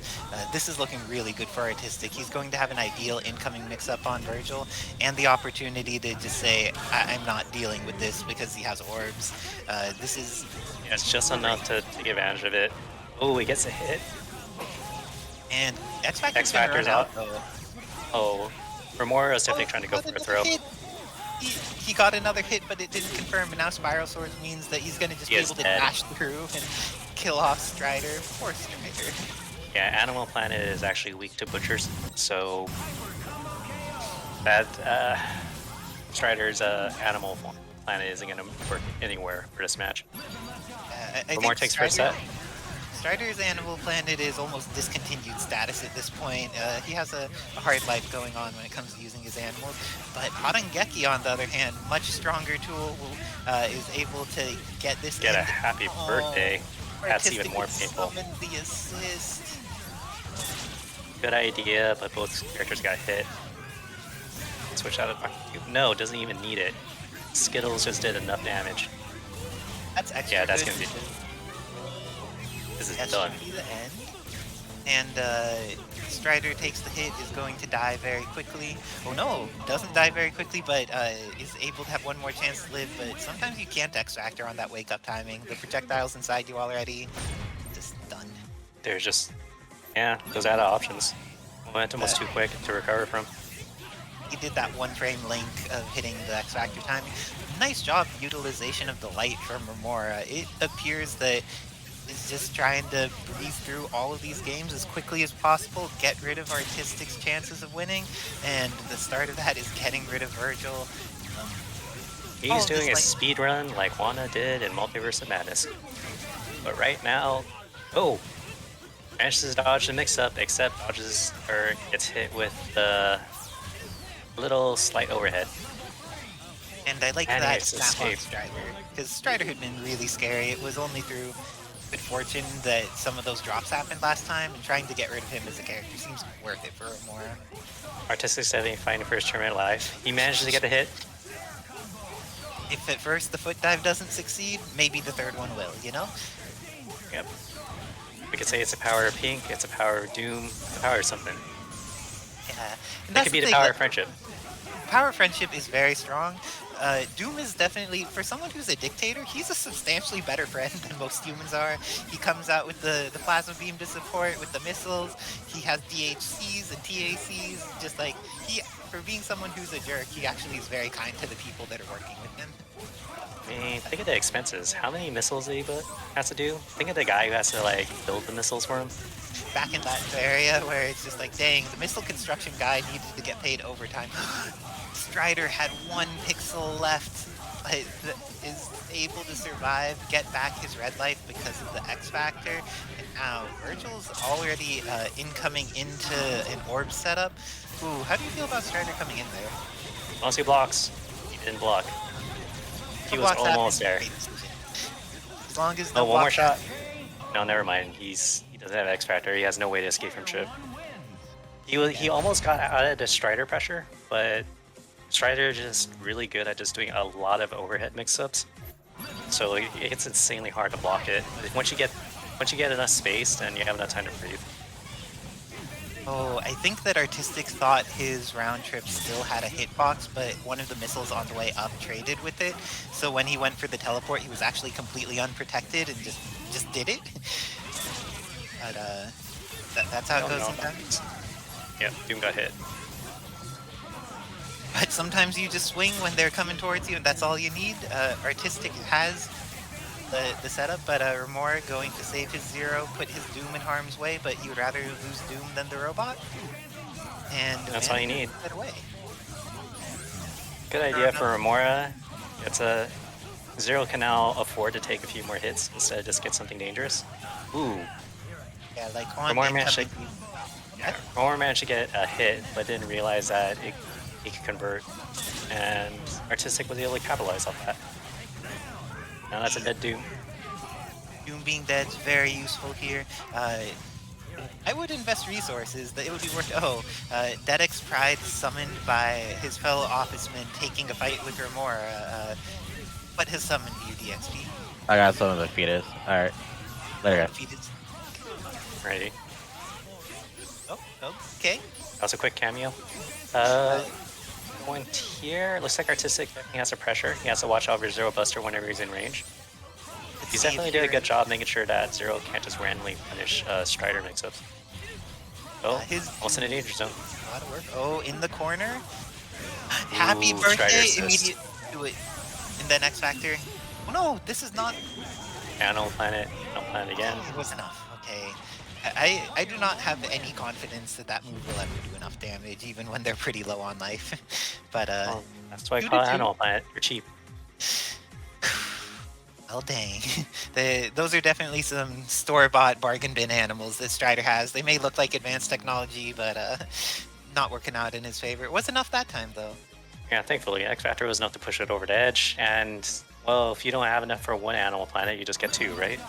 Yeah, just keep doing some more Planet of the Animals, and as long as it's a planet of animals instead of a planet of robots, things are working out well for you, because the thing that everything goes wrong with is when this robot gets to play, and went for the TAC Infinite that has the ground, or close to the ground starter. I feel like if you're going for TAC Infinite, just do one of the ones that you get to build a lot of meter and do a lot of damage before getting to the part that's droppable, right? Like, it still confirms with relatively equivalent ease to my understanding. So it's odd to see folks going for something harder that if they drop it, will net them less value. We'll have its die hard. Well, just a slightly segue. It looks like we managed to get all the codes put in for our tournament tonight. So great shout out and thank you for those who participated and helped out, just to make the players that are going to get top 3 a little bit better. Make their day a little bit sweeter, having that hot thing a little thicker. Ooh, and Romora just says, screw this, everyone's dead. I want this match done. All of the rainbows, all of the sphere flames. So just one more match and Romora moves on. Artiztikk still fighting for his tournament life again. And has that rematch button ready. Just because he's fighting for his life doesn't mean that he's hesitant or holding back. He's still willing to get involved, be active, make some decisions that'll influence these outcomes. Get Spiral Swords activated pretty early here, but Romora has been very effective in not getting locked down in those round trip loops. Has been able to get back into neutral, get to play again, start chipping Vergil, and now even with that, Zero's at a life lead. But can't really say that. Looks like Artiztikk managed just to cover it back up. Now, meter invested by both players. Should use the meter to kill Zero here, 100%. A very murky mix-up. Managed to get Slam Zero down with the Helmbreaker. Oh, that was really weird. Yeah, the killing Zero with Dimension Slash, like, Zero's death even makes the characters on incoming have weird things at times. So, what a funky robot. But Artiztikk here, able to just be patient, ends up activating Spiral Swords and meeting Doom in the air. Has the confirm off of super jump height. Romora, I guess, was not expecting him to just come up and meet with that attack. That was a good mix-up. A no mix-up. Or may not be making it. Oh no, he has a chance to play and the chance to play is exactly what he needed. Is going to be able to kill off Strider and Doom, and X Factor's gone, and Artiztikk needs to deal with an X Factor 3 Devil Trigger Spiral Swords Vergil mix-up. Yeah, this might be it. Oh, and yep, that was done. Good stuff for Romora, making sure to capitalize off that one moment of mistake. It was looking pretty clean, but it was X Factor 3. It hurts because even fully scaled, it's 30k fully scaled. Ooh. And you can loop that like, what, 4 or 5 times? So you're easily doing an extra 150k. Maybe you can do even more than that. That also builds up a lot of meter. So you loop that 5 times, you already have almost half a bar of meter. Nice. And Yuli got multiple opportunities to live, and so did Quack. Looks like they want to give us more Marvel instead of completing their combos. Thank you, Quack and Yullizhez. We appreciate more Marvel instead of just seeing the videos come to an end. Seeing how this is, looks like Zero is definitely a chip out. Ooh, try to go for a risky hard tag. Definitely gets punished for it, but luckily managed to escape without too much health lost. Yep. Ooh, that was scary. With another donation. Oh, and making it even up to 10. Nice stuff. Also, X Factor already being used for Quack is a big deal here. X Factor 3-0 against characters that can get chipped out is substantially scary. If he gets activated, Doom should die here. A lot of people don't realize it, that X Factor 3-0 is actually stupid strong. It's just that everyone's too used to Zero having just so much momentum. Yeah, a good X Factor 3-0 can rip apart your team faster than most things I've seen. Definitely. The main downside to X Factor 3-0 is that, like, he does need to play neutral, at least to some degree. He wins the neutral, but he needs to play it on, like, needing to have two-leg spiral swords to negate a lot of neutral. And also, when he falls in, he doesn't have a double jump. He only has his command dashes to try and get around stuff, so he's very vulnerable on incoming. Doesn't have like an incoming hyper like Vergil does to try and find some alternative opportunities. But Quack up a quick 1-0 here. He capitalized and managed to finish off Phoenix in their prior match. Right now, Quack managed to get first blood. Or first combo. Unable to finish the combo though, so Zero gets a second chance to live. Yullizhez is definitely going to have to figure out how to navigate around how Quack moves his characters. And he does. He managed to touch the combo, convert. Is he going to go for the kill? Yeah, I think Yullizhez is going to kill here. He hasn't been going for snaps in these situations, and if he has meter, I feel that his team is fine against Phoenix. It's mainly, and hitting Doom for the snap is just so much better anyways. Teleport. Oh, Very got caught. nice throw. Oh, it's X Factor. X Factor grab and throw down. Good timing, even just to evade the mix-up. Just enough to avoid the Dante mix-up, and just ended. Now, all of X Factor has been used already, and Yullizhez still has access to Vergil's level. Using the same mix-up. Tried to be cool. That would have been nice if the timing on grapples and vulnerability had been enough to get around all of the missiles. Tried to be sweet with it, but didn't quite get it to do it.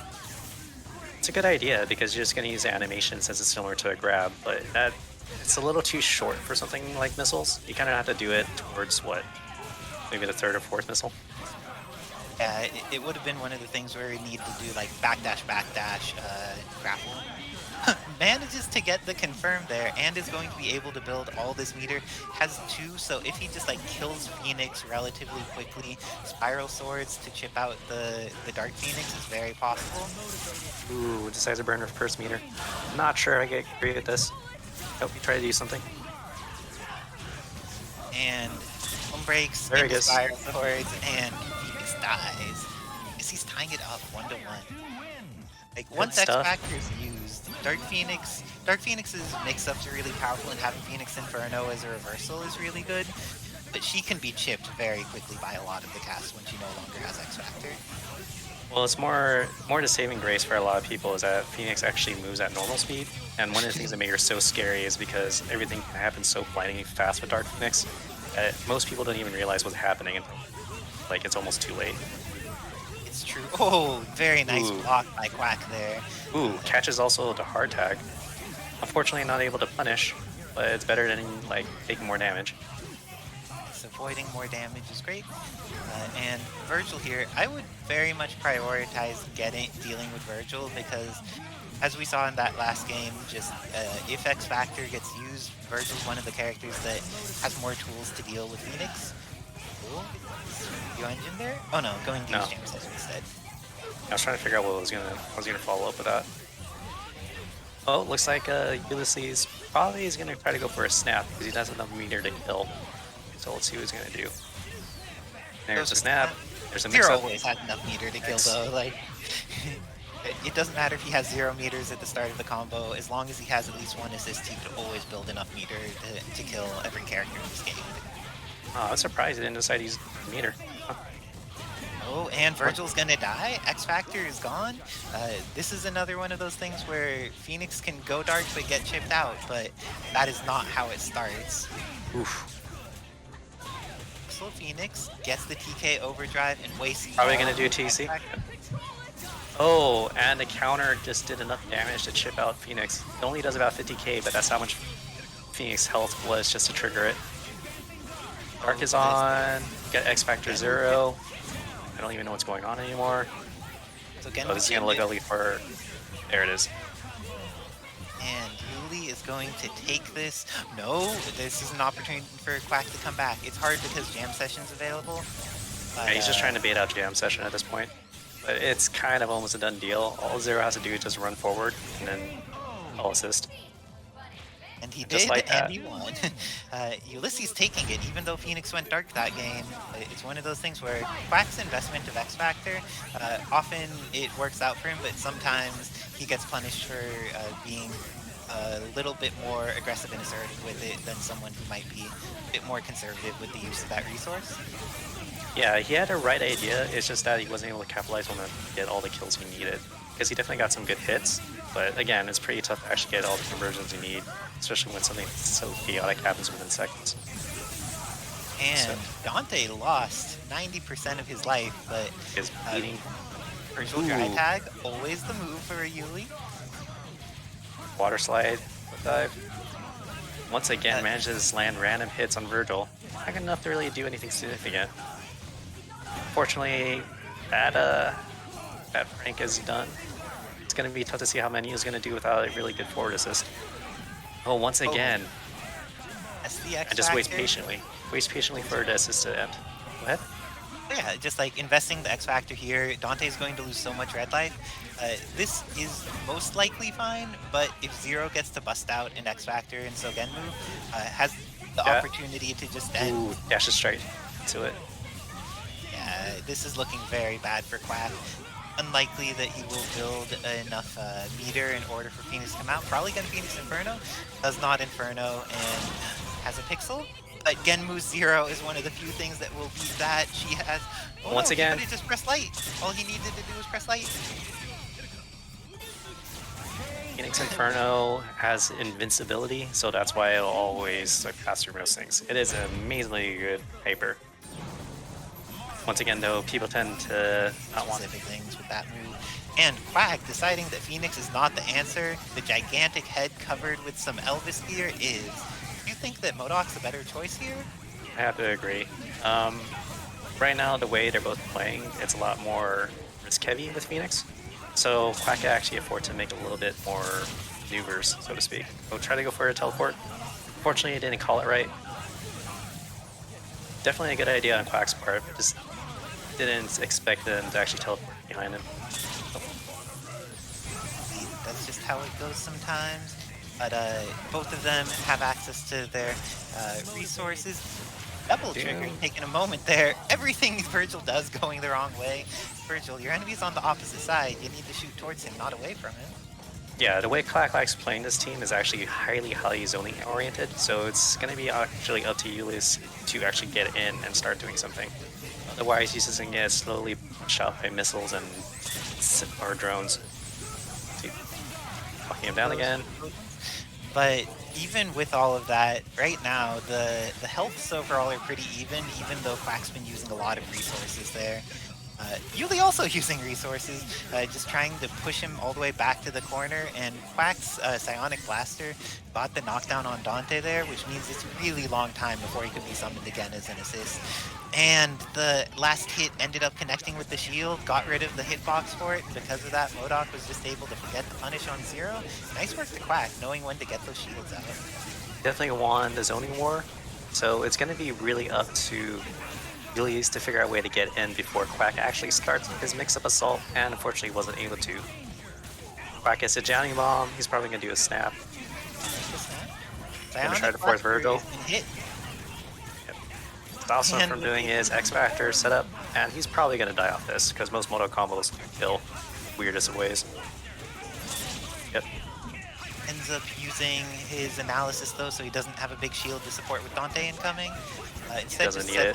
It's his free mix-up. Oh, the floating bomb still got him even with all of that, but now no more jamming available. Dante actually gets to play. Yuli in a bad situation though. It's Quackbot's full team. It's not going to be Quackbot's full team for very long though. No, he still gets one shot. Dr. Doom didn't die. Oh, never mind. This is enough to kill Sentinel. One, two. Oh no, he didn't Ooh. do this. Oh. Okay, Yuli, how are you going to get through this? There are 10 Marvel seconds left. You have very little life. It is hard. And he just gets punched. Or kicked. With the crouching M, with the armor, just to make sure that Stinger doesn't do anything unexpected. Calls out Yullizhez for his desperation attack.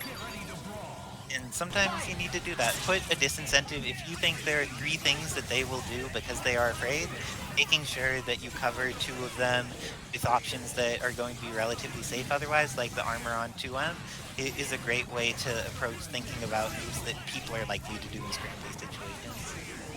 Once again, it's gone back to a zoning battle. Let's be really careful. Every little bit of chip counts against Zero in this type of matchup. Yullizhez is trying to find a window. Decides he's sick of it. Tries to go for Sogamu. Definitely allows him to come in. Oh, hits the cross up because he realized he didn't have it confirmed there because Buster was not properly available. Because of that, went for the mix-up of the heavy lightning instead. Was able to get the kill on MODOK. Has all these resources for the incoming. Doesn't even need them. Is going to be able to kill off Sentinel with ease. Let's see if Quack is going to get the opportunity to play Sentinel, and it's a chance to escape. Ooh, gets free damage. Ooh, and also got to hit, but wasn't able to fully convert. Pretty tough mix up. I'm very surprised. I think he did that before the Genmu Zero came out, because Sentinel lived there. And Sentinel lived yet again, but I don't think he's going to live anymore. The Fetus donating $100. Thank you so much. Fetus, thank you for supporting the community, helping out the Havengers, running brackets, running bets, doing amazing work. Thank you, Fetus. And Quack also doing some amazing work with the Sentinel. That's a lot of red life on it. Oh, jeez. Boy bounce used? Oh, and Yuli was wall ready. bounce, gets another free mix-up, and also converts into a combo. This won't kill. He's probably going to do a TC. No, just as a rare off reset. That works too. That's work. Now, Dante's going to need to deal with this, and I like Quack using the opportunity to get Doom in. See if it goes back to neutral for a long time. Sentinel's going to get his red life back there, and if you get the hit, you still get to kill them. So, nice work to Quack, tying it up 3-3 against Yullizhez. Yeah, I'm assuming Yullizhez got a little bit too aggressive because his last Sentinel's health so low, so he may have been a little bit too aggressive in trying to approach and just got hit with his hand. Alright, another... Do what's needed and get value here. Oh, so Genmu activated very early. Resources getting used, but Hyper Psionic Blaster, if X Factor is used here, we're already on the way. No need for X Factor. Has access to the jamming bomb and ready for Yuli's dry tag. Very nice work by Quackbot. Seeing how and he gets another one. He has 2 characters now being jamming bomb. This is going to be ugly. Zero here, he should be able to. May go for a snap instead, does go for a snap instead, this time into Dante, and Dante locked down in the corner against MODOK, has a very challenging life. Giant head is able to put out hitboxes in a lot of ways to just keep Dante from moving around. Oh, that's painful. Does hit Doom, and it hits MODOK. Get the missiles coming. but that's enough to buy time. Unfortunately, Quack was actually watching for it and catches Dante on the teleport. Uh-oh. Just enough? No, never mind. Not even enough chance to take a chance to block it. And the dry tag again into Vergil is going gonna to X? be enough for the...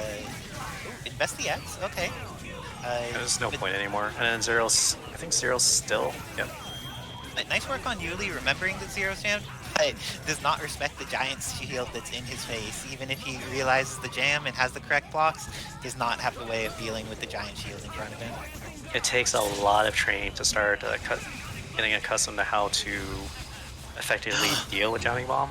Ooh, he managed to get the hit. This might be enough to get a kill. Oh, this isn't going to kill either of them because of the follow-up choice he did. And the snap, nice work. Snap. Like,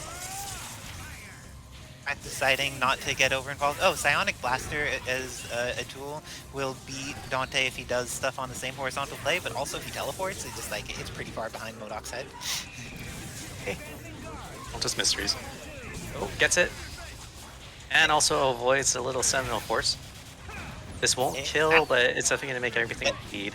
Yep. I love the snap, and now gets the incoming mix-up on MODOK. That is what Yuli needed. Yes, this might actually be it. Yeah, this is actually a close match again. Good idea for Yuli's navigating around taking advantage of all the red health that he managed to stack up against Quack and getting the payoff.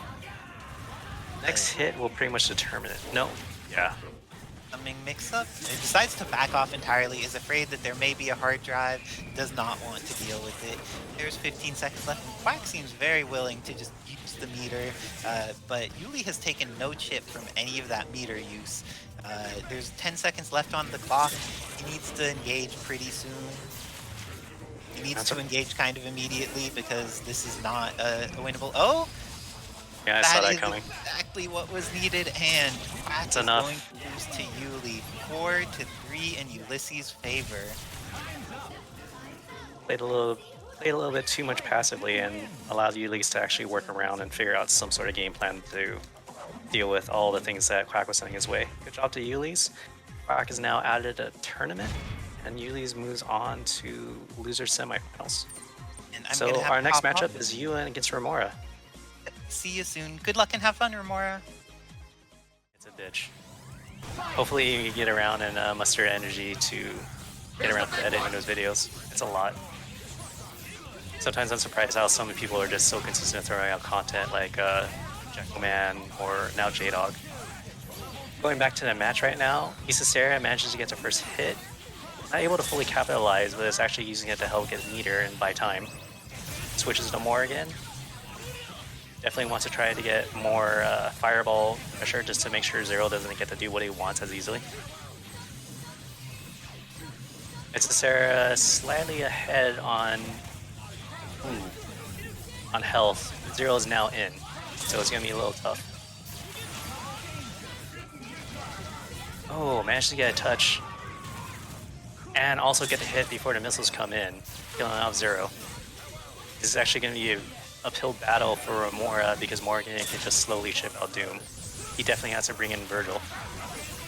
Oh, unfortunately, just not enough time. Vergil, I'm assuming Vergil's wasn't available due to the cooldown when new characters fall in. Oh. Romora is in. Isicera does very efficient blocking, doesn't try to push any buttons. Gets to hit. Unfortunately, wasn't able to do much. Throw missiles, go to lasers. Oh, crazy. Both of them missed each other. Isicera can definitely play very defensively. You just gotta wait out Vergil's X Factor, or just punish Romora when he gets a little too heavy. Unfortunately, tried to, but the speed of X Factor was just too much. X Factor is almost out, so now both players have a chance to do something. This is basically going to be a meter build battle. Or often just use up all the resources he can. Isicera definitely has advantage right now. And punishes the assist, but nothing can really happen off this yet. Yeah, this might be it. No. Isicera gets one more chance. As long as she doesn't get to touch a hit. Surprised that Isicera isn't trying to go for double trigger because, oh, there it is.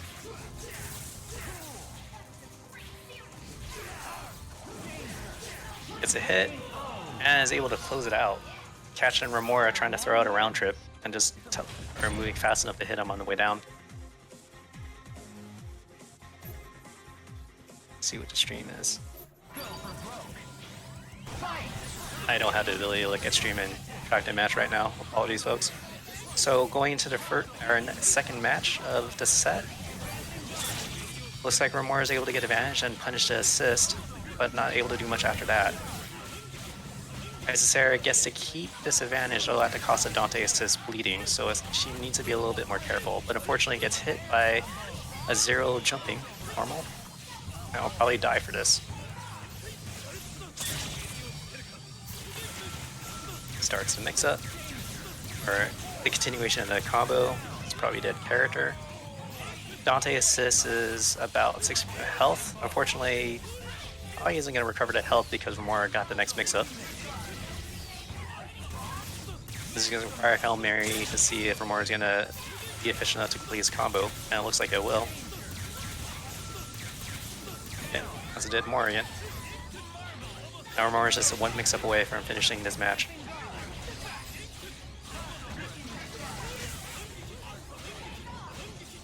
Isicera definitely has to watch out for everything that goes in because Romora is doing a really good job at covering herself with missiles. So even just having the chance of getting the comp or getting the hit won't actually finish it. Good follow-up. Missiles bought enough time for Zero to get his Buster charge in and also finish the match. Well, never mind. The drop happened unexpectedly. Isicera forced to bring up the meter. Or burn X Factor, that is. Catches Zero unexpectedly. This should get to kill meterless, but unfortunately she still has to deal with Dr. Doom and still kill. Successfully got the incoming mix-up, wasn't able to capitalize. Well, also getting straight hits, which is good, but there's only 36 Marvel seconds left, so Isicera definitely has to figure out ways to punish.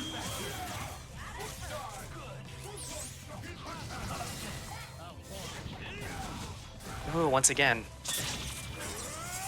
Goes to the double trigger, realizes this is going to be the only way this is going to work.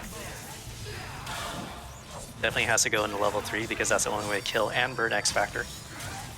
Once again, this is a chance for both players to actually get a hit in. Isicera probably has to do 2 mix-ups in order to win this match though. Oh, unfortunately both players try to go for Stinger, but Romora wins out and finishes the match even this up 1-1.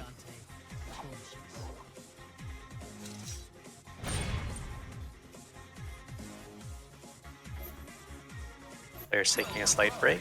We're going back into it.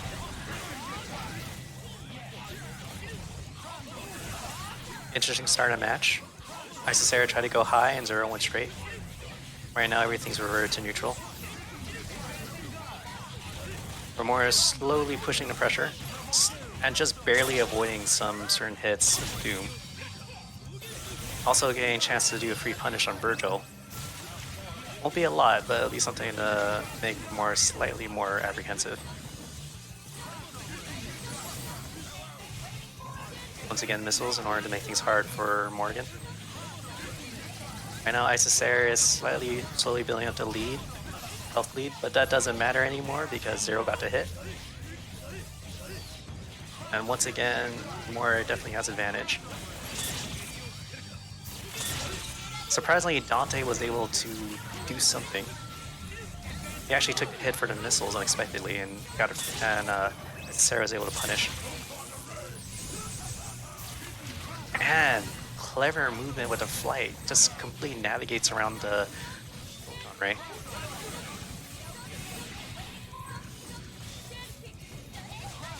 She gets a hit.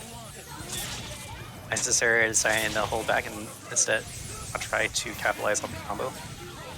With this though, Isicera has a commanding lead in health, but Morrigan is definitely taking more chip damage, so she has to be a little bit careful. Switches at the Magneto just in order to get more health back. Oh, unfortunately, wasn't expecting Dr. Doom to stop in the middle of the air and gets hit. Does a combo. Builds up a lot of meter.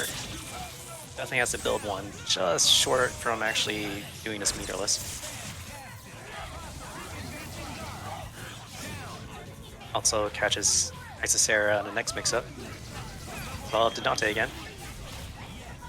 Oh, good idea, but unfortunately the missiles just stopped it. And got hit. Dante is definitely going to die off this. Romora takes a third set in the match, now it's 2-1.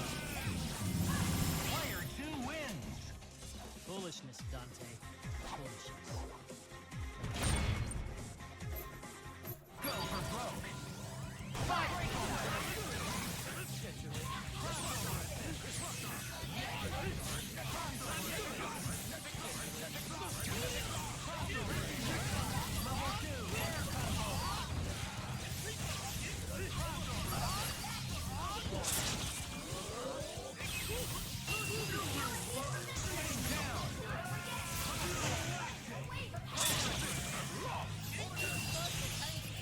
Apologies, I was trying to keep track of that chat. Going back into the match, looks like Isicera was forced to burn X Factor. She's gonna have to be very careful in order to get the mix-ups in. But now she's gonna have to deal this without any X Factor and any potential to actually make serious comebacks. Everything has to be really on her end, while also simultaneously avoiding Doom missiles. Oh, manages to keep tagging Doom though, so if she managed to find a good hit, she might decide to do a snap just to make Doom lose that health.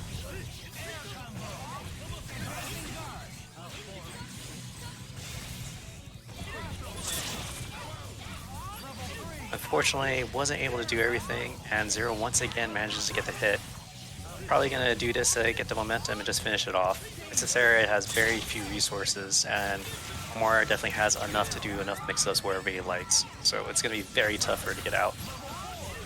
And just like that, this should be it. Romora is now at match point. Isicera is fighting for her tournament life.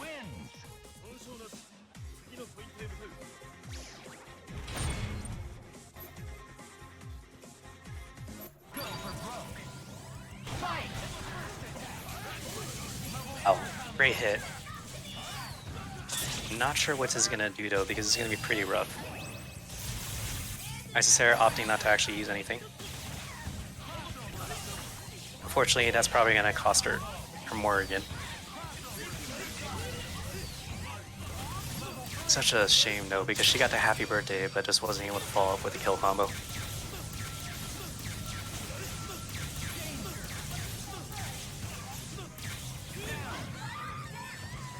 Once again, Romora opens with the next mix-up. He's able to get away. Never mind, Zero is able to just finally get enough time to try his buster shot to force the hard knock or soft knockdown. And once again, Magneto is dead.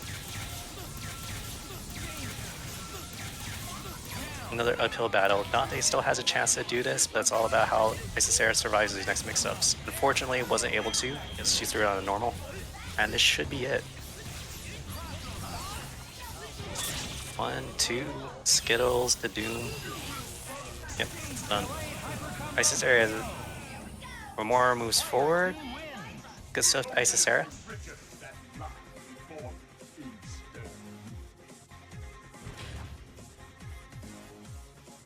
A lot of good opportunities there, but Romora was just too overwhelming with this pressure. Welcome back. Thank you. I didn't play properly there, but beat you down. Nice work from getting that's a curious maneuver. I wonder if it's because the strange DEADxPRIDE is a way to do something if Phoenix presses a button in situations that she shouldn't, or if he feels Bolts is going to be effective against the Doom as the primary assist for Magneto. But I think so, because bolts actually give you 2 shots, while most of the other assists is just 1 big burst. Unfortunately though, MonkeySenpai did get the first hit, but wasn't able to capitalize, and now Jibrill is responding in kind by just going for some pain. And gets the confirm off of it. Zero is going to die only if Jibrill invests resources or goes for a reset. I would for a kill. is, yeah, you kill when you hit 0. Oh no, Oh. Magnetic Blast was the savior there. It could have gone very wrong in a very short period of time, but everything is turning up Jibrill's favor. He gets the kill on 0, gets the hit on Doctor Strange, has all the meter he's going to need for Phoenix, and gets does a reset. on Strange. Everything is exactly what Jibrill needs, but MonkeySenpai getting that throw. Is he going An to X? invest? No, he's not gonna X. Saving it for the fight against Phoenix. I don't agree with that because you give Jibrill too many chances to do something. Just like that. I agree with you. Like, if you get the throw there, use X Factor to get momentum. You'll kill off Magneto. That means that Doom's fighting without a real assist and needs to eat an incoming mix-up. Yeah, it's gonna be unfortunate you have to deal with Phoenix and you don't have that, the safety X Factor. But it's better than giving Jibrill a chance to get a random throw off you. Yes. But MonkeySenpai activating that Sogenmu, Jibrill knowing the advanced guard timing for how Monkey was approaching that, able to get out with ease. Lots of magnetic blasts going on here. Pushing Monkey towards the corner very consistently just with his game of magnetic blast, using the plasma beam assist and poking here. Should be able to kill off by using 1 meter again. Besides No, this it tries time, to reset. is Forgot about MonkeySenpai- Dante assist, but MonkeySenpai doesn't look like he's gonna try to go 0. So it's gonna be a strong chance that Zero's probably gonna die within the next few hits. Very possible. Ended up Doctor dry Strange. tagging. Strange gets hit, and because of that, he's going to lose for that dry tag. We've been seeing a lot of dry tags this evening, and a very small percentage of them have played out as the dry tagger intends. Surprising part is that despite all this, MonkeySenpai usually ends up surviving. Unfortunately, he dies by the next mix-up, just like this.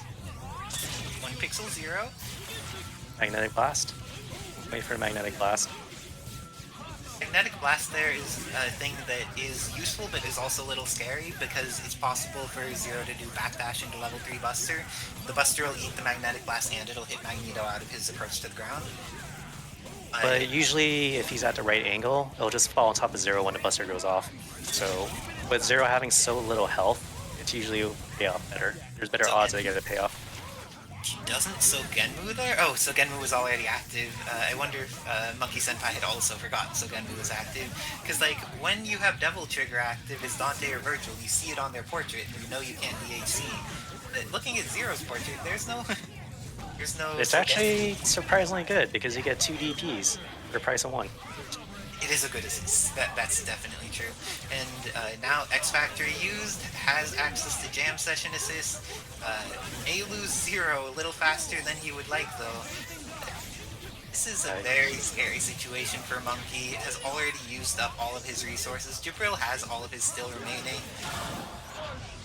There. Oh, never mind. No Gets hit by longer has all Dante. of his resources remaining. This is very, very possible for Monkey now. It just needs to make one I doubt really- it. Oh, okay. It's possible. It's not likely, but it's possible. Like, one good hit on Phoenix gets the incoming on Doom. No, Jibrill usually covered his approaches. This And is using the Rock's assist too, not even the Plasma Beam or hidden missiles. But it looks like Rocks to get the confirm is exactly the change that Monkey needed. But the real Never change mind. he needed was not dropping his combos and getting Happy Birthday. I would have invested the meter dash up Shockwave Sphere Flame to just kill off the Dante assist and do a decent amount of damage to Zero, but maybe that's greedy.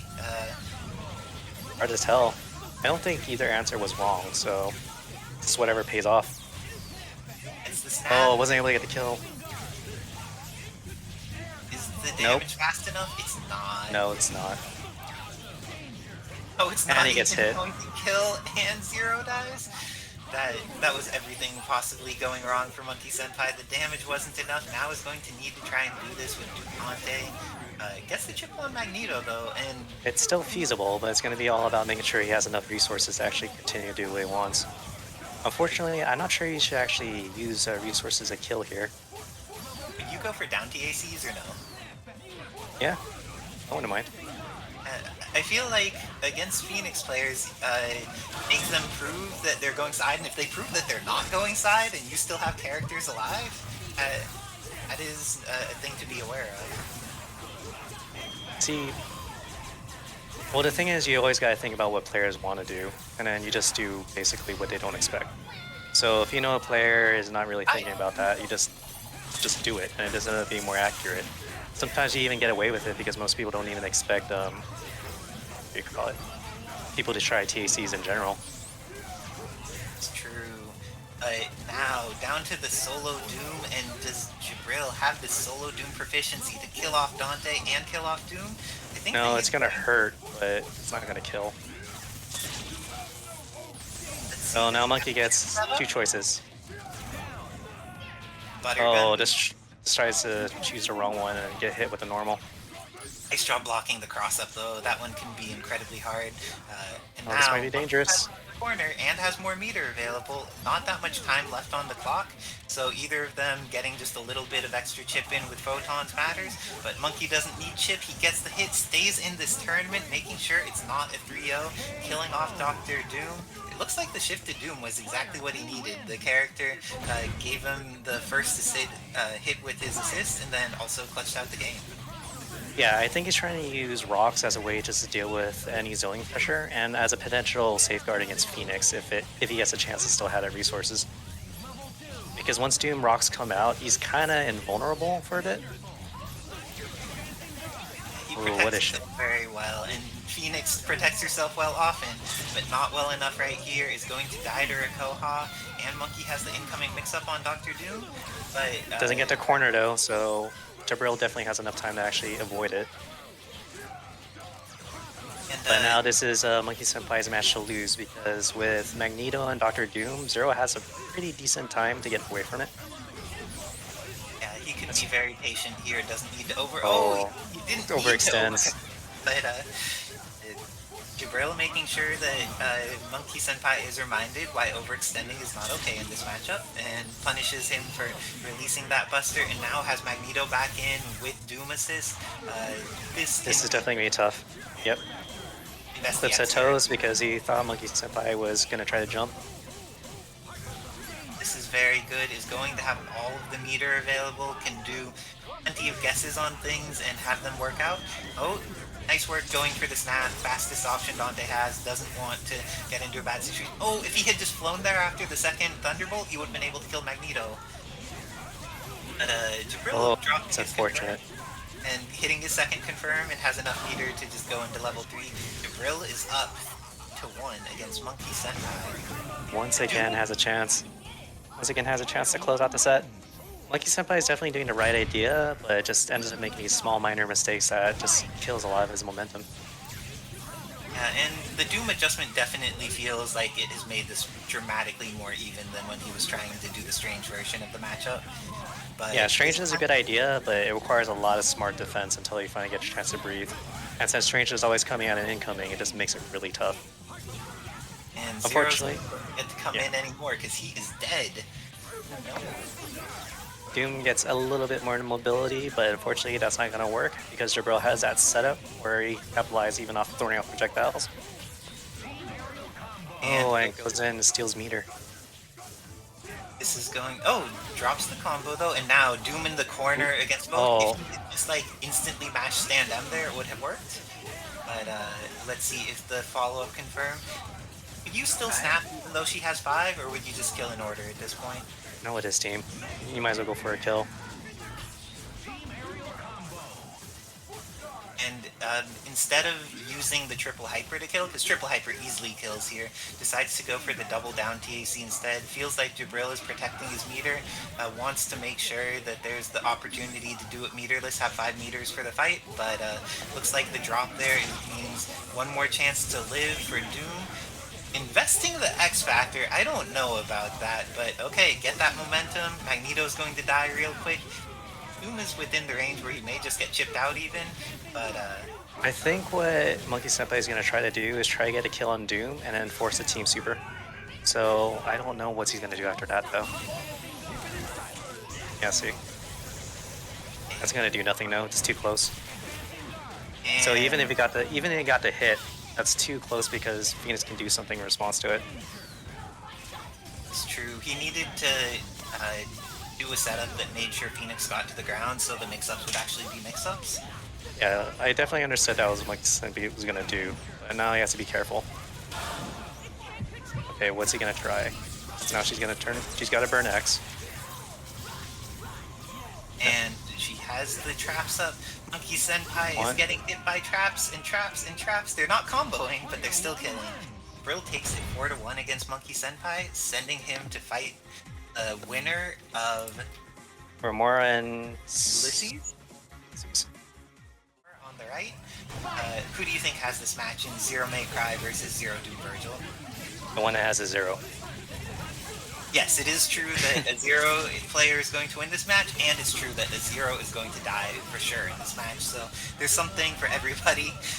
The people who like seeing the high-level Zero play get to see that, but the people who are just like, I hate Zero, I would like to see this character die more often, are also going to get to see that. Using this as a small slight segue, just a kind reminder to people that Kevin Ha is throwing a tournament, X Factory Happy Birthday, late July, the week before Evo.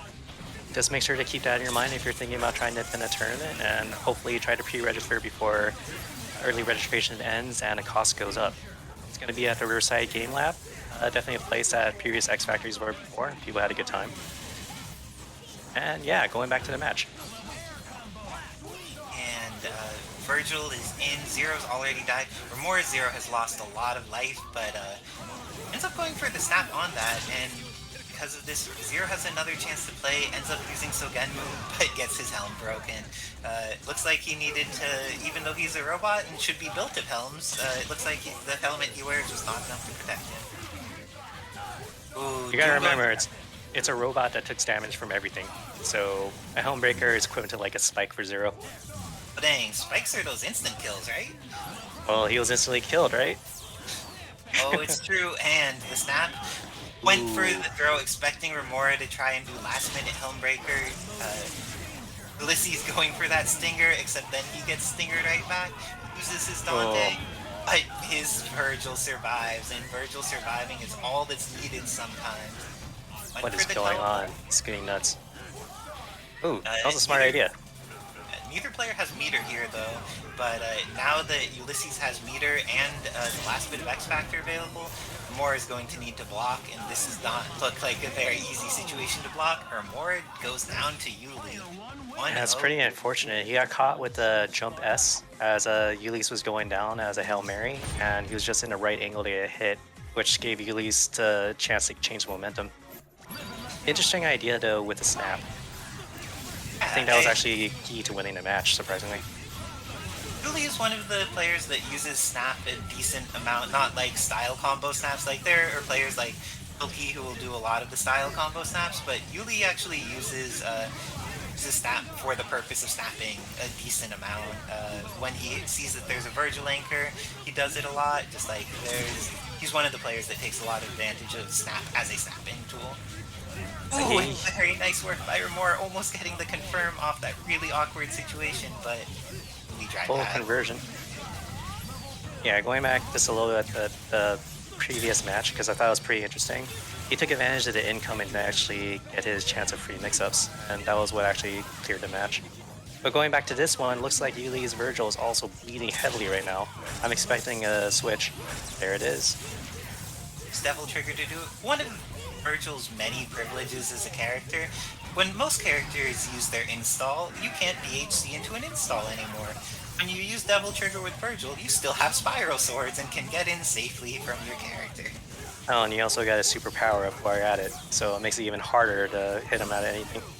Oh, cross-up photons? I have not seen the cross-up photons mix-up. That was something else by Romora. Looks like there was some confidence, and managed to get the kill on Vergil. Is going to be able to also kill Dante. Let's see if the Dark Zero does work here, because that character can really be terrifying, but Romora has the incoming mix-up on already, I bet. Gonna switch to Zero? Yes, he is. That's probably a safer bet than actually dealing with Doom. Ooh, tries to make it messy as well. And Yuli using the air dash to stay up for just long enough, gets the hit on Romora. Has plenty of opportunities, but doesn't quite turn them into death. Goes for Romora. Yeah, Romora gets away with a raw attack. Oh no, Rakoha. I'm not sure. Is Rakoha what was desired? I guess it was. But it was, but it kind of wastes his opportunity. Now Romora has no meter and still has to deal with Zero with enough X Factor to do damage. Incoming mix-ups available. Doom got hit, and Rakoha Drone. is very unlikely what Yuli wanted there. Rakoha not exactly known to be a neutral move that Zero uses, but I guess that in this chance, Romora is just very likely to take the win here. Oh, if he gives one more chance to Oh, Yuli, that's though, dangerous. He's gonna get hit. Yep. and Yullizhez was has- in a sweet spot. So now it's gonna be all to one free mix-up. This match And could he go has- to anyone's way. the amount of chip this could do is also just really high. Oh, doesn't need to chip because the mix-up just hits 0 dies, and Yuli goes up 2-0. Is Romora going to get 3-0'd, or is he going to run it back and make the Pasadena rules go into effect? He got the option select. He's not playing. He's playing as a slight handicap right now. Yes, his hand has been capped by a knife, is what it got capped by. Played with his broken finger and was rewarded with 4th, and that is a painful situation to be in. Looks like Yullizhez activating Sogenmu first this time, or more immediately following up with Sogenmu of his own. Yuli controlling the ground for longer, but Romora actually getting the chip, shooting at the correct angles to get that little bit of hits from a couple green busters, and gets the confirm off of it. Zero's going to die. What do you think about how this is being approached? Should he go for a snap against Yuli's Vergil after if he gets a hit on Dante? Oh no, he doesn't even get the kill on Zero. The answer to that is no. The dry tag happened and Romora punished it, but then he didn't keep mashing buttons. Is this a sign that Romora needs to hit more buttons? Is his problem that he's not hitting enough buttons and that was it all along? We were so mistaken. Wow, he managed to catch Yullizhez trying to do any Hail Mary hits. Use Vergil assist to cover himself and he got rewarded. This should be a kill provided he doesn't accidentally drop it. Yep. Nice work to Romora. He's still in this game. Has the mix up on Dante, but doesn't have the combo. Oh, but Yuli used a stand M. I'm not sure if he went for like a reverb shock after it, or if he was trying to chain buttons, hoping that on hit he would be able to go into stand H or something. But standing M on its own, whiffing, not a great situation for Dante to be. We're definitely in a much better situation compared to before. Yullizhez has shown that in the first match, he was able to completely take it back with X Factor 3-0. So it's just a question if he can navigate around Romora's stuff right now. And it looks like yes. Never mind, gets a reset. That buys him value. That buys Romora valuable time to actually just still live.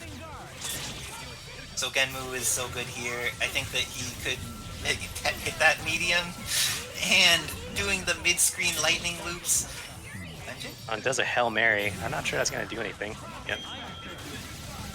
It's a throw, but he can no longer chip Vergil, which is a huge deal, and now he's going to give Doom the opportunity to play. No meter on either side, but the amount of potential chip that Romora can get if he gets even just 1 meter for Vergil is a huge deal. The air M, but did not get the confirm off of it.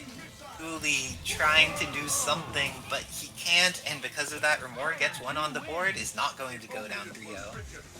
Yes, he escapes the 3-0 cleanout, but now he still has to fight back and earn 3 games against Yullizhez, and Yullizhez only has to do 2.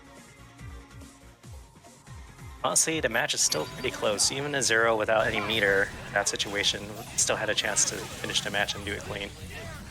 And Yullizhez showing what he can do because he definitely wants to clean this match out and take that win. Claiming first blood and getting momentum. Yeah, the momentum is so important in here, especially because unlike with other characters, when Zero kills you, look at this, he's meter positive. He doesn't, it's not like, oh, I used these resources and now I have less things to fight the next character. It's like, I use these resources and I have even more than I started with to kill the next character. Oh, that's one of the things that makes me sad about Zero. Oh, very nice mix-up by Yuli. Confirm wasn't quite there, but the mix-up itself was exactly what he needed. Hail Mary. Is the Buster going to hit? It's kind of amazing that he still manages to survive despite getting all these random hits. Oh, I'm not sure about that. Buster? Should do swords. Yeah, that's barely gonna be enough time. And he actually get to hit because of the extra speed from the X Factor.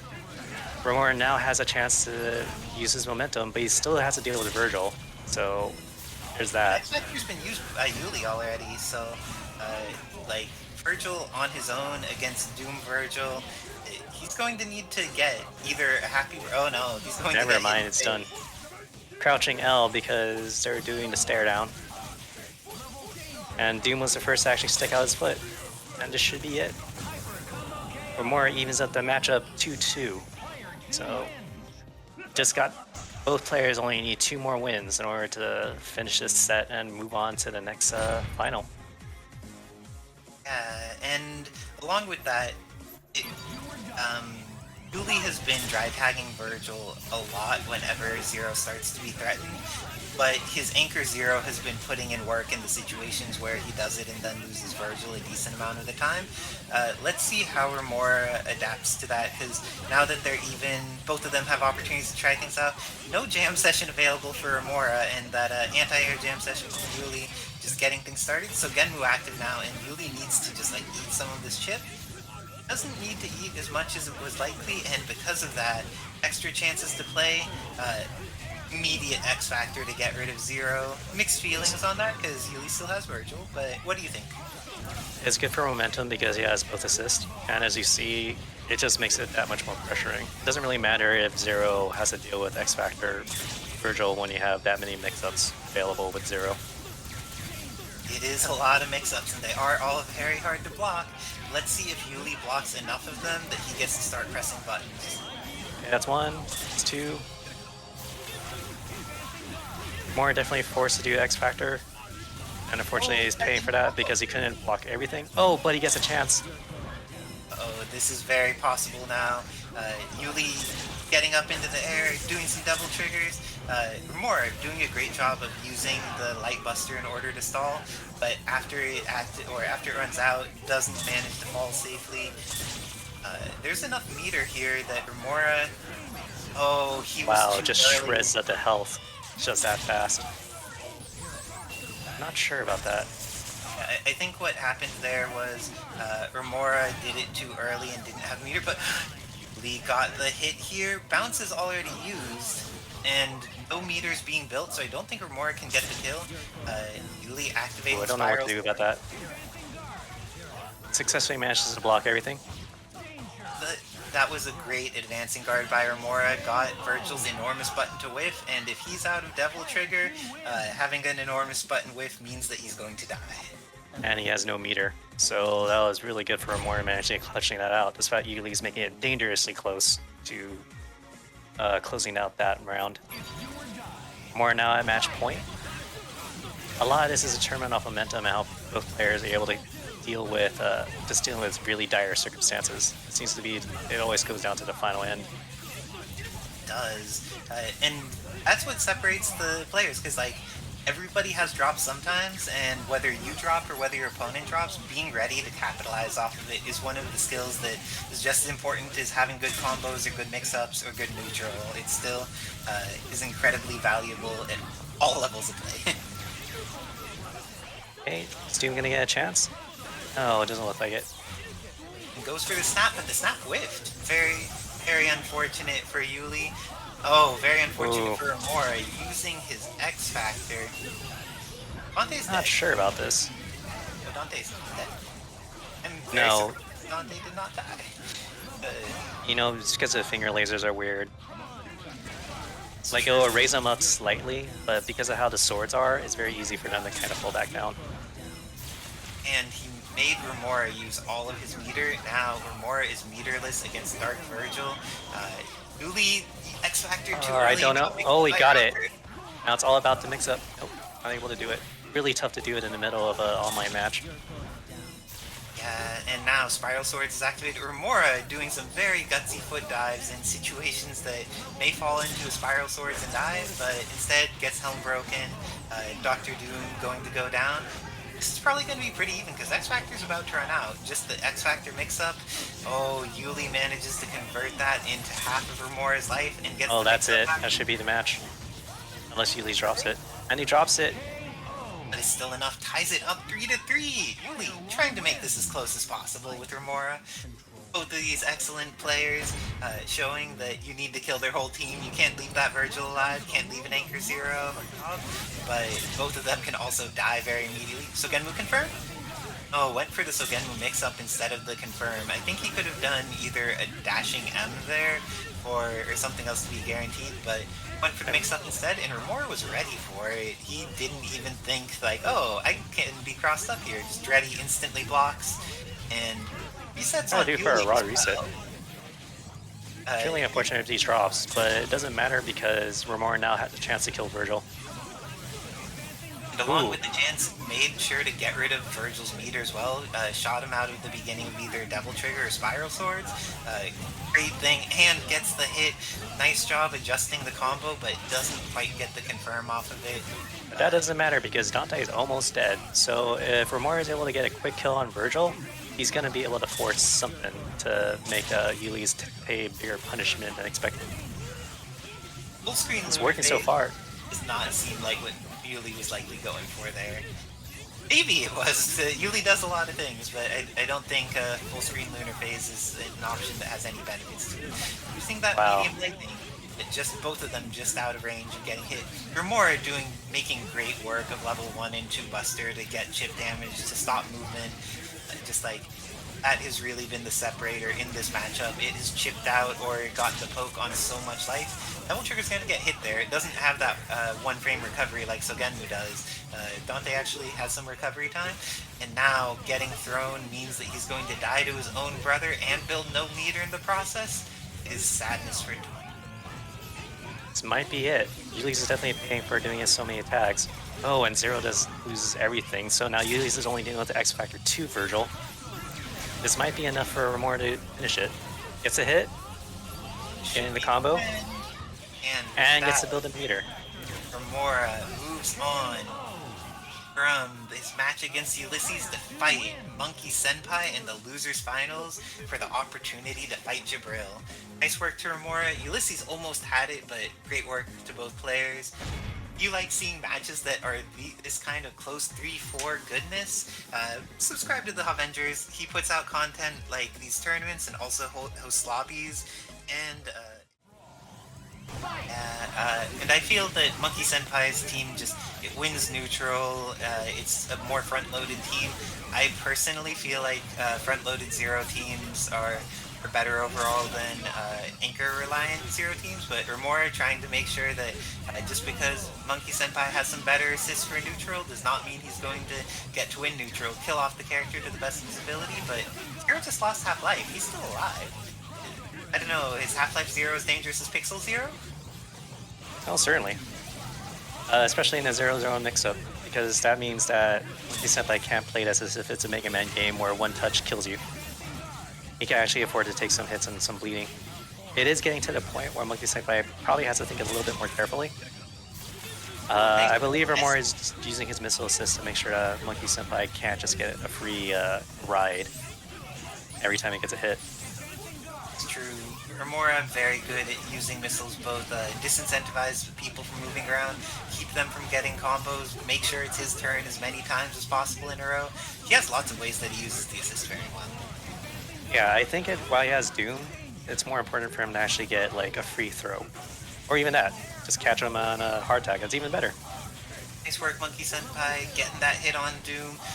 Both of them, their Dooms have been putting in some work. Let's see if getting rid of him entirely is an option here. Gets that pixel remaining, and now Photons into Sogenmu is going to be... Photons? Not sure about that. And but it does kill Doom. I guess Romora summoned missiles assist as soon as he got in with Zero? Yep. And he's going to pay for that. Acting a little bit too aggressively, and MonkeySenpai was able to actually sit in the right time and time it out. It's definitely going to be very hard. It doesn't even matter if Vergil has that. Never mind, he gets stabbed with a stinger. Probably caught MonkeySenpai just in the beginning of his normal animation. And with that, Doom is going to die as well. Let's see if Anchor Dante is going to be able to do this against the last third of Anchor Vergil's X Factor. Doesn't get to play. Nope. And it looks like Romora taking this first game, going up 1-0 against MonkeySenpai. Yeah, it looks like MonkeySenpai definitely has to play more defensively when Vergil is on anchor and has X Factor. He managed to force Romora to burst X Factor, but MonkeySenpai wasn't playing defensive enough to just time it out and wait it out.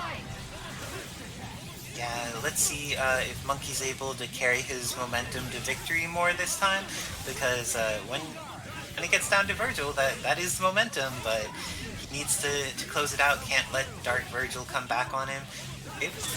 Oh my gosh, Romora's Doom is bleeding so hard right now. I don't even know where it happened. He definitely, man, MonkeySenpai definitely got a lot of hits down, and it looks like Romora is forced to use Vergil assist a little bit more. Not having access to as easy missiles, especially when there's the chance of doing just like Buster release Sogenmu on the Doom. Oh no, he's not going to be able to follow up there.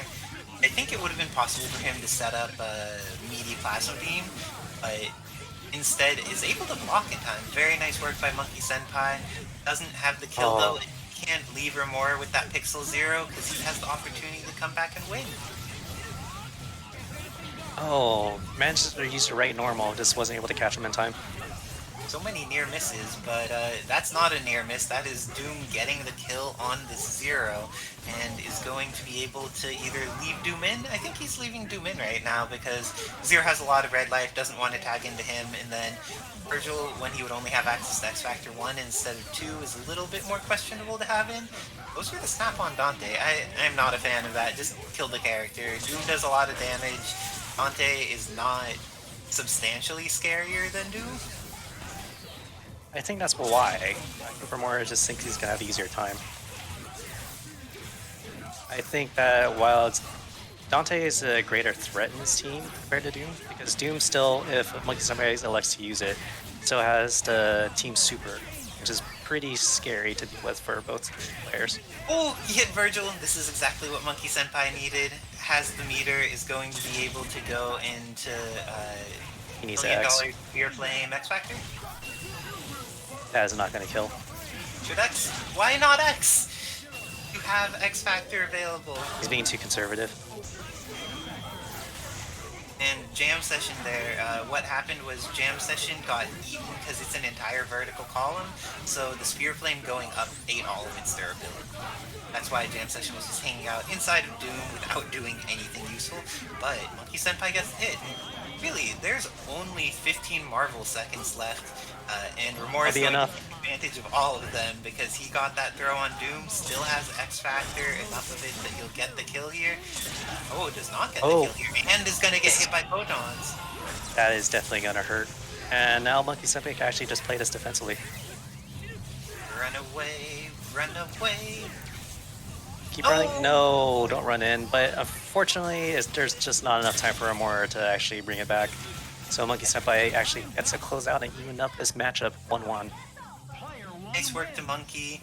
In that situation, instead of DHCing into Devil Trigger, after the kill he could have DHC'd into $1 million and it would have just taken forever to animate, ensuring that Romora was not going to be able to have the possible kill even with an earlier hit.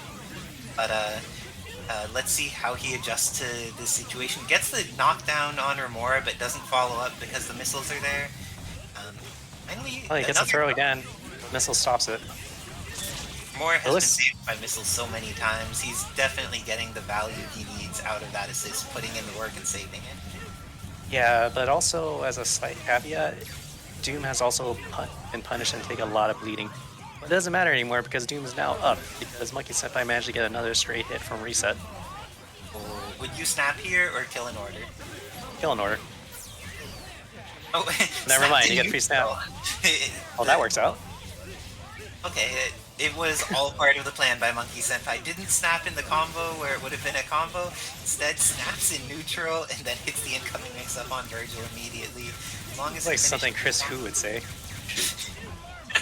It's a combo, but not a combo, but what is a combo? Oh wow, that paid off. Confirm here? Uses X to confirm, is going to be able to kill Doom and build so much meter for Vergil. This is a great situation. Devil Trigger? Just save the meter? Okay. Assuming that the Doom incoming mix-up is going to be enough. is not X Factor gets used by MonkeySenpai. This is going to be the end of Doom. X Factor is no longer available for Romora's Vergil, and he needs to deal with 3 bars worth of chip from X Factor 2-0. Yeah, he doesn't have to be as calculating as he needs to. He can just chip him out at this point. Yeah, this is one of those situations you want to just make sure that you're as Like he could minimal do Team Super and he'd win at this point. Unless Spiral Swords got started up in time, then he would get Happy Birthday to die. But That is true. I'm probably speaking. But now MonkeySenpai is actually leading the set 2-1.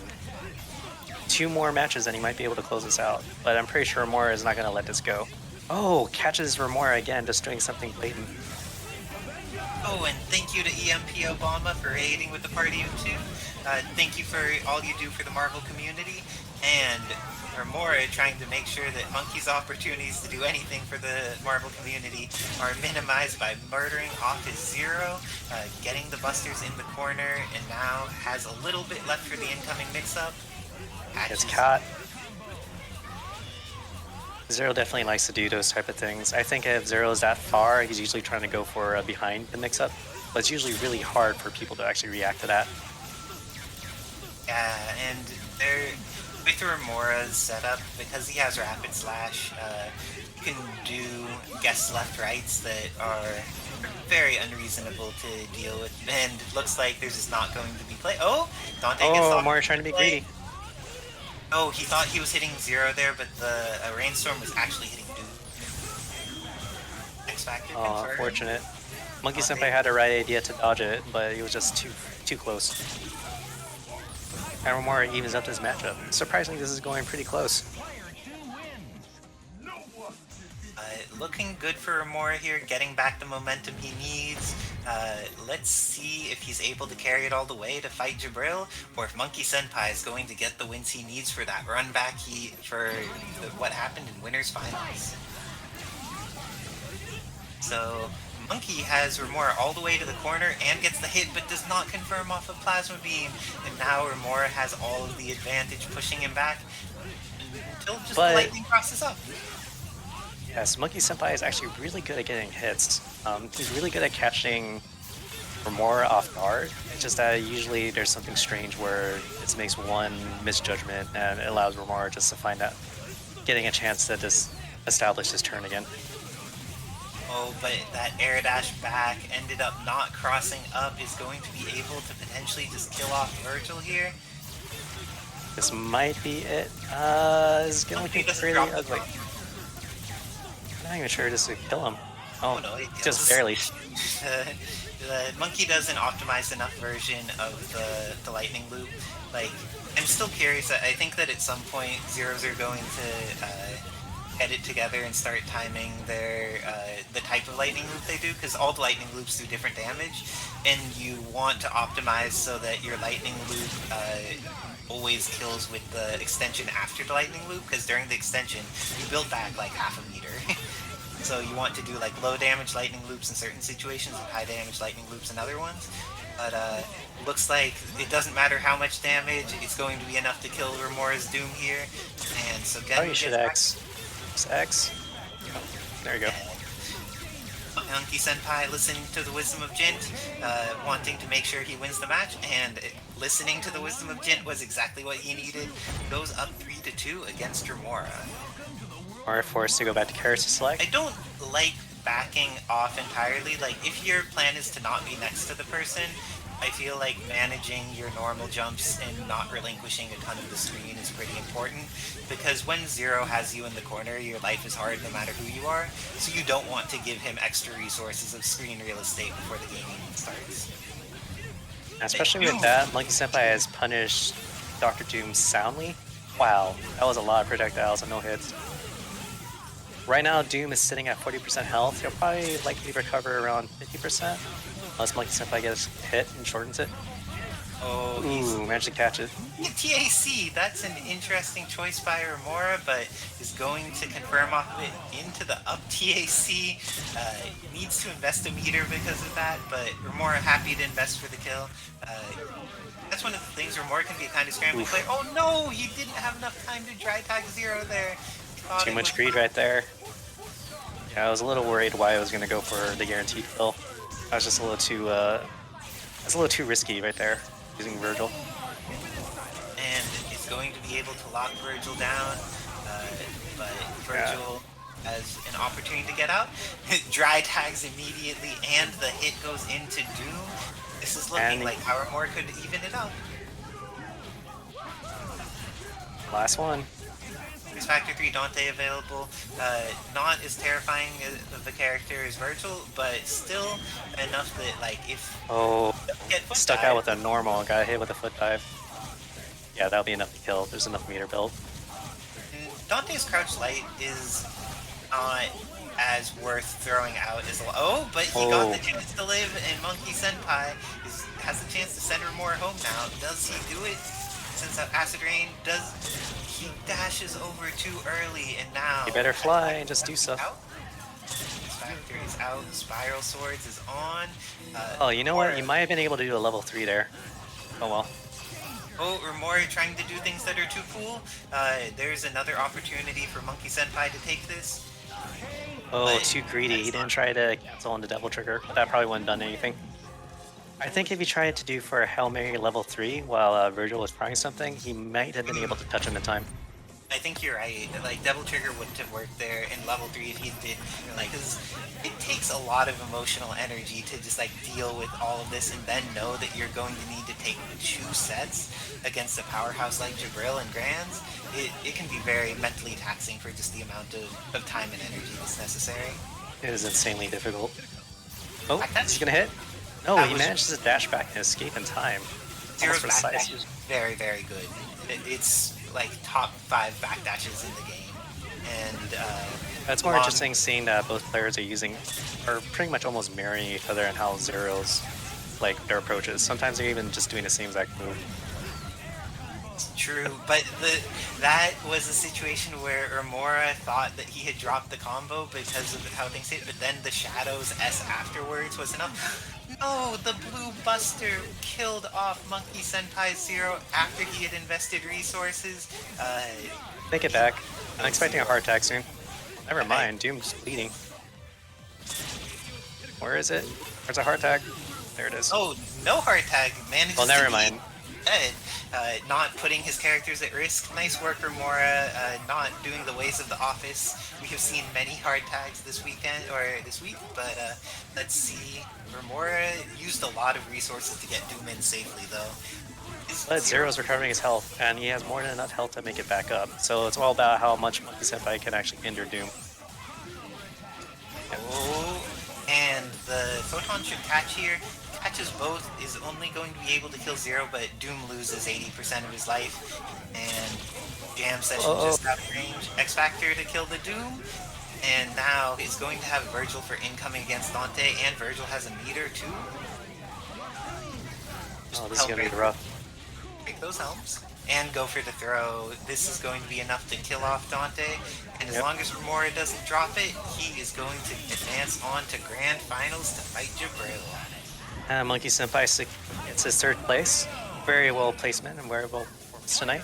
But right now, Romora gets to continue on and see if his chops can take out Jibrill. Yeah, that's a hard thing, but who do you think Jibrill is going to play as his team for this? Because sometimes he plays his main team against Romora, sometimes... Jibrill wants to bring out his powers from last year. It is Romora's to fight back, and it is Jibril's to lose, but who knows? Oh, and that is the start, killing off Zero, and one of the things... Oh no, he went for the TAC. I think that he realized he was very high in the air. Didn't want to go for the normal combo to lower. Very nice confirm by Romora for a moment, but then he drops it. And then he drops it again because he gets a straight hit. Oh, that's not enough to do anything. Romora champion of getting more hits over and over and over again, but it is frankly surprising. It is very surprising considering Romora is able to get these straight hits. Oh, very nice throw by Jibrill. And immediate X Factor. He believes that like his Doom can beat Remora's Doom. Vergil is the main chance of losing this match, and brings in Phoenix. And Phoenix against Doom is obnoxious for Doom to deal with. There's Fines available. Instead of going for Fines, went for the Tiger Knee shot and did not have it quite work out. Going to have Phoenix blow up. And still an X Factor, so it doesn't even matter. Ooh, and blocks correctly. Right now, Phoenix doesn't have any more X Factor to keep her alive, so that's pretty intriguing. But Romora is going to run out of his own X Factor, and Doom without X Factor is not really going to be able to chip her out, so he's going to need to actually land a hit on her. If he gets the incoming mix-up, good, but she at least can guess with Phoenix Inferno, and Jibrill's Doom is not dead yet. Let's see if Jibrill's Doom is able to make this, or if Romora makes all the way with his comeback with Doom against the Doom Dark Phoenix. Actually a heartbreaker because Romora's getting a lot of straight hits, but he's just in such weird positions to not be able to convert that none of the hits pay off. He got like 4 straight hits so far. See? Just like that. And Phoenix got summoned. If he had just immediately mashed into the Photon Super, would have been fine there. Oh, no! Oh, wrong one. He went for Team Super and then realized that Photon Ray was the one I'm going to shoot out. Yeah, he needed to mash missiles the rest of the way and not go for photons, but Jibrill going up 1-0 against Romora in the grand finals first set, gets the hit on Zero. Both of them just like making sure to respect missiles, because if you just stop respecting it, you lose the game in a situation you should have won. Respect the move, know how to get around it. Doom eating some hits from missiles himself, but Zero is the important one to hit, is going to potentially die. He's been going for these TACs here. I guess the just like not wanting to invest meter because Phoenix is around, but it's very traditional in that sense. Save all the meter for Phoenix. Don't even try to risk anything. And right now, Jibrill is at the point where he can afford to spend meter if he feels like it. Oh, especially if there's a hit on Vergil. Immediate snap is the X Factor mix-up. Oh my god, this works. I would not have blocked that. That was... Yeah, that's a little too unexpected for me. Romora showing that just because you have 4.9 meters with Phoenix does not mean you have 5 meters with her, and is going to be able to kill off Jibrill's entire team in just like 15 Marvel seconds or so. Yeah, that was quick. That was really good of Romora, just taking back momentum unexpectedly and just capitalizing. That pretty much caught Jibrill like totally off guard. And Very smart use. Romora showing, hey, maybe you should bust out your main team against me, because I can entirely take games if you give me the opportunity. Romora also prevented it from being a 3-0, so that definitely gives him a little bit of breathing room and a little bit more time to adapt to the match. And because all that red life on Doom here, it is unlikely that Jibrill is going to be able to build the meter that he needs unless he gets a clean hit against Zero. That is very hard with Doom. Once again, Romora getting weird straight hits, but just unable to be in position to convert it properly. Oh, just straight up random buster shots. Busters are very good even before they hit level 3. Phoenix dry-tagging hit and getting hit immediately, but gets hit a second time. And unfortunately, those weren't the Doom missiles that Jibrill was waiting on. That's really unfortunate. Oh, this one's just a wash for Jibrill. I'd be more surprised if he managed to get 2 kills. So, Romora got enough hits within the last 2 games that if he just did his standard 0 damage off of all of them, he would have won the set by now. Yeah, considering how fast Romora finished these matches, it's equivalent to 1 or 2 0 Zoot Soup combos. But right now, Jibrill's saying, screw that, I'm going to start slapping, and I'm probably going to TAC because I want to save meter. So Romora now has to guess if it's going to be reset. Ooh, nice throw for it instead. I think that this way he's going to still need to spend 1 meter because the amount of damage he gets goes for the down, and Jibrill is now up to over 4 meters and hasn't really lost any life. Needs to fight Doom Vergil, but this is looking great for Jibrill. Yeah, I don't think Jibrill's going to get caught off guard by sudden Vergil crossover assist. Or maybe not. But Photons can pass. immediately, but didn't get the desired follow-up. Missiles are coming out, but now Magneto has just additional time to waste down this X Factor. Dark Phoenix has already achieved. Like, Doom, all he needs to do is waste X Factor time. That is his Right entire- now, he has to focus on making sure there's some way for him to build meter. Because he's gonna... Oh, never mind. I thought he was gonna get the hit. Once again, tries to go for a desperation, but Phoenix has faster normals. I would have X-Factored and Find there, because... Oh, there we go. Made sure to just do it at a later point. Is going to have more X-Factor time to fight Yeah. Doom. Jibrill just wants more time, so that's why he always tries to do as late as possible.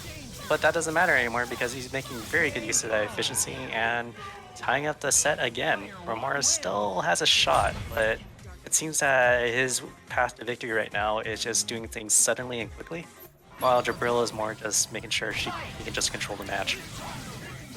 And Super Jump H with Magneto is pretty hilarious. Oh, Shockwave! Investing the meter because he wants to prevent Doom from losing too much of that red light. Zero was putting the hurt on him and didn't want to do anything where there was risk of Magneto getting hit. But now Magneto is getting hit because he used that Shockwave up earlier, is going to be at risk of dry-tagging to Doom and losing half of his life. I have mixed feelings on that. What do you think about choosing to dry-tag into Doom there? Necessary, unfortunately. Magneto was too susceptible to getting killed, and it was a better shot than letting Doom have to eat a free mix-up. Unfortunately, it didn't pay off, but I think that was actually a good idea in essence. And Oh, got it doesn't the- matter. Oh, when Zero fails his incoming on you and you get to just press a button, it's the best of all worlds for Jibrill.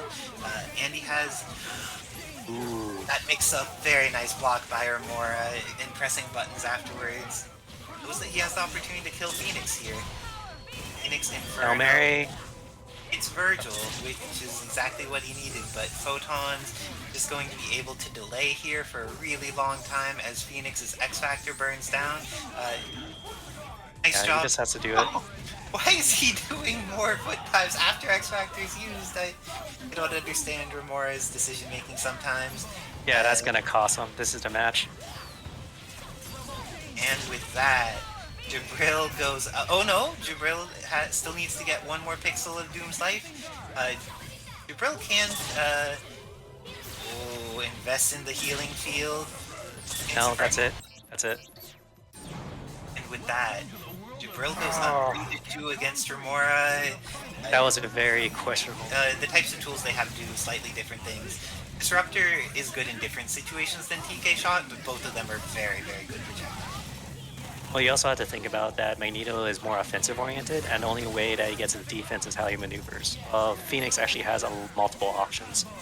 She has things that actually have defensive setups, and she also has really strong durability fireballs.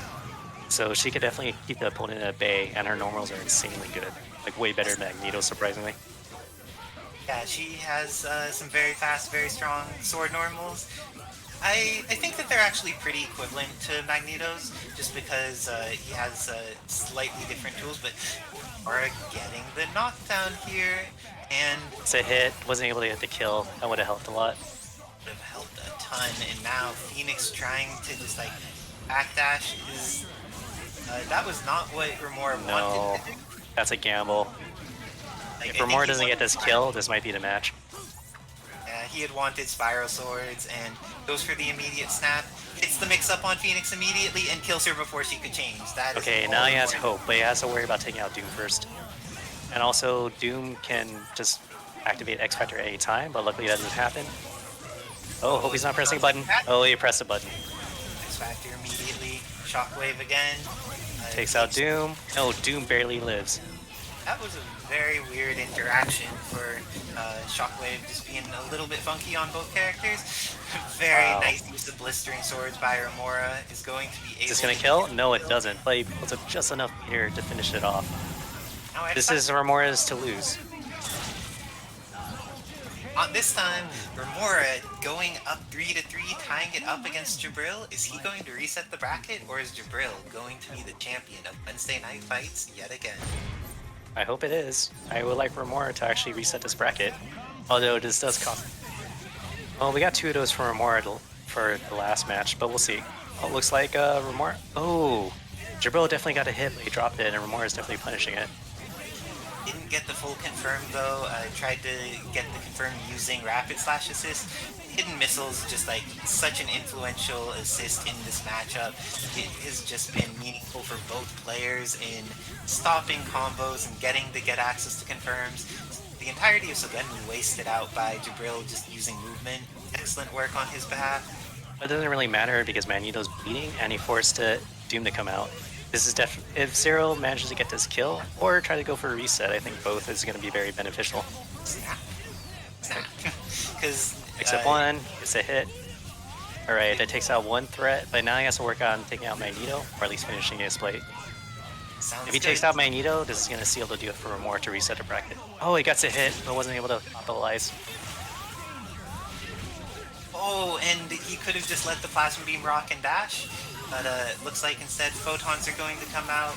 Jibrill in a very bad situation, but still totally possible for winning. It just needs to get... Oh no! Oh, Magneto grab dies. Magneto. Assist killed an assist. This is really bad. But Zero's Now, yeah, Jibrill has a chance. I would X Factor there just to maintain momentum. and it looks like Romora is going to need to eat a Doom incoming mix-up, and his tournament life depends on it. Will he reset, or is he going to eat this mix-up? Oh, that wasn't the right mix-up to do. Romora knows a punish for it and kills off Jibrill, resetting the bracket 4-3. Now it's back to 0-0 both sides, but now both players are in loser's bracket. Romora definitely clawing his way back up. He gets slight momentum advantage here, but Jibrill definitely... It looks like Romora picked Beam after he won, and so it's not reset. Oh, looks like it's still the final match. Okay, there is an extra chance here, and Jibrill is immediately taking advantage of it. That's unfortunate. The last match didn't count. The irony. Yeah, this is just not Romora's day. The machine tries to steal his finger, and then Oh, what a as heartbreaker. steals so much of his opportunities, and now he's going to need to fight Jibrill another time, and immediately losing Zero, losing most of Doom. Peter Yeah, is that was just all the momentum. That was all the momentum gone. Now this is just easy pickings for Jibrill at the moment. Because Romora, it's definitely obvious Romora's play. I think he has all the steam out of him. X. Factor, and gets the throw. Okay, this is how it can start. Immediately goes for the snap and gets the throw on Phoenix, because Jibrill was hitting a button there. You can't throw someone when they come in unless it... Right? That There's works nothing. here. There's nothing you can do. No meter is available, and is not hitting anything out of these teleports. The fact that he hasn't... He been can able to build up he a can spiral dash forward, and hit Phoenix, but he lost his chance already. and with that, the end Oh, of that's it. Romora. Sorry, Romora, this has not been your day. I hope that the rest of your days get better, but that did not work out. That was Looks like unfortunate. Jibrill Jibrill takes this set. playing well, because sometimes you end up in a bad